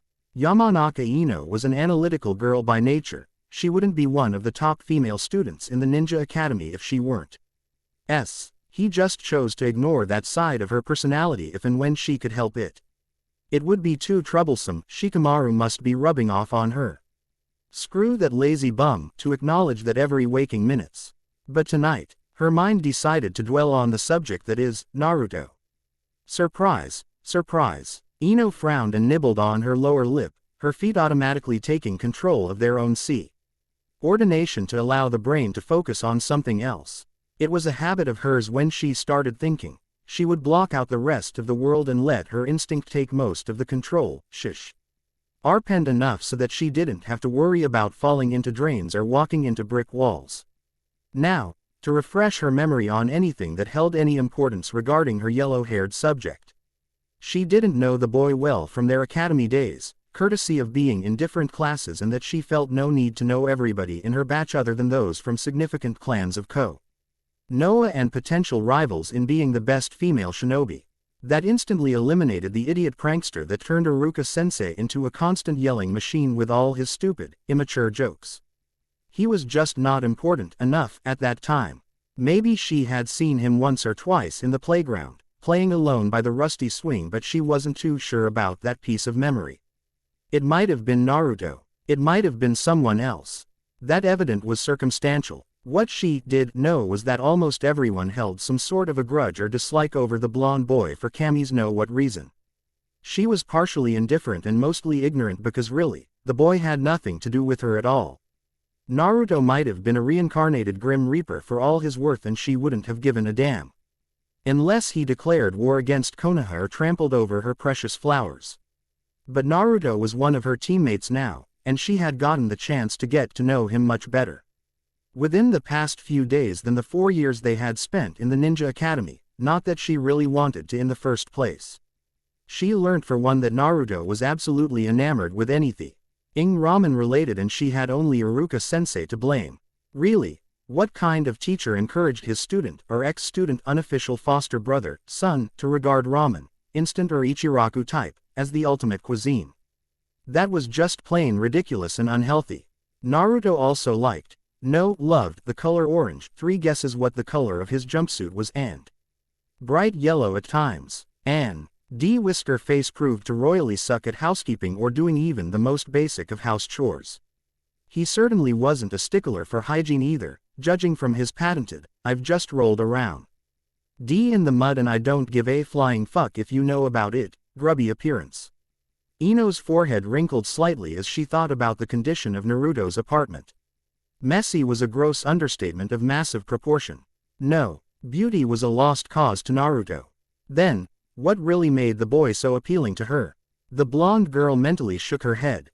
No, not appealing. Just curiosity. Yeah, that's it, curiosity. Good, safe curiosity. Not appealing. Definitely not. Ino grimaced as some unknown inner voice from some unknown inner depth of her mind vilely snickered at her mental argument. She would have to hunt down and massacre that inner voice later, whatever it was. It wouldn't do to have a bodiless entity floating around her head and messing with her trains of thoughts. Especially one who had the guts to snicker at her in her own mind. And damn it, she was getting distracted again. Sighing, the long-haired girl checked the almost deserted street to ensure that she was indeed going to the right way and that there was no random homicidal nin that would jump out of the trimmed bushes alongside the paved road and attack her for the small box of onigiri. The thought made Ino laugh softly, the sound filtrating through the silence that hung like mist in the air. A couple of teenagers hurried past her, the red-haired girl clinging blissfully onto her lanky boyfriend's arm. Both sharing a long green scarf that went around their throats and made them appear even closer than possible. Ino eyed the pair enviously, before pouting and stalked ahead. So what if she didn't have a boyfriend? It's not like she needed to cling on some random guy like that foolish girl. That'd be pathetic. And didn't they know that red and green are out of season now? They looked like a cheesy couple out of a bad Christmas romance flick. And no, she didn't watch those corny movies. Humph. As Ino turned around the corner that would take her into Sasuke's compound. She was taken aback when she saw a suspicious silhouette slowly inching away from a rather thick clutter of rose bushes towards an opened window on the ground floor. Her shinobi senses kicking in, the blonde girl noiselessly placed the bento box onto the pavement and moved her right hand to the general direction of her weapon pouch, only to remember that she was not dressed up for battle that night. She even forgot to grab a warm jacket in her way out. Cursing under her breath, Ino carefully weighed her chances as the dark figure paused in its track, blending in with the shadows provided by the many trees surrounding them. She was unwillingly impressed by the display of stealth but noted with curiosity that the figure was sporting a spiky-like hairstyle, and that she saw flashes of orange when the figure tiptoed past the opened window. Orange. Arching an eyebrow, Ino stepped out of her own hiding place, her arms crossed against her chest. "Is that you, Naruto?" The mysterious silhouette froze on spot, and slowly turned its head towards Ino. She had to resist the urge to slap her forehead, or better yet, the boy, when she saw the sheepish grin on the whiskered, tan face that greeted her. Picking up her little box, Ino furrowed her eyebrows into a dark frown, effectively masking her curiosity as well, and stomped towards Naruto. The boy was fidgeting on his feet, though his eyes shone with determination when they defiantly locked gazes with Ino's. "Whatcha doing? Ino-chan, I should be the one asking you that," retorted the Yamanaka, tapping her sandaled foot expectantly onto the ground. "I thought Iruka-sensei had already walked you home." "Yeah, he did, and he told me to sleep early 'cause we have a meeting tomorrow." Naruto scratched the back of his head, his eyes darting towards the front door of Sasuke's house. "But I need to, talk with Sasuke Sasuke about something." Ino felt her left eyebrow began to twitch. "Really? Who was this boy joking? You're not going to fight with him again, are you?" His blue eyes flashed with obviously faked indignant. "Course not. Are you trying to lie to me, Naruto?" Ino cracked her knuckles, pure malice lacing her words. If there was one thing that she absolutely despised, it was liars and lovesick fools. But that was just her little idiosyncrasies. "No." The boy glared at the door for the last time before turning his full attention on Ino. His shoulder sagged slightly under her fierce glare and he whined. Here was no mistaking the contempt in Naruto's voice, nor the more than little fury in the tone. Naruto regarded his female teammate with narrowed eyes, fingers clenching into tight fists. "He made you upset." Ino was startled to find that Naruto cared that deeply about her feelings. More so than the fact that the boy had somehow learned how to sneak around somebody's house with near-perfect stealth, being the loud person that she thought he was. Torn between feeling touched, he's concerned about me, or angry, who does he think I am? Some over-emotional twit. Ino settled on being annoyed. Yep, annoyed is good. Annoyed made her unconcerned about his concern on her feelings. Annoyed gave her a perfectly good reason to ignore the blush that was threatening to spread over her pale cheeks. Annoyance is godsend. Mental ranting done, she coughed awkwardly to cover her brief, shocked, startled, surprised and other words synonymous to these mentioned three, silence and shifted the clothed box to her other hand. That brought Naruto's attention to the bento onigiri stacked box. His eyes hardened at the sight and he bitterly asked, "That for Sasuke bastard?" Yeah." She stared down at the box, noticing that Naruto was also doing the same. Her lips curved into a lopsided grin as she tilted her head to survey the dark house. "I don't know about giving them to him tonight though, I think he's already asleep." "It's her hard to sleep when you two are arguing besides my bedroom." Ino almost jumped in surprise when a head detached itself from the shadow, pale hands nonchalantly crossed on the window ledge, supporting shirt-clad shoulders and of course, the head. Uchiha Sasuke was wearing an annoyed expression. "Annoyed is good," chanted Ino mentally, and had his piercing, almost a glare gaze directed to her. If looks could kill, he would have succeeded in turning the blonde girl into a pile of goo-ish human waste in just 5 impressive nanoseconds. However, much to Sasuke's chagrin, he was yet to be able to execute the deadly glare of death move, leaving Ino pretty much alive and happy. "Thank you very much." She cocked her head to a side, attempting to appear innocent and perky to further annoy the already annoyed dark-haired Uchiha. "Sasuke-kun, here." She fluttered her long eyelashes for effect and held up the box of onigiri in her hand with a shrill giggle. "Look what I have for you." Naruto, who was standing behind Ino, had a fist inside his mouth to stifle his laughter. "What do you want?" snapped Sasuke, his eyes narrowing into slits and obviously not enjoying the show. He was not amused. Not amused at all. Killjoy. Pushing back the little fangirling act for future use, Ino said, "You missed dinner and I felt bad for yelling at you." She was sorely tempted to say, bulldozing your massive ego. But thought better than adding salt to the existent injury. They were teammates. And she really wanted to make amends. She was the one who started the fight, after all. Though he didn't have to be such a bastard over it. So I brought you something. And I'm here to punch your face if you dare to refuse Ino-chan's onigiri, Naruto interjected curtly, any trace of earlier mirth evaporated into cold, hard anger. It was slightly unnerving to see the usually cheerful blonde to sound so oddly intimidating, but Ino found it to be attractive. Like she was slowly being exposed to the other sides of Naruto. And no, it was not appealing. Just her goddamn curiosity, damn it. The girl shrugged and grinned widely. Yeah, what he said. Sasuke eyed the cloth-covered box for a while, before an indiscernible blush started making its way across the pale boy's cheek. The corner of his mouth twitched slightly and he pushed himself away from the window ledge. He stared at Ino and said, "Do you want to come in?" Hey, what about me?" chimed in Naruto, waving a fist in the air and jumping around like an agitated monkey. The dark-haired Uchiha spared him a glare. "I don't want you inside my house or anywhere near me. Your stupidity might be contagious." Seeing that another war was about to take place between the two boys, Ino sighed and smacked her teammates' heads. At the same time, stupid childish competitiveness. Stupid boys. Shut up, you two. Thanks, Sasuke, but no thanks. I told Dad that I'd be quick. Besides, it's already late and I need to wake up early tomorrow. She handed the box to Sasuke, who took it with a sour look on his face and another glare at the general direction of Naruto. "And I'm sorry for, saying what I said before." Sasuke's yes narrowed again, and Ino fleetingly thought that if the boy were not careful, he would have slanted eyes when he's older.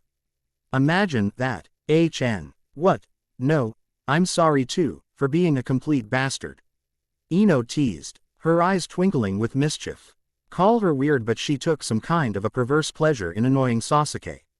Those frowns and scowls showed that Sasuke, who usually had less facial expression than a block of ice, was somehow a normal, maybe not that normal human being like Naruto and her. That, contrary to popular belief, the Uchiha indeed had feelings. No matter how monotonous or repetitive annoyed, anger, hate they were, he was most probably just going through that rampaging hormone stage her mother often talked about. And he needed normal people like her and Naruto and, Kakashi sensei to set him straight. Right. On the other hand, Naruto might not be as normal as relative normalcy could possibly allow, so scratch that. And Ino could trust Kakashi sensei to give any decent amount of proper counseling to a codfish, let alone his student. That perverted, one-eyed Junin might end up giving Sasuke a porn-based therapy and turned the Uchiha survivor into a pervert like him. It's a common knowledge that all one-eyed people are evil. What Kakashi sensei's missing was a peg leg and a talking parrot, and he'll fit right in. Ellipsis. Team 7 was definitely assorted weirdos. Or psychos. Such fun. Yuppie. Ino skewered her analytical side to death with a mental Giant-Senbon. Now you understand why she rather ignored it. Shitface like you. At least I know how to use a kunai, dead last. What do you mean by that? I can use a kunai, bastard. Snort. Yeah, sure. Want me to demonstrate? Your nose looks like the perfect target. I'd watch your nose then. Cut it out already. Ino shrieked, hands rising for another twin smacks. The effect was instantaneous. Both Naruto outdoor and Sasuke indoor took a step back, clamping their respective mouths shut. The blonde girl huffed and lowered her hands back, glowering at her teammates. I swear, you two are going to be the death of me. Maybe I should get a contract or something to stop you. The words slowly died on her tongue as her eyes glazed over and an idea formed inside her mind. Ino blinked out of her short reverie and punched a fist into her palm, grinning triumphantly at something. That's it. Some sort of a contract. Whatcha talkin' bout, Ino-chan? Naruto tentatively asked, peering at the girl's face with curiosity and a tiny bit of alarm. Ino-chan could be so twisted, sometimes. No telling what she could come up with. Like that cleaning his apartment thing. Twisted. I'm telling you. Sasuke raised one fine eyebrow, eyes fixed on Ino. How about we make an arrangement? Like, a contract or something, chirped the girl, blue eyes twinkling. She looked eagerly from Naruto to Sasuke, and back to Naruto again. Both appeared to be confused. You know, a pact. I don't see the point of making a useless pact, Sasuke dryly retorted, eyebrow returning to its usual position. He was wearing his, "You're not worth my time" look. Combined with the infamous, "You're wasting my time" half-lidded glare. Of course there is a difference between the two, people. Look carefully. Ino pursed her lips and mentally counted until 10. And then, she pulled out a mental shotgun and gunned down those numbers viciously. Okan, what's a peace treaty? Asked the oblivious Naruto, a look of utter confusion in his blue eyes. Like, if you promise not to, yell so much and, Ino paused, nibbling on her lower lip. She had been doing that a lot nowadays, and if she weren't careful, one half of her lips would be swollen beyond recognition. And Sasuke promised not to grunt too much. Yeah, like a fair trade. Sasuke grunted from the sideline. Ino glowered at the Uchiha. Naruto blinked. I don't think I understand, mumbled the blonde-haired boy, cocking his head to a side and crossed his arms against his chest. Why do we have to do this treaty thingy? Does it have anything to do with being a ninja? Ino heaved a long, suffering sigh and looked at the two boys. One in front of her and one next to her, separated by half a wall and a window frame. Look, we're in a team now, Team 7. Genins operate in teams in order to exercise teamwork from early stage. Because we will do missions in the future that require us to depend not only to our abilities and ourselves but also on our teammates to get the things done. Do you think that the elites, like Junins and Anbu, works in teams just because they thought that the more the merrier? A standing ovation to Iruka sensei and Teamwork 101 classes. I know that, Sasuke scoffed, though he had shed the bored look on his face and replaced it with slight reluctance. He had moved closer to the window, closer to the two people that was standing in the middle of his garden, in the ungodly hours of the night. For someone who didn't wear his emotions on his sleeves like Naruto did, the dark-haired boy was unusually expressive. Even the smallest lines, or twitches from his feature contradicted his stoic mask, revealing his supposedly non-existent feelings and made him as easy to read as an open book. Written in letters using the font size of 72. Ino, recognizing this, had to stop herself from grinning insanely. Instead, she scowled at Sasuke. I'm not done yet, fridge boy. You should learn some manners, you know. It's rude to butt in when a lady is talking. What lady? Taunted Naruto, looking around with a too innocent expression on his whiskered face. He pursed his lips and said, I don't see any lady around here. Ino felt the corner of her mouth twitch. Once, twice. How? Shut up, Bakairo. The blonde girl mercilessly stared down at the half-conscious Naruto, who was twitching on the ground with a large bump on his head. She gave the almost prone Gur kick on the side before turning to face Sasuke, cracking her knuckles. Sasuke swallowed hard. Now, as I was saying, before being rudely interrupted, Ino gave Naruto another vicious kick and glared at Sasuke, as if daring him to make another wrong remark. The Uchiha wisely kept his mouth shut. Girls could be so scary sometimes. He had learnt that from first-hand experience when he had been hunted by some of his most prominent fangirls back in the academy days. Scary. We need to function as a real team. Just like Kakashi sensei said after that bell test. If we work together, we might even defeat a Junin. But, how? Asked Naruto from his position on the ground. He was sitting cross-legged on the dusty earth, one hand rubbing his assaulted head and another rested on his crossed thighs. He looked genuinely interested, his eyes sparkling with life and curiosity. Like a little boy who had just asked why his rubber duckling was floating in the tub. A peace treaty, Suk responded after a second of silence, his eyes locked on Ino. His voice held a disgruntled tone, a sign that although he knew the answer to Naruto's question, he didn't like it. That's what you've been babbling about. Ino pouted and placed her hands on her hip. I do not babble. Anyway, you're right. If we can't be friends, yet, we might as well force ourselves to tolerate each other for tea. He time being if we want to be more than genins. I think there is no rule that stated that we couldn't ask for a transfer once we're a chunin. And I'm telling you, I have absolutely no plan in being a genin for the rest of my life. Another silence greeted her words, as her teammates actually pondered on that. The possibilities of them making a pact, the possibilities of them breaking the pact. And then, why? That one word echoed twice. Naruto and Sasuke looked at each other. Ino sniggered. Bastard, now you're stealing my line, yelled Naruto. He jumped onto his feet and flashed the Uchiha, the finger. Sasuke merely, ed at the incensed blonde. Before you wake the entire neighborhood up with your yelling, Naruto, what did you want to ask me? Ino interjected, standing between he spike-headed boy and wanton destruction. Naruto puffed out his cheeks in anger, but he complied nonetheless. His face contorted into a rare display of seriousness. I mean, what with all this treaty stuff and us being friends? Why does it mean so much to you, Ino-chan? Ino colored slightly, the dusty pick shade creeping up her cheeks. That's, we barely know one another, Sasuke cut in, ignoring the look of disapproval that was directed his way by Naruto. There was a glint of something in his dark eyes that made him appear eager. So very un-Sasuke-like. You could have minded your own business, and we will mind ours. That could work for Team 7. There is no need for you to go to such extreme level to be our friends. Shinobi is a killing machine, trained to perfection to ignore unimportant details of life. Such as friendship. Sasuke stopped when he realized that Naruto was gaping at him and irritably snapped, "What? You are talking," the blonde boy dumbly recited, mouth still hung open. Really talking. In long sentences. Ino allowed a dry chuckle to escape her equally dry throat.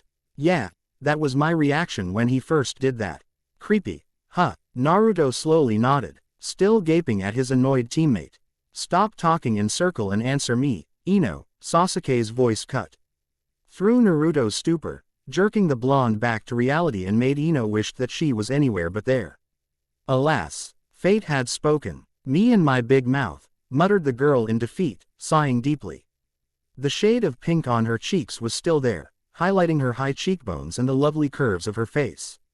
Ino forced her lips to stretch into a grim smile as she eyed the boys, who were staring with open curiosity and waiting for her reaction.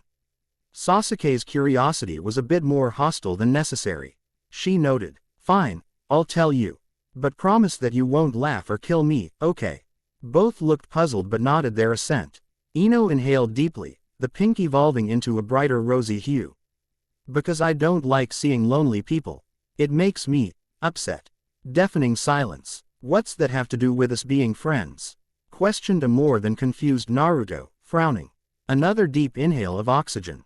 "You, and Sasuke, look lonely. I don't like that, Ino-chan." Naruto started to protest. "Ino." Sasuke started to narrow his eyes.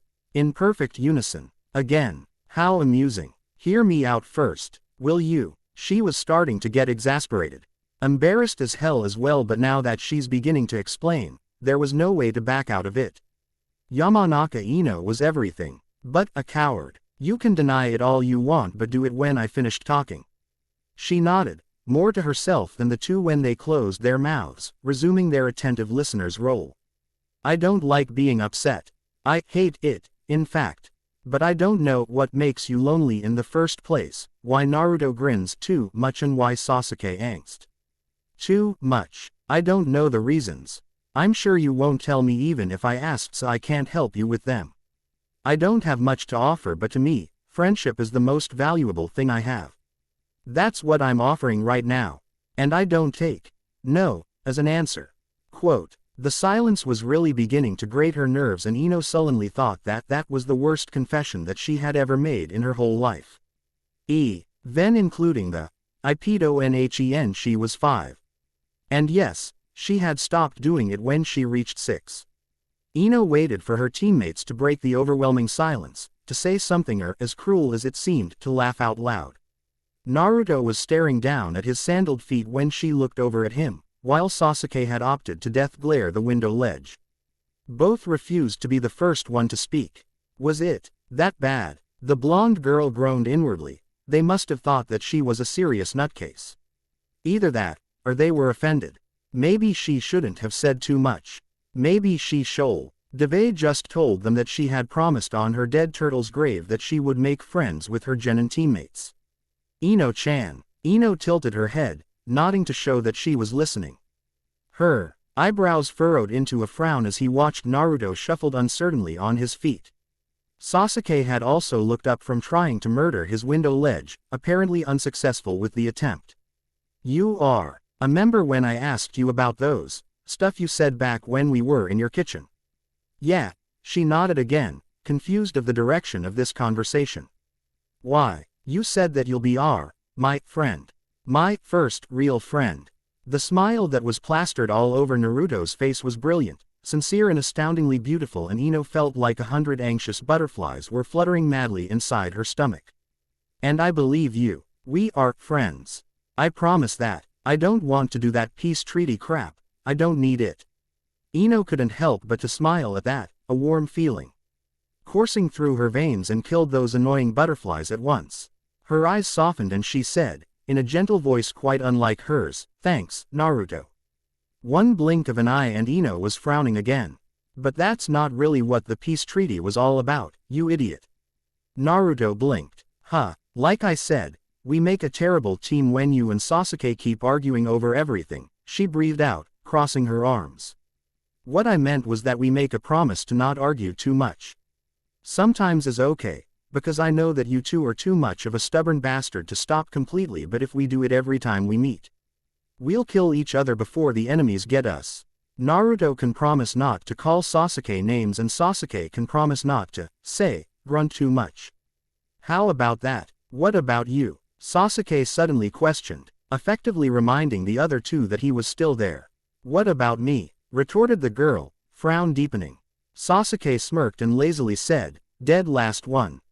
Call me names and I can't grunt too much, that's all fine and dandy.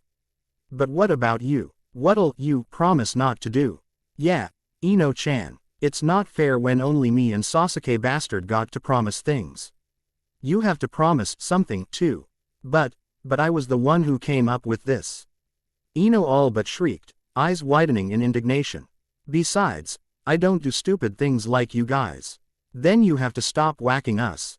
Naruto pulled the suggestion out of thin air and grinned like someone had just announced that he won an all-expense-paid trip to Ramen Land.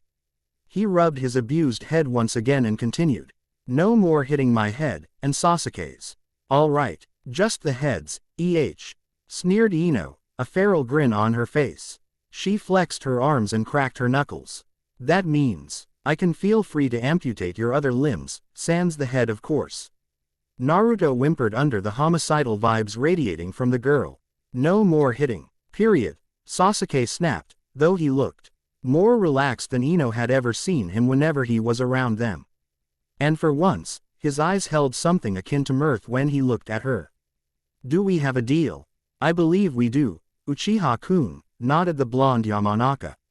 A surge of satisfaction evident in her own laughing eyes. The night had been an interesting one, for sure. Hey, let's do the pinky finger promise. Naruto jumped in excitement and grabbed Ino's wrist, pulling the surprised girl towards Sasuke. Iruka-sensei said that people don't break pinky promises. That's the stupidest thing you've ever come up with, said Sasuke. The trace of mirth replaced with pure annoyance. Ino laughed and shook her head. You know what, I think Naruto's right. I haven't done this for years. She held out one hand and wriggled the smallest finger. I promise not to whack these two idiots on daily basis. I promise not to call Sasuke bastard his deserved nicknames, inserted her spike-headed teammate, hooking his own pinky finger with Ino's. He scowled at the unmoving Sasuke and snarled, well, what are you waiting for? I refuse to touch Naruto, deadpanned the Uchiha, inviting a glare from the said blonde and a loud guffaw from Ino. Oh, come on, chirped the girl happily, and mischievously. You didn't seem to mind when you kissed him. Naruto and Sasuke shared a look of utter mortification. Ino burst into a mad bout of guffaws. Ino-chan, you're going to give me nightmares, whined Naruto, face scrunched up in disgust when he glared at Sasuke. Sorry, choked Ino in between laughter, wiping a trail of tears away from her flushed cheek. She winked at the petrified Sasuke and said, "Just do it so I can go home already, Sasuke. I don't have all night." The dark-haired boy snorted disdainfully, leaning out through the window of his bedroom until he was within touching distance with the other two. He reluctantly stretched out his arm and wrapped his finger around his teammates, muttering, "I promise not to grunt too much. And don't fight each other," Ino narrated, pointedly glaring at the boys. "And I won't kick Sasuke bastard's ugly butt," Naruto glumly parroted. "I will not mangle the dead last if I can help it," growled Sasuke. The three fingers that were linked together made Ino smile. Juxtapose. Title: Between Sun and Moon. By Kara. Disclaimer: do I have to go through this mundane routine again? Fine. I don't own Naruto. Happy now. Warning: serious lack of explicit fighting scenes. I love them. I hate writing them. You can't make me write them. Live with it. Sorry for the extremely late update. I have no one to blame but myself. Before I proceed, go check my profile page and my homepage. That's my LJ account and anybody who's waiting for an update can go check there. I'll make sure to update it often. Let me remind you that this chapter is like a filler. You know, like in the anime, when stupid stuff happens and they just show it for the sake of prolonging the story and make us manga reader pissed off. Yep, this chapter is one of those little annoying distractions. I apologize in advance if you feel a bit dissatisfied with the lack of update and length, but I am why and currently trying to cope with everything. Making mistakes and stumbling over things. The norms. Just read on and have fun. Enjoy. Chapter 9. Juxtapose. Otherwise known as the make fun of everyone chapter. Come on now. 3 more flower beds to go. Ino gritted her teeth at Kakashi sensei's gratingly cheerful exclamation and vindictively pulled out a handful of weeds from the brown soil. Tossing the limp greenery onto a growing pile towards her left, she muttered a curse under her breath and glanced towards her 2 teammates. To her relish, they were both obviously suffering from the combination of their newest mission and suppressing the homicidal urges towards their less than helpful sensei. Naruto was positively tearing into the unrelenting weeds and other thorny wild fl. Nari like a vengeful dog searching for a missing bone. Sasuke, being his stereotype, cool self, was methodically picking through his way, hands working swiftly using 2 kunai. It made Ino wonder if the Uchiha had a secret gardening-related pastime activity. He looked so professionally efficient. And Kakashi-sensei, that no-good, porn-reading, gray-headed old sod. The Junin was happily sitting on the white picket fence surrounding the garden, reading that damned porn of his while sucking on an orange peel.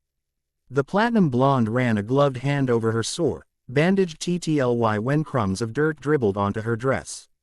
Saki had started nagging when she saw the state of Ino's dresses every time the girl came home from her missions, and today won't help at all.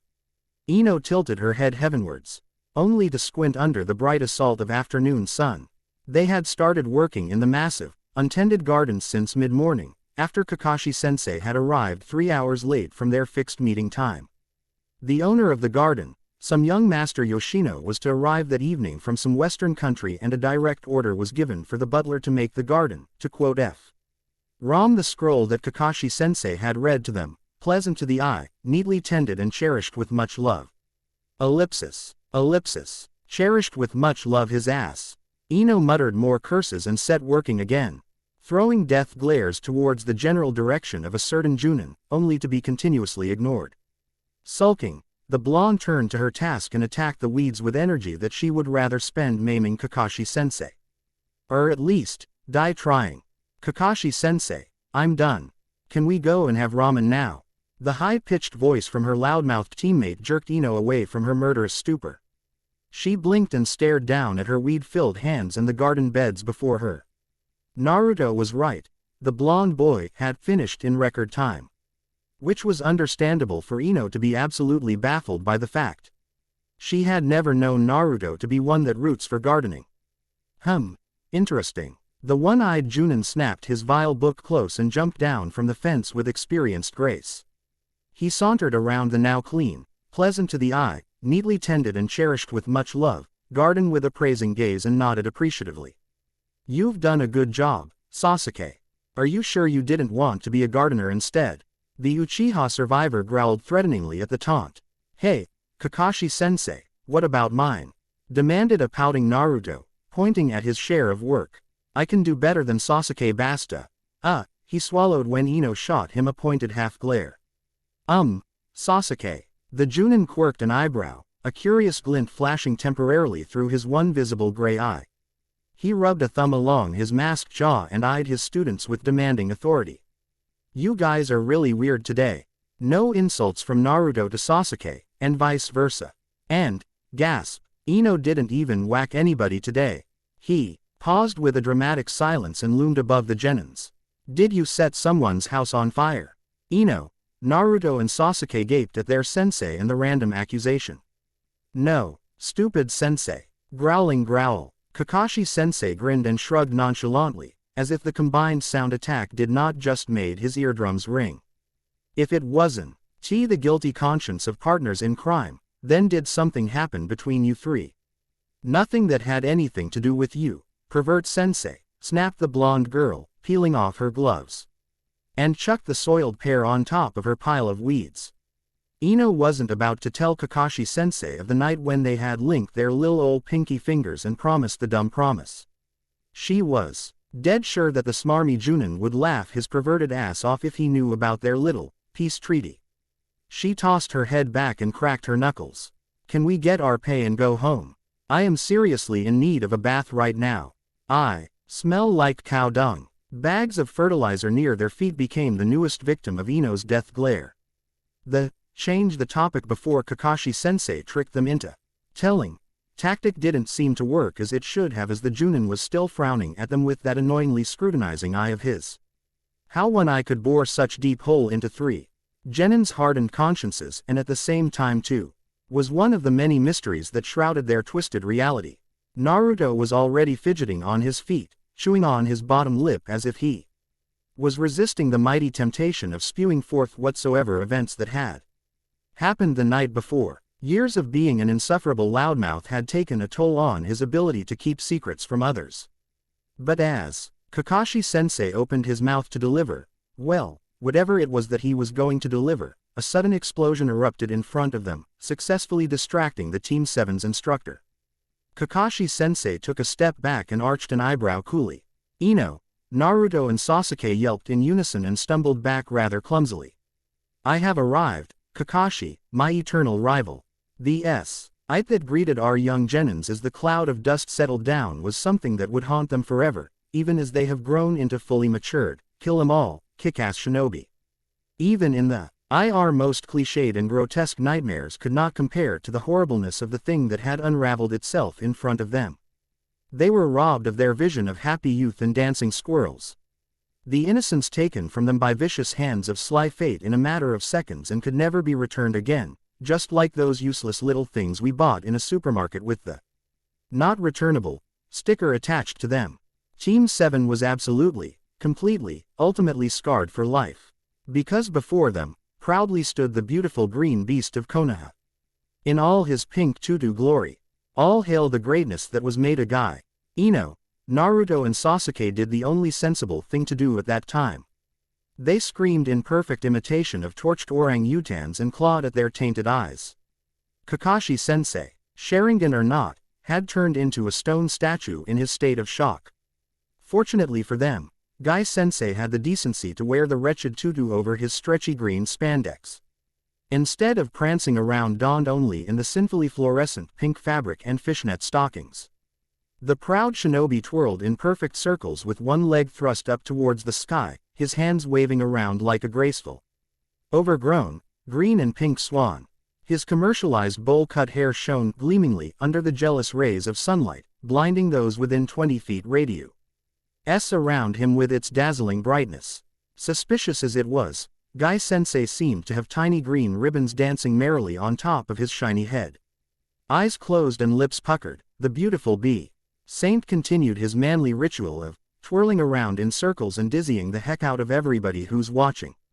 Kakashi, I have come here with yet another challenge. The beast bellowed with astounding dignity. Twirling and twirling and twirling and twirling and twirling and twirling and twirling and twirling and twirling and twirling and twirling and twirling and twirling and twirling. God damn it. Stop it with the twirling already. I have found the beauty that is. Guy-sensei paused for a dramatic second and twirled so fast that the weeds started gravitating towards him, like he was the center of a huge cyclone. Ballet, my eternal rival, and I, the beautiful green beast of Konoha, challenged you, scoundrel. Sharingan Kakashi, to a ballet dance competition. He finished off with an extravagant somersault and landed neatly on top of the picket fence, still twirling magnificently. Kakashi-sensei shook himself out of his stone stupor and blinked. You're wearing a pink tutu, the silver-haired Junin deadpanned. Using his unusual, serious face, which looked pretty much like his usual face, sans the curvy eye and masked grin. The green beast stopped twirling at once and clutched at his head, moaning theatrically, "No, such modern response. I cannot compete with that. Guy, for the love of it, shut up." Kakashi-sensei sighed and scratched his nose, glancing at his corrupted students. They were too young to experience the cruel reality, and the Junin truly felt pity towards their current suffering. But then again, the kids never respected him in the first place, so screw the pity. He released another deep sigh and turned to stare. Yes, oh mighty leaf, he endured the staring. Never shall great Sharingan Kakashi is afraid of the pink tutu. Never. At his bordering insanity colleague. What's the score now? Revitalized from his depressed state, Guy-sensei did a twirl and answered, 54-53, you cheating scoundrel. The ramen challenge was far from being fair. You left me with noodles inside my nostrils. Oh, the shame. The humiliation. I told you I was late for a meeting with the Hokage. Ino, shielding her eyes from Guy-sensei's presence, squinted at Naruto and snapped. Who the hell is Mr. Weirdo over there? Part of her apparent bad, foul mood was because she had been ignored again, in favor of some ballet-infatuated lout. That definitel. Why brushed the wrong side of her female ego? Why are you asking me? It figures that Kakashi's friends are crazy, like him, the blonde boy retorted, inching towards a rose bush to hide himself. Ost walked into a miniature pond as he had covered his eyes with his hands and obviously couldn't see where he was actually going. Had Ino been less considerate and more cruel, she would have just sit be. Akan watched the boy plunge into the pond and laugh her pert ass off, but her conscience made her held out a hand and stopped the boy in time. Don't walk with your eyes closed, whisker face, unless you're a Hyuga or you have psychic power, which both I doubt you'd possess anywhere near future with that level of IQ. Ino sniggered at the affronted look on Naruto's face and patted the spiky head teasingly. Naruto swatted the offending hand away, pouting at his teammate. I know exactly where I was heading to, Ino-chan. He glanced towards the general direction of his sensei and the strange, pink tutu-wearing, thick-browed green creature. The blonde boy grimaced and looked away almost at once. Far away from those two madcap. Please. HN. Sasuke, the only girl in Team 7, frowned and turned to face the Uchiha survivor. Who was so macho Lee lurking behind a dense undergrowth near them? Of course he's not afraid of the tutu-wearing madman, he's the great, the one and only, Uchiha Sasuke, damn it. When Guy-sensei gave another passionate exclamation, the spring of our youth, Sasuke visibly cringed and shrunk further into his safe haven, oblivious of thorns poking at his ass. Okay, so maybe he was a bit, intimidated. Who wouldn't? It's Guy, pink tutu or not, we're talking about here. Sasuke, Ino repeated, still frowning at the stoic boy. Don't join a conversation if the only response you're going to contribute are HNs and dobies. It's mentally aggravating. And I forgot to tell you that growling is in the same style of speech as grunting. So no growling from now on.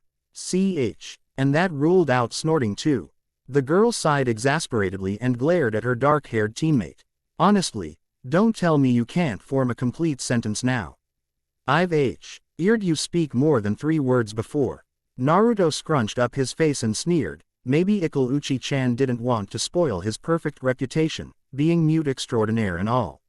Shut up, Dobi. Right, one more word and you'll break today's record. Ino mock cheered, smirking at Sasuke. You know, usually I'd say that this is a petty way to get back to you, but it's kinda fun. Maybe we should do this more often. Naruto clapped and laughed loudly. You go, Ino-chan. Sasuke looked pissed enough to actually make the effort and Gokaku his teammates into oblivion. But, as a rule not to murder your own teammates, and breaking such rule will only result in many unpleasant reactions such as psychiatrist visits and the dreaded, we know you're emotionally unbalanced Beck. Oz your brother went haywire and take the piss on your parents, yada, yada, bullshit. Nope, no way he was going to endure the same thing over again. Especially when he had to fake those tears in front of the Hokage. Being supposedly sorrowful and guilt-stricken after having lived through such tragic past drama was so not his thing. Sasuke even suspected that his psychiatrist have been trying experimental, illegal drugs on him. He seemed to be getting more depressed and angst-ridden lately, instead of going all happy-go-pukey after each session. Not that he want to go around like a doped bunny, of course. So Sasuke, being typical Sasuke, simply said, I'm going home, and turned around with the very intention to do so. But Ino, being typical Ino, tried to stop him. Choji told me abo. Oot this great barbecue restaurant not far from here. She paused like she had just dropped a hint that Kakashi-sensei was going to marry Sandame and was waiting for the appropriate uproar as a response. And Naruto, being typical Naruto, perked up at the mention of food. Really? Where? Was it possible that he was secretly related to the Akamichi family? 3 blocks down the South Road. I'm going home. Do they have ramen there? Quote, are you listening? I said I'm going home.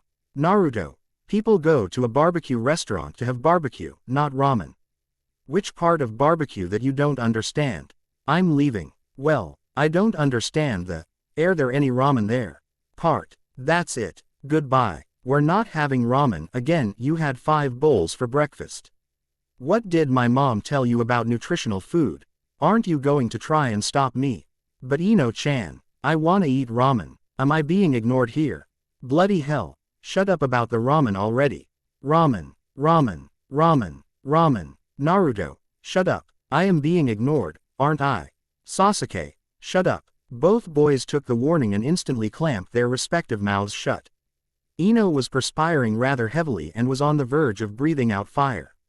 We are all going to the barbecue restaurant to eat barbecue. The words were spat out so venomously by the petite blonde girl that it would have shamed even the traitor Snake Sanin. Made him confess his horrid crimes, killing, thieving out on ninjutsus, being a frickin' perverted pedophile, etc., and live the rest of his life as Jiraiya's personal a sewer cum model for shampoo and mascara commercials. For the sake of yours and my sanity, people, please murder your mental images right now. I see that you have a blooming beauty inside your little team, Kakashi. How refreshing to see the springs of their youths. There was more, but who wants to listen to the rest of this bullshit anyway? It is to be noted that while our 3 heroes and In were too busy trying to verbally rip at each other's throats, Kakashi-sensei and Guy-sensei had moved closer to their location, the silver-haired Junin having spotted possible source victims to I distract Guy-sensei from forcing him to wear a tutu in one of their more moronic challenges yet, being the almighty genius that he was. And thus, Kakashi-sensei, having convinced himself that it was indeed a good plan to use his students as baits and escape while Guy-sensei was occupied with scarring the kids, didn't realize the impending volcanic eruption from one Yamanaka Ino and it would be jolt. Ed down in history as one of the few mistakes, big-ass ones, but few indeed, that Sharingan Kakashi, one-eyed shinobi extraordinaire had ever made. The only warning that Kakashi-sensei get was a more deathly than usual glare and Naruto and Sasuke's similar horrified expression. Damn. It took all 20 years of experience in facing death, in the forms of homicidal missing nins with massive swords, vengeful Orochimaru wannabes, rabid fangirls, etc., and surviving for the Junin not to flee on the spot. His survival instinct was flashing frantic warning signs, bells going berserk inside his head. His fingers twitched ever so slightly to form the fancy teleportation jutsu that all Junins were so fond of, but his pride denied him of such cowardly way to escape his doom. Kakashi-sensei swallow, ed hard and fight down a whimper from escaping his throat. Sharingan Kakashi did not do whimpers. Only cowards whimper. Not him. Nope. Definitely not him. The silver-haired Junin raised both hands up in a defensive stance and took a step back from his only female disciple. Behind him, Hinata twirling and was copying his exact movement. Hey, so even the beast knew when to stop, huh? Ino-chan. Kakashi sensei began tentatively, fingers twitching. Are you okay? The flames inside her pair of blue eyes almost made the Junins abandon his dignity and fled. Ino narrowed her eyes and retorted sharply. Of course I'm alright. Absolutely peachy right now. Her voice was so high-pitched that it made the four male shinobi around her winced simultaneously. She grabbed Kashi-sensei and Guy-sensei before they could escape unharmed, and shot a later to be patented 500 megawatt death glare at her immobilized teammates. I've had enough of this shit. I can't take it anymore. We're all going to have lunch together, and I expect each and every one of you to act like a decent human being. No ramen, no grunting and no porn. TBC. Review or, well, I'm running out of threats. Can I use puppy eyes no jutsu instead? Kara. Rhapsody. Title. Between Sun and Moon. By Kara. Disclaimer. Do I have to go through this mundane routine again? Fine. I don't own Naruto. Happy now. Warning. Serious lack of explicit fighting scenes. I love them. I hate writing them. You can't make me write them. Live with it. Miss me. I missed you. Tackle Glomp Combo is finally inspired to write this chapter by Genocide Heart's latest installment of Twisted Fate, and also after rereading Black Destiny and Foxhound for the gazillionth times. And to Savgar-san, I demand a 2-page review as a late Christmas gift. Enjoy, dearest. Chapter 10. Rhapsody. It was a pleasantly sunny morning, with the sweet smell of blooming flowers drifting lazily in the air and the chirps of birds resounding around Konoha. A morning that should be enjoyed with loved ones, beautiful and peaceful as it was. However, being an antithesis of normalcy as she was, one Yamanaka Ino was currently very much pissed off. There must be more in being a ninja than weeding some rich sod's garden, the platinum blonde snapped, chewing vindictively on her sausage as she waved a hand in wild gestures. Team 7 was sitting, well, Ino and Naruto sat, while Sasuke leaned against a tree closest to them inside the training ground, where Kakashi-sensei had promised to meet them exactly at 8. He was currently 2¼ hours late, which meant that they still have another 15 minutes to kill. They were starting to enjoy the 3 hours of team bonding by now, though quarrels or the occasional fights broke out during those times. Ino turned to direct her wrath towards Naruto, who was happily digging in the breakfast bento that Saki had prepared for him. I can't believe that I'm going to spend my entire genin year doing measly works when everyone else is out there kicking butts. We can handle higher rank missions, right? Naruto swallowed the remains of his scrambled egg and nodded vigorously. Of course you're right, Ino-chan. He had known better than to argue with the girl, especially after their forced lunch experience. It was downright scary to see Ino in the midst of her homicidal fury. When even seasoned Junins like Kakashi and Guy could do nothing but to meekly follow her in a tow towards the barbecue restaurant. The food itself was excellent, just like what she had told them. But the atmosphere had been a tad too hostile for his taste. Ino kept jabbing at the pieces of meat with this malicious grin on her face, before glaring at the group of men and boys accompanying her as if indicating that she would treat them just like the barbecued meat if they did not do her bidding. The unspoken threat was perfectly understood by them and they got through lunch in a quiet, almost civilized manner. Even Sasuke had not uttered a word of disgruntlement. Naruto shuddered at the memory. Ino's mood had improved since then, but she was still scary. Look at us, she shot an exasperated look at Sasuke, and slapped her bandaged thigh with her free hand to emphasize her point. We're waiting for our sensei, who is always late and a shameless pervert, with nothing to look forward to except for a list of more stupid missions. But Iruka-sensei said that Genins didn't get to do any real mission until we got promoted, Naruto said, closing the bento box and tossed it towards Ino. Thanks for the breakfast anyway, and tell your mom that it's really good. Everything edible is good to you, muttered Ino, loud enough to be heard by practically everyone. She Naruto's and her own boxes into her backpack, before turning to stare expectantly at Sasuke. Well, what do you think? The dark-haired Uchiha merely shrugged. He's a pig after all. Ino clamped down a hand onto Naruto's shoulder to stop the boy from jumping Sasuke then and there, before shaking her head. No, not about Naruto's eating habit. I mean, do you think that we should get tougher than babysitting and tending gardens? A light shade of pink colored Sasuke's cheeks for a split second, before returning to its old pasty complexion. Oh, that, sure what? She sighed, at Sasuke's inability to string a proper sentence. Being a proclaimed genius as he was, he should have realized that he was required to make sense once in a while. She could not afford to waste her free times deciphering his half-assed sentences. Sure we should, or sure we shouldn't. Sure we should, said Uchiha mumbled crossly, as if aware of the thought that had crossed Ino's mind. He shifted his position by the tree and regarded the blonde girl with a dark frown. What's so important about this? You complained before, but not to this extent. I'm touched that you actually took notice of my existence. Ino flashed him a sickeningly sweet smile and batted her eyelashes in mock flirtation. Heaving yet another sigh, Naruto lost count at 20, she hugged her slender legs to her chest and rested her chin on top of her knees. Dad just went back from the hidden mist, and he was telling me about that village. I could just picture the place from his description, but what I want to do is to go there myself on missions. Like he does. I don't want to be stuck in Konoha for my entire life. Sasuke's frown softened at the sight of her petulant pout. You won't. I damn well hope not. Naruto scratched the back of his head and laughed loudly. Grinning at the astonished expression on Ino's face, he gave her a thumb up and confidently said, Don't worry. When Kakashi sensei got here, we'll just force him to give us tougher missions. You're going to force who to give you tougher missions? Gah. Naruto jumped back in surprise, narrowly avoiding a collision with an equally shocked Ino. Kakashi had materialized out of nowhere for the umpteenth time, though he had not announced his arrival with a cloud of gray smoke like before. Waving nonchalantly at his speechless student, with the look of intense boredom etched onto his masked face, the Junin drawled out, If I was an enemy, you would have been dead by now.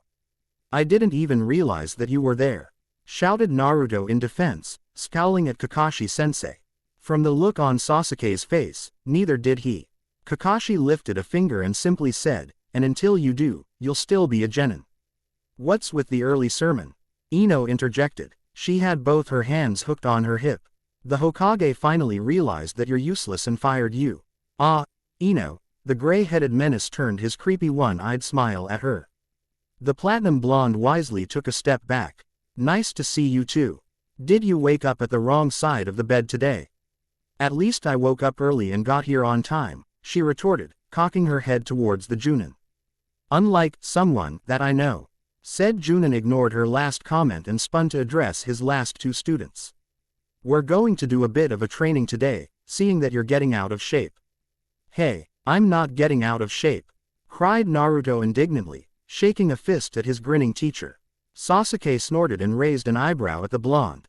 Says the pig, you bastard, take that back. Before the two could wage and all them back into senses, leaving behind two identical bumps on both boys' heads. Kakashi sighed at his only female student's violent tendency. And grinned in sympathy at Naruto and Sasuke. You guys should really get a good insurance policy by now. As well as a brain transplant, Ino spat out, rubbing her knuckles with an evil glint in her eyes that promised more pain in the future. Forget insurance, mumbled Kakashi, carefully scooting away from the murderous aura that was radiating from Ino. I know a good coffin maker around here. He'll give you 30% off if you're killed by a ninja. Sasuke started it, whined Naruto and glared at the Uchiha, who was also nursing his abused head. The dark-haired boy returned the glare, though triple in intensity from the, I hate you so much that I wish you'd drop dead, scale. So, shall we begin our training session for today? Ino waited as Kakashi instructed Naruto and Sasuke to engage in a match. Tapping one of her sandaled feet onto the ground impatiently. There was something mightily annoying about the way the gray-headed Junin conduct his students, like he was expecting them to absorb his every words like a dry sponge and be able to process it on their own.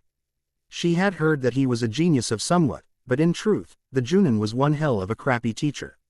Whenever Kakashi explained a technical detail concerning a certain jutsu or techniques, he always had this sense of obviousness in his voice, as if they should have known what he meant before he said it. That, and his infamous, "Look underneath the underneath," crap. Would it kill him to be bloody straightforward?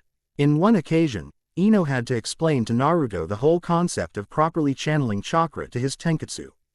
After the boy shyly confided to her that he didn't understand what Kakashi was talking about. It seemed that the great Sharingan Kakashi was not as perfect as the rumors said. HMPH. Just her luck to be stuck with him. Sorry to keep you waiting. The Junin in question happily sauntered towards her, glancing back once as Naruto multiplied generously and started attacking Sasuke. Remind me to tell Naruto not to rely too much on his Kage Bunshin, he's getting too attached to a certain assault pattern. The blonde girl nodded her head thoughtfully. And it will be easy for his opponent to predict what he's going to do next, right? Quite an accurate observation, Ino, Kakashi congratulated, his one visible eye curving into a crescent. He brought out a kunai and tossed it towards Ino, who caught the weapon with practiced reflex. Now, do you understand why I decided to separate you from the two boys back there? A sudden explosion distracted Ino for a split second, as she witnessed a giant fireball decimating a huge number of Naruto's clones. Realizing that her teacher was expecting an answer, she turned her attention back to the Junin and grinned apologetically. What was that again? Kakashi sighed, one hand rubbing the bridge of his nose. Lesson number 1. Do not get distracted during missions and fights. It can cost you not only your life, but the lives of the people that are working with you. Sorry, sensei, the girl mumbled, her cheeks reddening. Won't happen again. You had better make sure of that, Ino. I'd hate to have an incomplete team. Kakashi patted her head and smiled. And I'm sure Naruto and Sasuke will somehow blame it on me, and then, I'll have two megalomaniac teenagers out for my hide. Ino giggled at the faked horror on her teacher's face. Not to mention the fact that I'm going to haunt you for the rest of your life. Yes, that too, nodded the Junin. He waved a hand to indicate that their little bant was over and stared pointedly at the blonde. Anyway, do you have any idea what I'm going to ask you to do? Sensei, I might be a Yamanaka, but I sure as hell am not. Clairvoyant, Ino retorted, feeling the old annoyance that she had towards Kakashi-sensei growing again. The gray-headed shinobi slipped out another kunai and held it in front of her face. Well, we're going to do something different today. I figured that having you three sparring against each other will just be a waste of time since one of you would have had to stay out when the other two is fighting. I do not tolerate such waste of time. The platinum blonde snorted and narrowed her eyes at Kakashi. Then, what do you call the 3 hours that we had spent waiting for?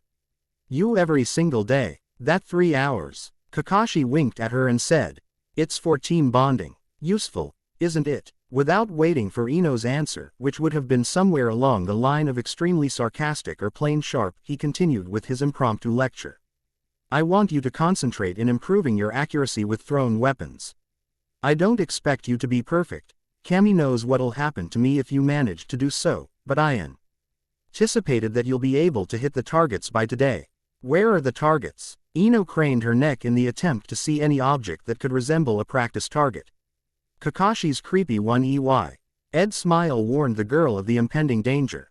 Sensei, Naruto and Sasuke. Ino knitted her brows in confusion. What about them? The creepy smile widened. They are your targets. What? The blonde gawked at her teacher. Brain furiously trying to process the information. This must be one of his damned, look underneath the underneaths. But they're moving. And fighting against each other. That big-ass fireball from Sasuke could kill me if I get too close. Do you think that the enemies are going to stand in the middle of the battlefield and do nothing while you kill them? Of course not. But I'll give you an hour. I've already briefed them about what you're supposed to do and one person will be punished when the time's up. It's either the boy that you struck out or you, for failing to complete the task. Kakashi drawled on, ignoring the glare of utter indignation from Ino. He grinned and wriggled his fingers at the furious girl. I've got other things to do. Bye. With that, he disappeared into the trademark cloud of smoke. Ino blinked and began making a mental list of the horrible horrible things that she's going to do to Kakashi once he reappeared. Grumbling to herself, Ino stomped towards her two sparring teammates and stood just a few feet away from them, appraising the situation. The first few lessons that Iruka-sensei had stressed on was to know your opponents and your own limit. Never jump into a fight that is way above your level, and never underestimate an enemy. To her surprise, Naruto and Sasuke were quite advanced, being genins as they were. One had mastered Kage Bunshin, while another knew Gokakyu. Impressive. Of course, Sasuke was an Uchiha after all, with a clan full of dead overachievers. But Naruto, he was the class clown, the infamous dead last. How did he learn the Junin level jutsu? More importantly, who could have had the time and motivation to teach the jutsu to Naruto? She would have to bribe that information out of the boy later. Focus. Ino chastised herself mentally, reaching a hand into her weaponry pouch. I'm not going to be the one facing Kakashi-sensei's wrath later. Kakashi's visible eye curved cheerfully as he faced his students. After popping out of nowhere after his allocated 1 hour. I can see that nobody killed anybody. How did training go? I hate Ino-chan, Naruto declared childishly, bandaging his right leg. Sasuke glared at the girl and muttered spitefully, make that 2 of us. Ino shrugged from her place next to the grinning Kakashi-sensei, unperturbed by her teammates' reaction. It's not my fault that you're both pathetic. Besides, there's no rule stating that I can only attack one of you. Ino's right, you know, the gray-haired Junin chimed in, amusement dancing in his eye. Care to tell me how you accomplished the impossible, Ino? The blonde girl giggled cheekily and squared her shoulders, grinning at the sulking boys. Well, you did tell me that Naruto's movement becomes predictable. Just have to wait when he's on the defensive side. It's easier said than done, though, because he kept on bouncing around avoiding those little fireballs that Sasuke spat out. While I was waiting for the right moment, I realized that Sasuke was also moving with this distinct pattern. I did not, grunted the Uchiha from somewhere to her left. Let me finish, snapped Ino, scowling at said boy. So, as I was saying, even Sasuke became surprisingly predictable after some time. I realized that he often avoided to his right whenever Naruto punched or kicked him, before following up with a spin or a high kick. I dunno how I noticed, it just came to me, I guess. I made a bunshin, moved to the other side of the field discreetly and waited. When Naruto showed a little slip when Sasuke kicked him back, I ordered my bunshin to throw a kunai towards Naruto. As I expected, when Sasuke saw the kunai struck Naruto, he quickly moved to his right. And that was when I attacked him with my own kunai. Kakashi clapped his hand against her shoulder appreciatively. You have a keen sense of observation, Ino. And you've also exceeded my expectation. Ah, you don't need to compliment me. The blonde girl exclaimed in a strangely pleased voice, her lips stretched into a wide grin. You're making me embarrassed. It's not fair, yelled Naruto, jumping up onto his 2 feet. I was preoccupied with Sasuke bastard. Quote. Ino flashed him another one of her wide grins.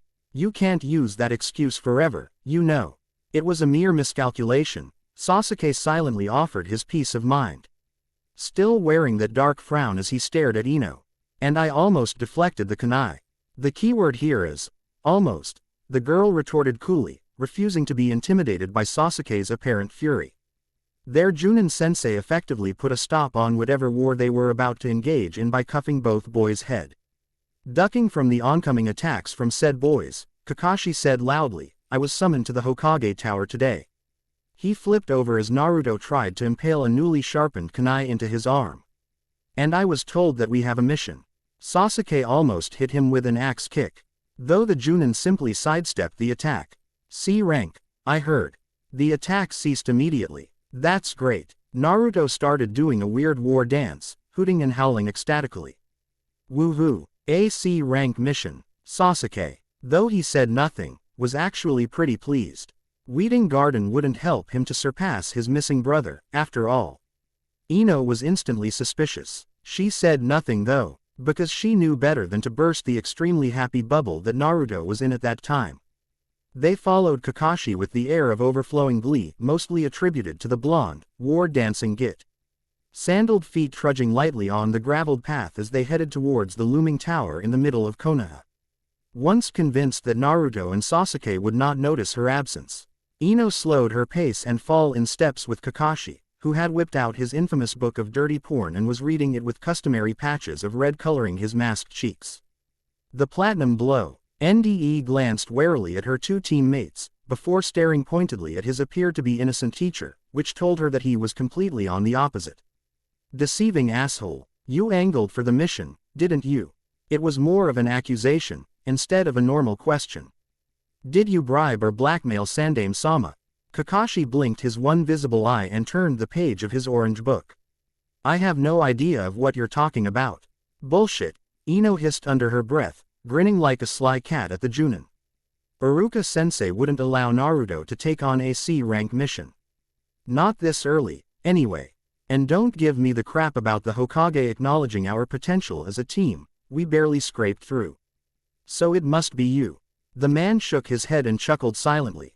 Why can't you just be as gullible as Naruto? Ino, you flatter me, she sniped, before the mock scowl was replaced by a grateful smile. Ah, thanks, for believing in us. The Junin turned to another page, and kept the smile to himself as Ino raced forward, laughing along with Naruto and grinning gallantly at an unusually smiling Sasuke. That Yamanaka girl was indeed something else. He would have thanked Iruka later for chucking her into his team.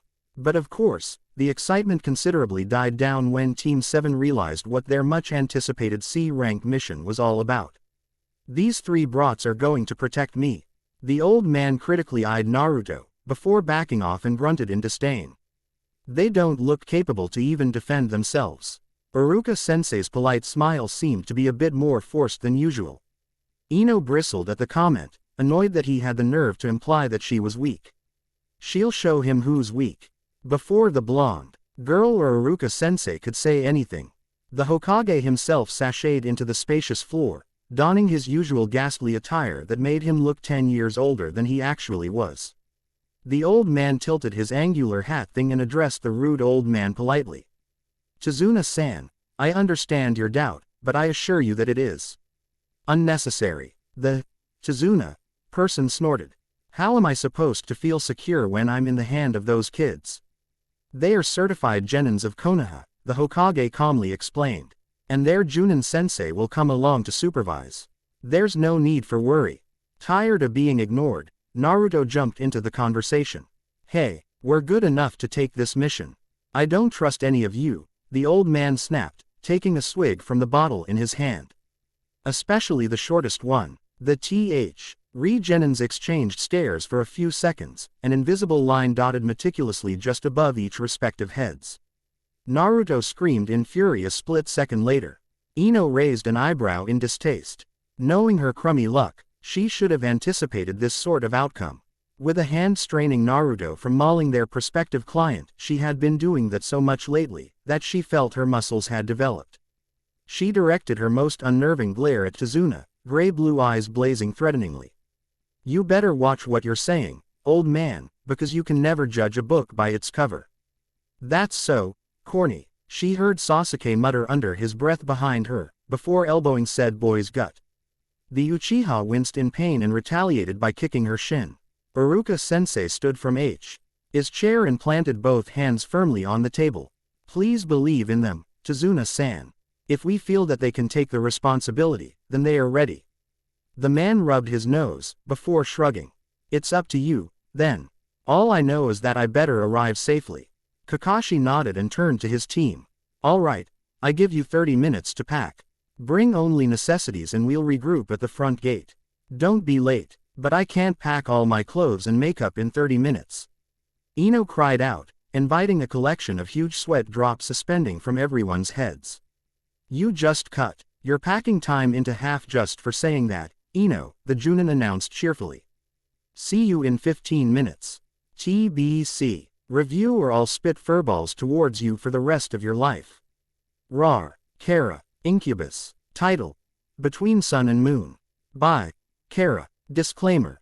Do I have to go through this mundane routine again? Fine. I don't own Naruto. Happy now. Warning. Serious lack of explicit fighting scenes. I love them. I hate writing them. You can't make me write them. Live with it. My insomnia kicked in again, and there was nothing else to do after downing cups of strong tea anyway. And with the uploading of this chapter, Kaze-kun, you've lost our deal. Wait for it, dear. Enjoy. Chapter 11. Incubus. Ino grumpily launched herself off another rooftop, landing gracefully onto another as she made her way back, mindful of the annoyed yells resounding from the none too cooperative house owners.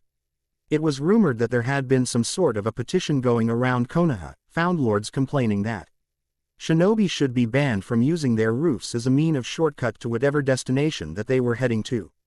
There were incidents after all, several inexperienced genins falling into a midst of family dinner from a gaping hole that looked suspiciously like it was made by an ill-used explosion tag and other degrading occurrences that shall never be said in front of a self-respecting shinobi of Konoha. But of course, the much-esteemed Sandame had successfully negotiated with the irate landlords and the dreaded petition was never to be mentioned again. The platinum blonde girl suspected that it had something to do with shinobi on strike. Inoshi had complained one too many times about unappreciative villagers to her.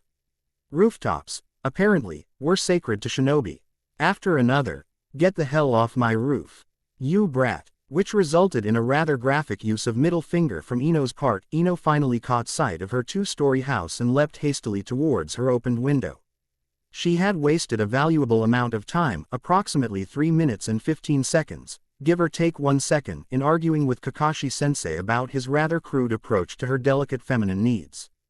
Of course, he didn't buy her excuse for the importance of her makeup kit facial alteration, Ino-chan. Surely a simple henge can suffice for the time being, and it made matters worse when Naruto decided to butt into her crumbling argument. The delusional git actually thought that he was helping her, but I'm sure Ino-chan will look hideous without her makeups. He was pretty convinced that Naruto had been rendered impotent from her rather vicious kick to his balls. Sasuke had wisely disappeared when she looked for someone else to vent her wrath on. As soon as her sandaled feet touched the cool linoleum floor soundlessly, Ino had to duck under a large saucepan that was aimed for her head, crouching on all fours. Said saucepan flew out of the window and hit an unsuspecting genin, who had also been traveling via rooftops. If anyone heard an undignified shriek coming from their garden, it had been thoroughly ignored. The good people of Konoha were too accustomed to such incidents. Ino grinned sheepishly at a pair of feet clad in feather slippers and looked up at the rumpled woman in a pink, fluffy terry cloth, dark hair unlike hers piled up into a messy bun. Ino smiled disarmingly at Saki and held up her hands in defense. "Morning, Mum." Sleep-deprived eyes squinted for a split second, before recognition dawned onto the fair, if a tad paler than usual, face. Saki lowered the meat cleaver in her other hand and grunted noncommittally at her yet-to-be-amputated daughter. "So that you, no, yeah." The girl straightened up and brushed a stray lock of hair back into place, regarding her mother with calculated vigilance. Her mother was notoriously known for her attack first, question later principle regarding intruders. "I thought Dad told you to stay in bed." Sans kitchen apparels. Saki grunted again and sat heavily down onto Ino's bed, the mattress creaking in protest as she did so. "I was. The migraine's killing me. Until I heard some noises from your room and decided to check them out."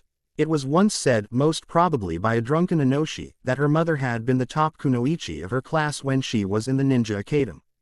Why, guess the inherited trait was a bit obvious there, with special interest in projectile weapons and enemy detection. It was also said that Inoshi had lost a large chunk of his trademark ponytail and he tried to persuade Saki for a date, due to her rather volatile temper, another inherited trait, and his lack of tact.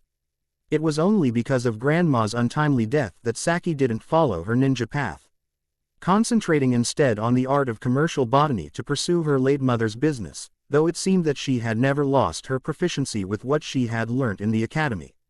Her father was the constant, if not unfortunate, evidence for that. "We've got a mission in the Wave Country," Ino explained, hurriedly shoving random articles of clothing into a duffel bag as she hazarded around her room, critically looking at every prospective items that could be of any use in said mission. The new set of kunai and shuriken that she had bought with her first pay clanked wrath noisily on top of her bottle of cologne, followed shortly by a small box of acupuncture needles and a navy, long-sleeved shirt. I might be away for some time, 2 days or less. Saki sniffled and rubbed her forehead. What rank? Ino stopped in the middle of deciding between a white pair of shorts or black pants and stared at the older woman in confusion. What? The mission? Saki Impetian. TLY gestured with the menacing-looking meat cleaver.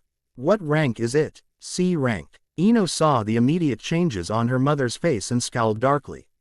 Sometimes, she wished that her mother wouldn't be so overprotective towards her. She's not 5-year-old anymore. We just have to accompany this old man to the wave country and then go back. Besides, Kakashi sensei will be tagging along, so you don't need to be worried about us. The dark-haired woman said nothing, though it was clear that she was pretty much indignant. Ino silently prayed that her mother wouldn't think of attacking Sandame for that. Upon chucking the last item into the bag, Kakashi sensei's permission or not, the makeup kit shall prevail. Ino securely fastened the knots and slung the bag over her shoulder. She kissed her mother on both cheeks and said with a wide grin, "I'll be back before you know it."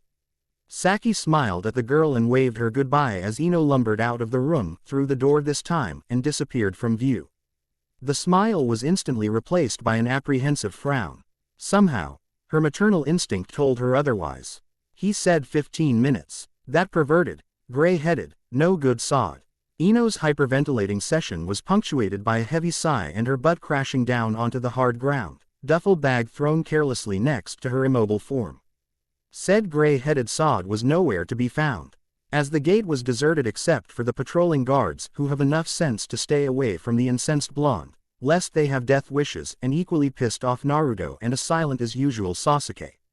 The sky was exceptionally clear, with occasional cottons of white clouds drifting lazily across the blue stretch in an infinity race of which could be the slowest one possible. Ino sighed again, covering her closed eyes with the back of an arm, and inhaled the scent of pine and forestry mint from nearby woodland. It had been a pretty tiring morning so far, both physically and mentally. Their brief sparring session reminded Ino of how much she had been left behind by her teammates, knowing for one that both of them have their own field of expertise. Sasuke was indeed the most formidable between the three, with his quick reflexes, analytical mind and knowledge of jutsus that extended far beyond what was taught in the academy. She doubted that Iruka-sensei was to be credited for those fancy fire-type jutsus that Sasuke seemed so fond of. Ino knew that it would take more than hard work in order to be in the same level as the arrogant Uchiha, and a miracle to surpass him in the short time that they have.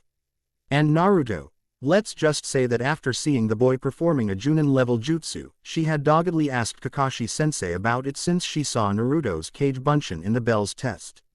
She was certain that his honorary, dead last, title was no more than a misnomer. And Sasuke had grossly underestimated Naruto, no matter how stupid or obstinate the spiky-headed boy can get during battle. What Naruto needed was a proper teacher that can calm him down a bit so that he can start using his rotting brain and provoke him with the correct tact in order for him to abandon his recklessness. Inoshi had once told her that unbidden haste could be the death of a shinobi, as their lives were dependent upon a split second, the nagging worry that Kakashi-sensei was doing the complete opposite. And Sasuke's superiorness was also a no-help situation. Despite their little peace agreement, it was absolutely impossible to stop the two boys from chewing their heads off. It was as if they were born with a gargantuan grudge against each other. They might have been mortal enemies in their past lifetimes or something, from the way they went on, and no one felt the responsibility to make them stop. Frankly, it came across as odd and annoying as hell to Ino, as she was quite sure that Sasuke had done a marvelous job in ignoring Naruto as well as everyone else in the goddamn universe.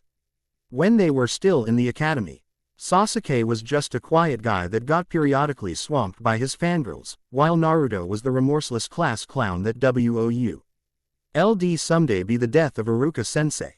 Why start arguing when they were placed in the team? Now that she'd thought about it, that was certainly a very suspicious subject. Some scuffling sound hattered through the confusing maze of her monologue, before someone plopped down noisily besides her. Naruto's voice confirmed the identity of the unknown person. "Nay, Ino-chan." Without lifting her arm, Ino growled out a petulant, "What?" rather annoyed at Naruto for his disturbance, particularly after his uncalled-for statement regarding her supposedly hideousness. You remember the money we get for cleaning that garden the other day? She finally sat up, unable to understand where this conversation was heading to. Much to her surprise, Naruto's whiskered cheeks were light dusted with red and he was fidgeting with his head protector. What about it? The spiky-headed boy flashed Ino a crooked grin, before drawing out a small black box from his orange jacket. He placed it into Ino's outstretched hand, which was going to strangle him if he said something stupid in the first place, and said, rather nervously, I saw it on display in one of those old-fashioned shops and, I dunno. I just thought that you'd like it. Too stunned for words, Ino lifted the lid of the box and tried to peer through the thin layer of cotton that obscured whatever it was hidden inside its depth. She noticed that Naruto was still squirming, as if he was waiting for a death sentence, while Sasuke seemed to be closer to them than he was a minute ago. Poking a finger into the box, she LD feel the cool surface of metal under her fingertip and arched a slim eyebrow at the sensation. When the cotton was removed and the prize revealed, it took all her willpower not to squeal in girlish delight and God forbid. Hug Naruto then and there. This is beautiful, Ino stammered out, carefully lifting the delicate silver chain and stared at the small pendant, an image of twining roses artfully engraved on shimmering silver. She turned to Naruto and smiled, touched by the sudden display of affection from said boy. Nobody outside of her circle of family had ever given her a non-birthday present before. Sniff. I love it. Naruto's cheeks turned a deeper shade of red at the declaration. It didn't cost much. I absolutely love it, Ino repeatedly insisted, fingers closing around the little gift. His statement from earlier easily forgiven, the girl silently gazed at the fine chain and the pretty pendant, her gray-blue eyes twinkled with flashes of silver as rays of sunlight. She cast myriad of different hues on the trinket. She looked at Naruto with unmasked gratefulness and handed the necklace to the boy, hands stretched back to lift the curtain of hair from her slender neck. I want you to help me wear it. She winked mischievously at the boy. After all, I'm expecting more gifts from you in the future. Don't count on that, Naruto sniped back, carefully clasping necklace around the back of Ino's neck. He gave the exposed skin a playful pat and stood back to admire his work. Hey, like I thought, it suits you. Ino grinned, fingering the necklace thoughtfully, before turning to face Sasuke. The Uchiha looked as though he was sulking, arms crossed against his chest in his typical guarded fashion. Ino raised an eyebrow at his sullen behavior but thought nothing of it, and instead asked, What do you think, Sasuke? An item like that is useless in battles, came the curt reply, as the dark-haired boy all but looked at Ino. Naruto was ready to pounce upon hearing the response. But I look prettier, nay. Ino persisted, unperturbed by the Uchiha's reigning rudeness. She was much too used to it to be offended. After all, what will Sasuke be if he suddenly turned polite? That prospect was rather unthinkable. Sasuke merely grunted and said nothing more. Ino was about to say something else when their ever-late teacher sauntered towards them lazily. The old man that they were supposed to protect lagged behind. For a brief moment, they looked like they were distinctly related, from the similar slouch and the general air of languor that they seemed to share into great detail. It was probably for the best of Konoha that Kakashi had not had the urge to spawn, as Ino really couldn't imagine a perverted, chibi version of the gray-headed Junin running around Konoha. With Ika in hands. Nightmare. Iruka-sensei would definitely commit seppuku if that were to happen. The first thing that Kakashi did was to squint happily at his three students. Quickly noticing the lingering flush on Naruto's cheeks and Sasuke's simmering state. Ino was quite oblivious, glaring at her irresponsible teacher like a female incarnation of Satan himself. We got caught up in some technical problems concerning the mission, the Junin offhandedly explained, more to Ino's benefit than the other. Kami knows what the girl was capable of if she was provoked. Right. The blonde girl in question waved her hand airily and picked up her discarded duffel bag. Can we get going already? Naruto shouldered his own bag and scowled at Kakashi.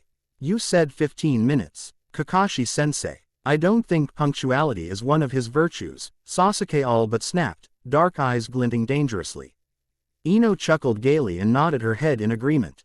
She playfully punched Sasuke's shoulder, who flinched at the feather-light contact. That is if he ever had any virtue in the first place.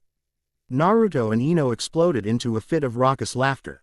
The Junin shrugged in his patented indifference, much too used in having his students openly mocking his inability to be on the clock to actually take offense. He was no fucking office worker, and he ain't going to start just because a couple of 12-year-olds started bitching about his responsibility as a teacher. He had pride after all, no matter how warped it seemed to be at times. We're here now. He surveyed his students' meager amount of luggage and grinned. I see that you're ready for the journey. Anything else that you might have forgot? Anyone needs the bathroom? A chorus of, no, damn it. Let's just go, answered Kakashi's question. Chizuna simply shook his head disapprovingly at the bunch of immature brats. They better be as good as they ought to. If not, there's no telling of what that greedy bastard would do to them. And they were just kids, Chizuna-san. The old man jerked out of his trance, eyebrows instantly knitted into a frown as he glared at the blonde girl. There was a trace of worry on her pale face, and for a split second, he was reminded of his daughter. Faking a cough to cover his brief stumble, Chizuna snapped, "What? You were not paying attention." Her tone was accusatory. Lips pressed into a thin line that clearly showed her annoyance. She jerked her chin towards the lanky Junin guy and the other two brats that were waiting further ahead, and said, "You're going to be left behind.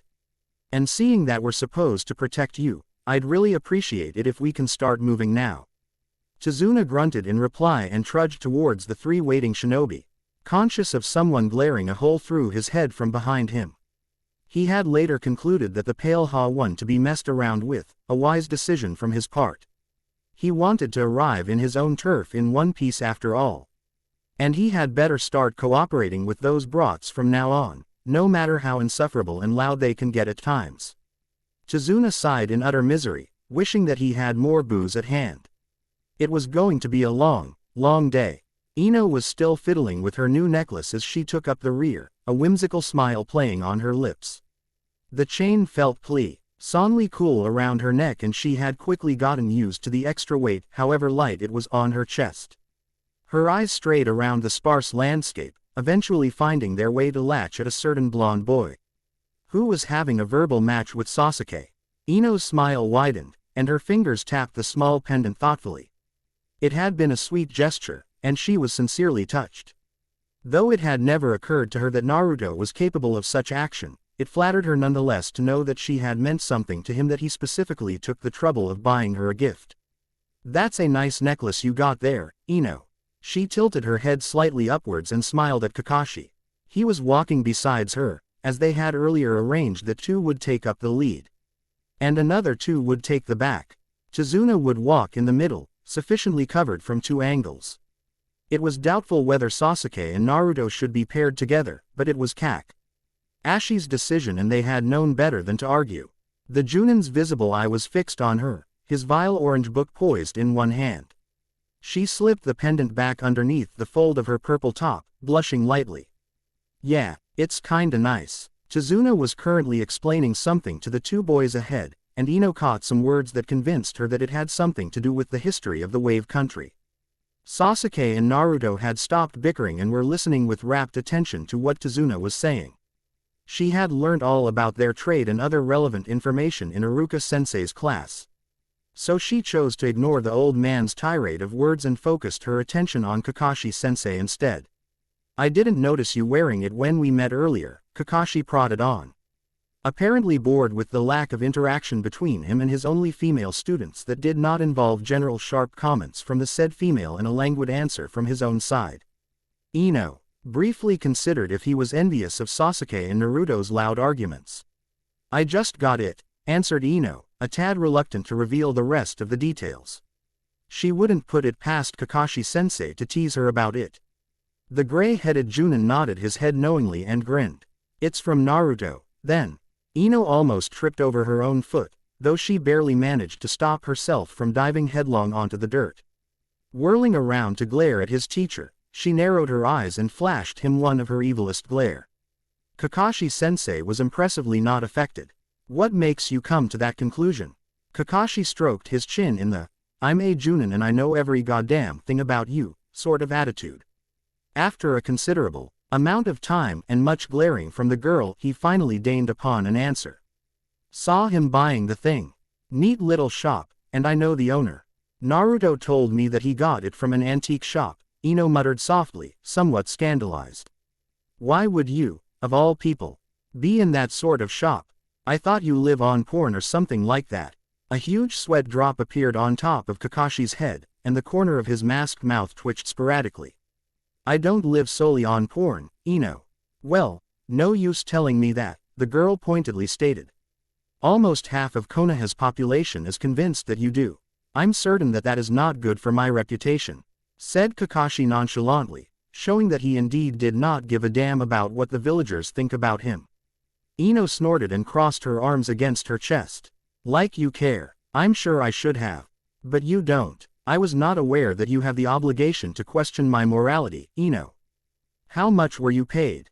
The conversation ended as Ino had yet to come up with a witty counter. Though she was mildly distracted when she noticed that Kakashi-sensei was staring at a puddle of water that they had just walked past. The sudden glint of vigilance in the Junin's gray eye was hard to miss, prompting the blonde girl to glance over her shoulder and stole another look at the puddle.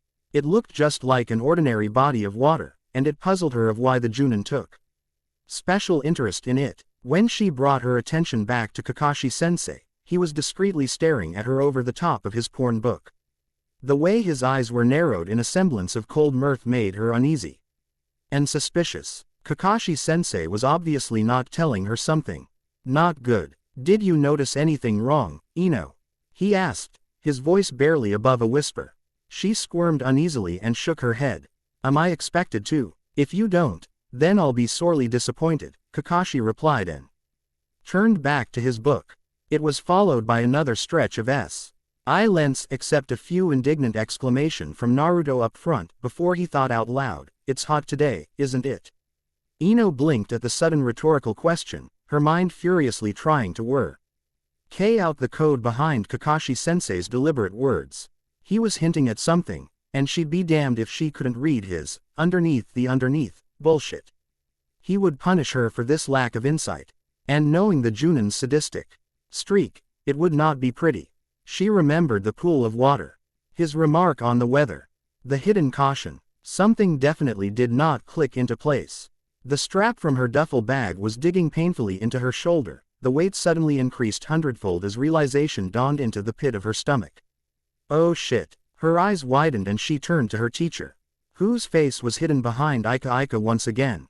His gray eye, though, were fixed expectantly on her. Ino swallowed the lump that was forming in her throat, and stared at Kakashi-sensei, unable to string a sentence that would properly portray the mess of thoughts swirling inside her mind. But surely, this is just our first out of the village mission. We can't. There couldn't have. But Tazuna-san. And this is only a C rank. Can't be that bad, can it? The growing glimmer of panic in her eyes seemed to tip Kakashi enough, as he casually shook his head in warning. Do not reveal our knowledge of their existence. Yet. And slightly jerked his head to the front half of their unlikely procession. Ino understood the gesture perfectly and nodded inconspicuously. Go tell those two idiots. And protect Tazuna-san. Gathering her scattered thoughts, Ino inhaled deeply and placed both hands on her hip. She loudly said, really, Kakashi-sensei, stop saying those sort of things. You're a teacher. For Konoha's sake. The look of approval from the Junin was enough to tell Ino that it was time to scram. The blonde girl was 3 steps away from the 3 male engig. Ed in a heated disagreement when she heard the cackling sound of metal whistling through air. Clinks of linked chains. Ino had once went to the blacksmith to accompany her dad on his day off and she could never forget those horrible thundering sounds clashing and spiraling towards a certain individual just a few feet behind her. It was too fast to react properly, too furious for her to comprehend with her frozen logic. Kakashi-sensei. Against her better judgment, Ino whirled around and was rewarded with the sight of a bloody carnage, something that she was much too young to experience. Nose internal organs literally stopped functioning when the sound of torn flesh and broken bones resounded not 3 feet away from her, her eyes wide with horror as she witnessed geysers of hot, red liquid spurting forth from slashed chunks of what was supposed to be her teach those chains, those Horrible, horrible ugly chains, snaking and cracking and slithering through Kakashi's body, bits and shards and splinters of muscles and sinews and bones bursting forth like an exploding balloon. He wouldn't have felt anything, not pain, not even surprise. Not enough time for his brain to decipher the code sent from his pain receptors. Spines snapped into small, and smaller parts in a matter of seconds. His spinal cord would have been cut clean. Blood spattered onto the thin carpet of dust and grass. Ino stood as if she had been petrified, turned into stone, transfixed in pure terror as the meaty, bloody chunks hit the ground with small thuds, the copy of Ika Ika that Kakashi sensei had been reading lying face down on the ground.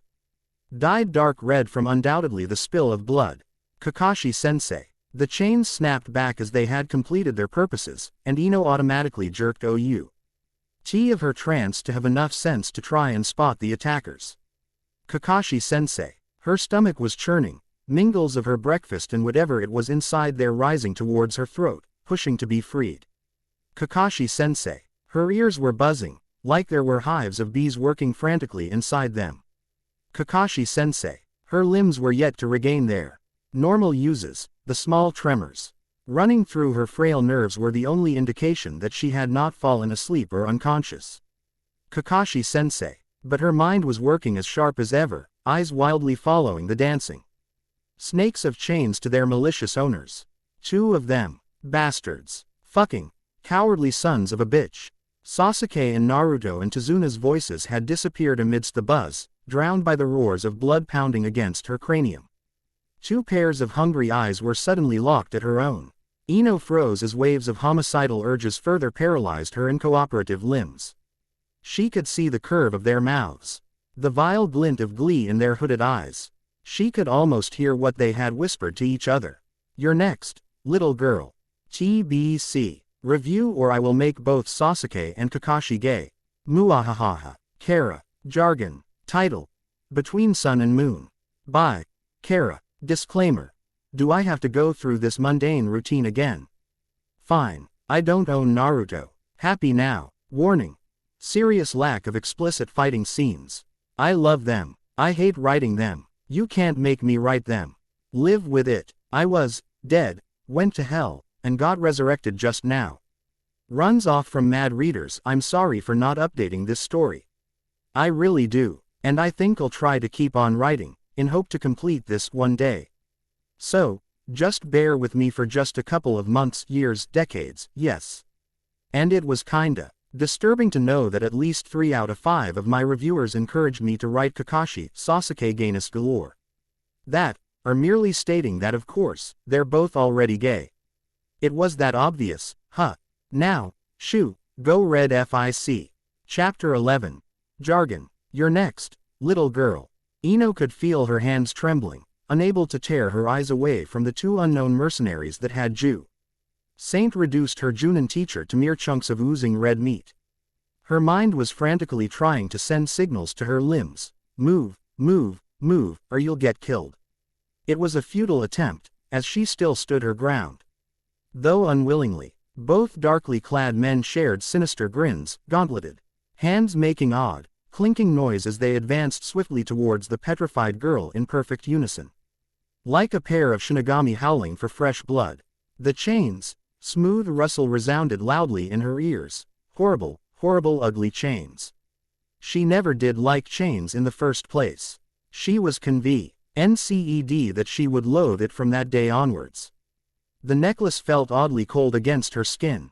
Crook number 1 lashed out his hand, and Ino found herself staring stupidly ahead as chains whizzed towards her, whistling shrilly from their friction against the air. Her legs still refused to respond to the signals from her brain. No movidentwantodi move I wantalivedent die pleasedent. Ino-chan. Ino. She felt hands roughly shoving her out of death's way, as rattles of metal missed her by less than an inch. Not dead. Someone saved her. Close. Much too close. The ground was hard underneath her sweaty palms. Sharp blades of grass poking at her exposed, clammy skin. She was sweating profusely, drops of perspiration trailing down from her feverish forehead, cooling her hot skin. Everything was swimming in her vision. Moving blobs of color representing the world. Too much colors, and she still felt nauseous. Ino shakily stood up, supporting her weight with both hands and took short, calming breath. Something that Inoshi had taught her after she had killed her first rabbit in their hunting trip. You can never accept death as a part of you, because when you do, it will replace your humanity. She could almost hear her father said, his tone low and grave as he skinned the rabbit. She was only 9, still green to the harsh reality of their life, and the knife felt heavy in her hands. So, princess, stare death in the eyes and show no fear. Don't lose yourself, and you won't lose the battle. Why didn't she remember sooner?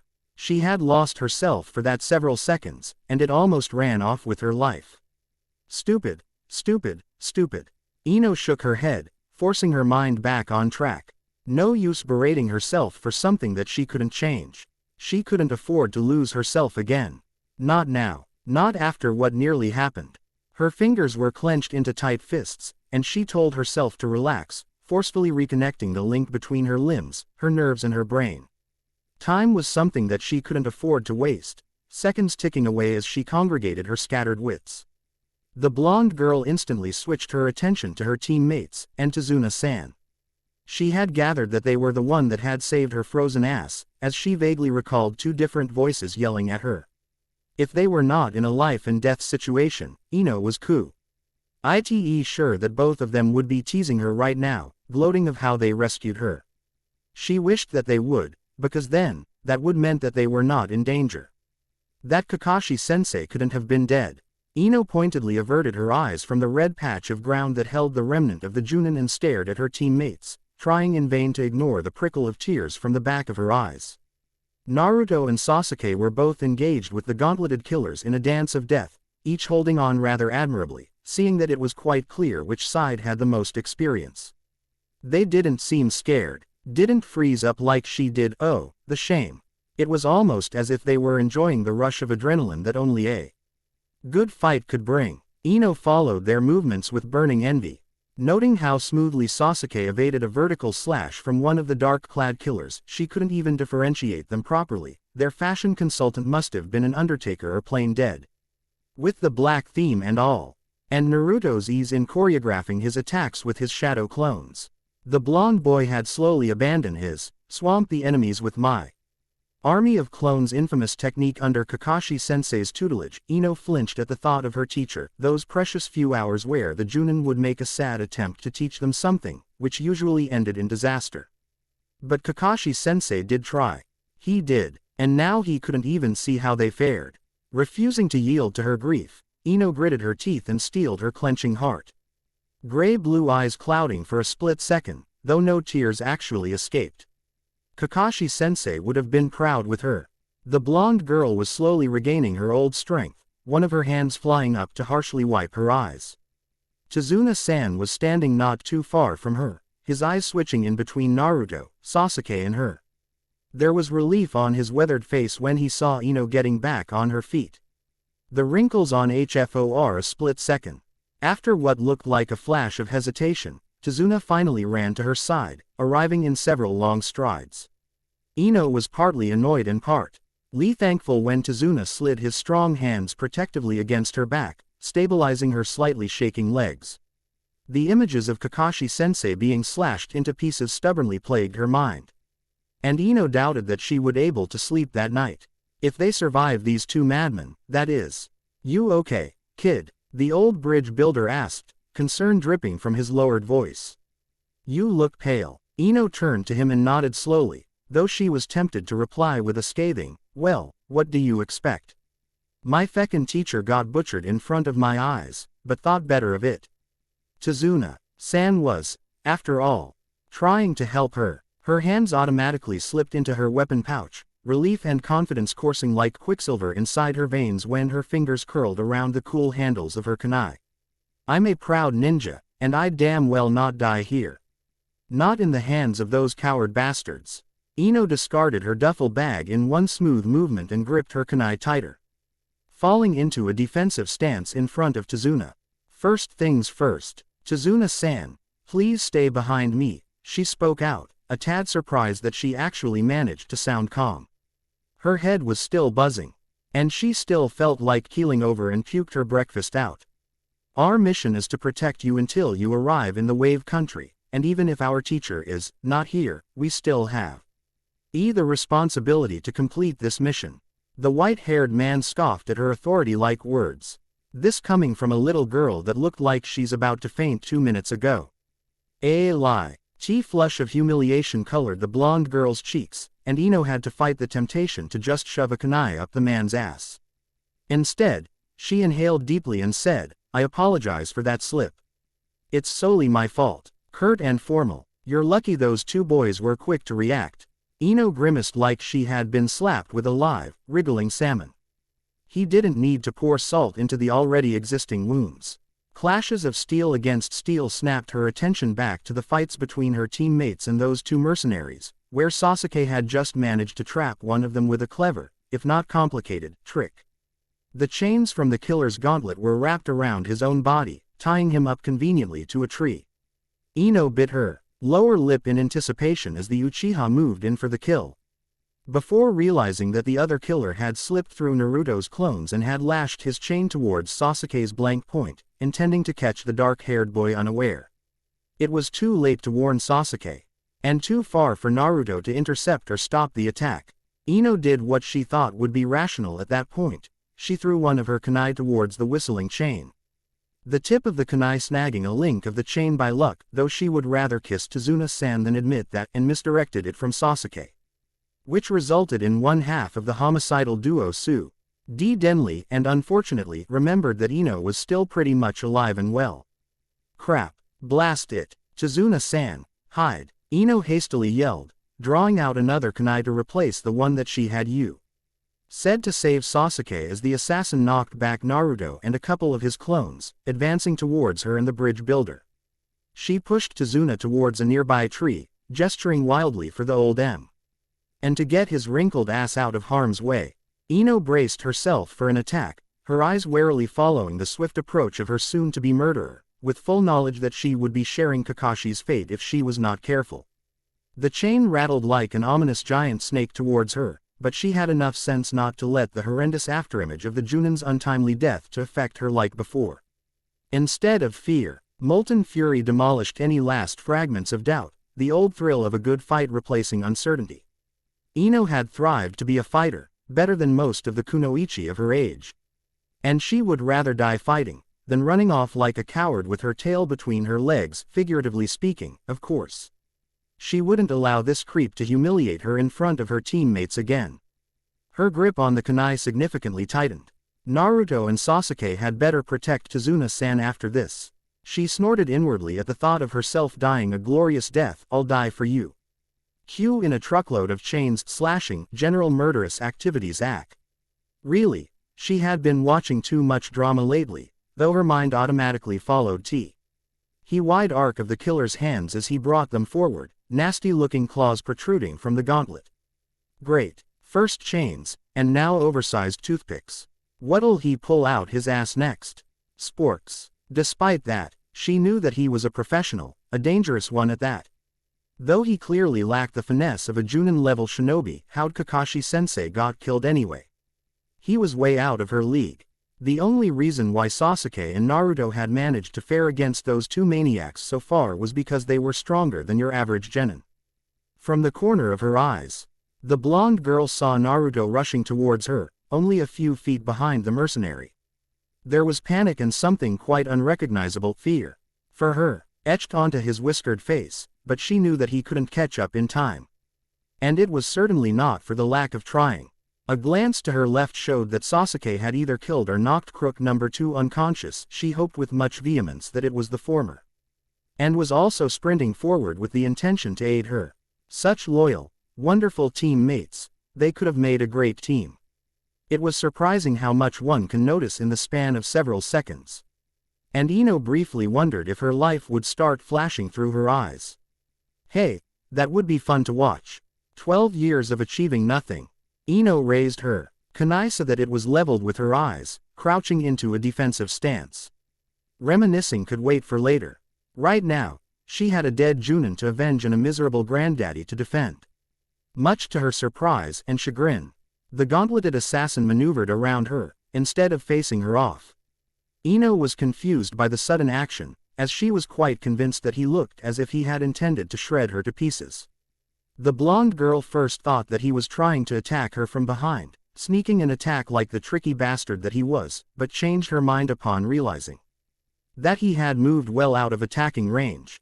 The bastard was actually heading to the opposite direction, towards, oh shit, Tazuna-san. Tazuna's eyes were wide as saucers when he realized that he was the true target. And Ino watched with desperation as the assassin drew closer to their client's hiding place. She knew that even if she tried, she would be too late to stop him. Much too late. What happened afterwards was something that Ino would never, ever forget anywhere in the near future. Or rather, if anyone ever confronted her and asked her what she felt at that particular point in her life, Ino would most probably toss her head and punch that unlucky person's face for daring to ask her that question. Really, it was hard enough to try to explain one emotion that you were feeling at one time. Trying to explain the myriad of sensations ravaging her body like a troop of starving hyenas would be a plain impossible task. Ino honestly couldn't explain how she felt when she saw Kakashi sensei standing before Tazuna-san. One hand stopping the assassin's outstretched claws. Relief, disbelief, anger, grief, fury, delight, alarm, joy. Kakashi sensei. Ino could feel her legs giving out underneath her, turning into jelly. Kakashi sensei is alive. Ino would have collapsed onto the ground from the sudden overload of emotions if it wasn't for two pairs of strong hands supporting her. Obviously against them. She could faintly discern Naruto's golden spikes and Sasuke's dark locks from her sides, and the strong trace of blood and sweat from her two teammates. Her eyes were still fixated on the figure wearing Konoha's green Junin vest, hoping, praying that she had not died and went to, well, wherever it was that ninjas went to when they die.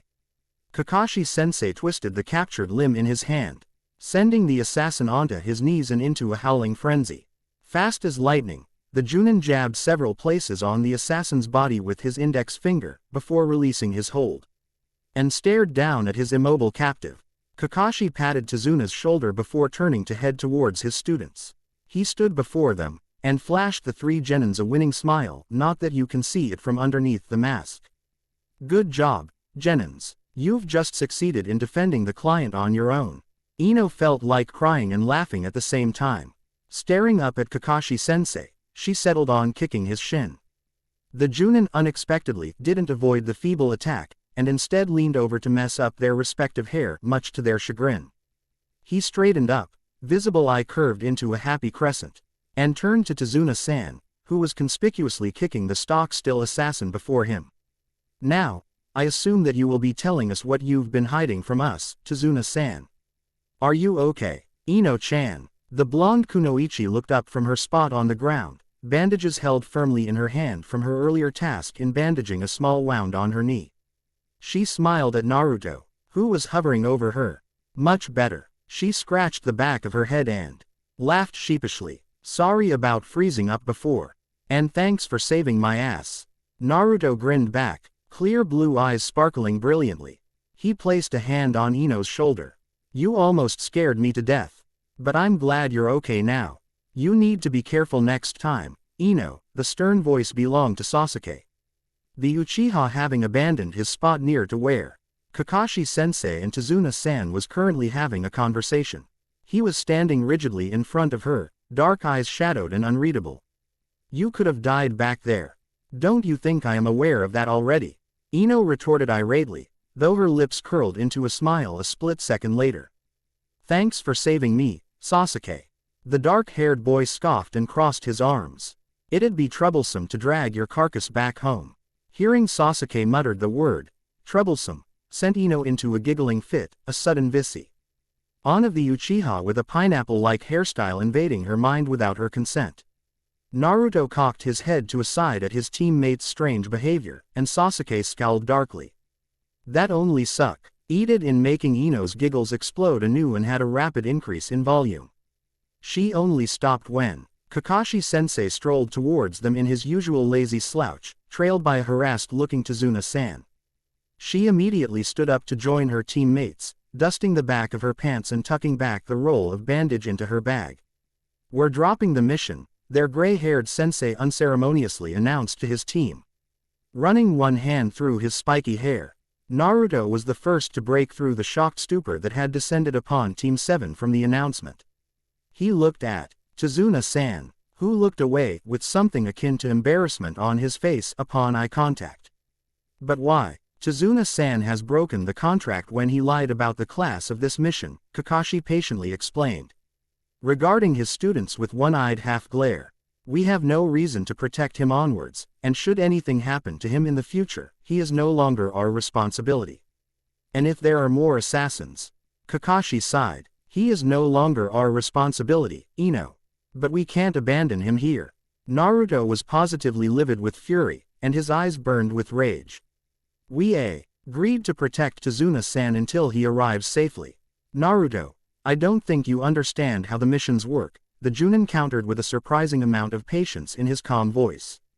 Once a contract is broken, it no longer binds us to the client. We are paid to follow the contract.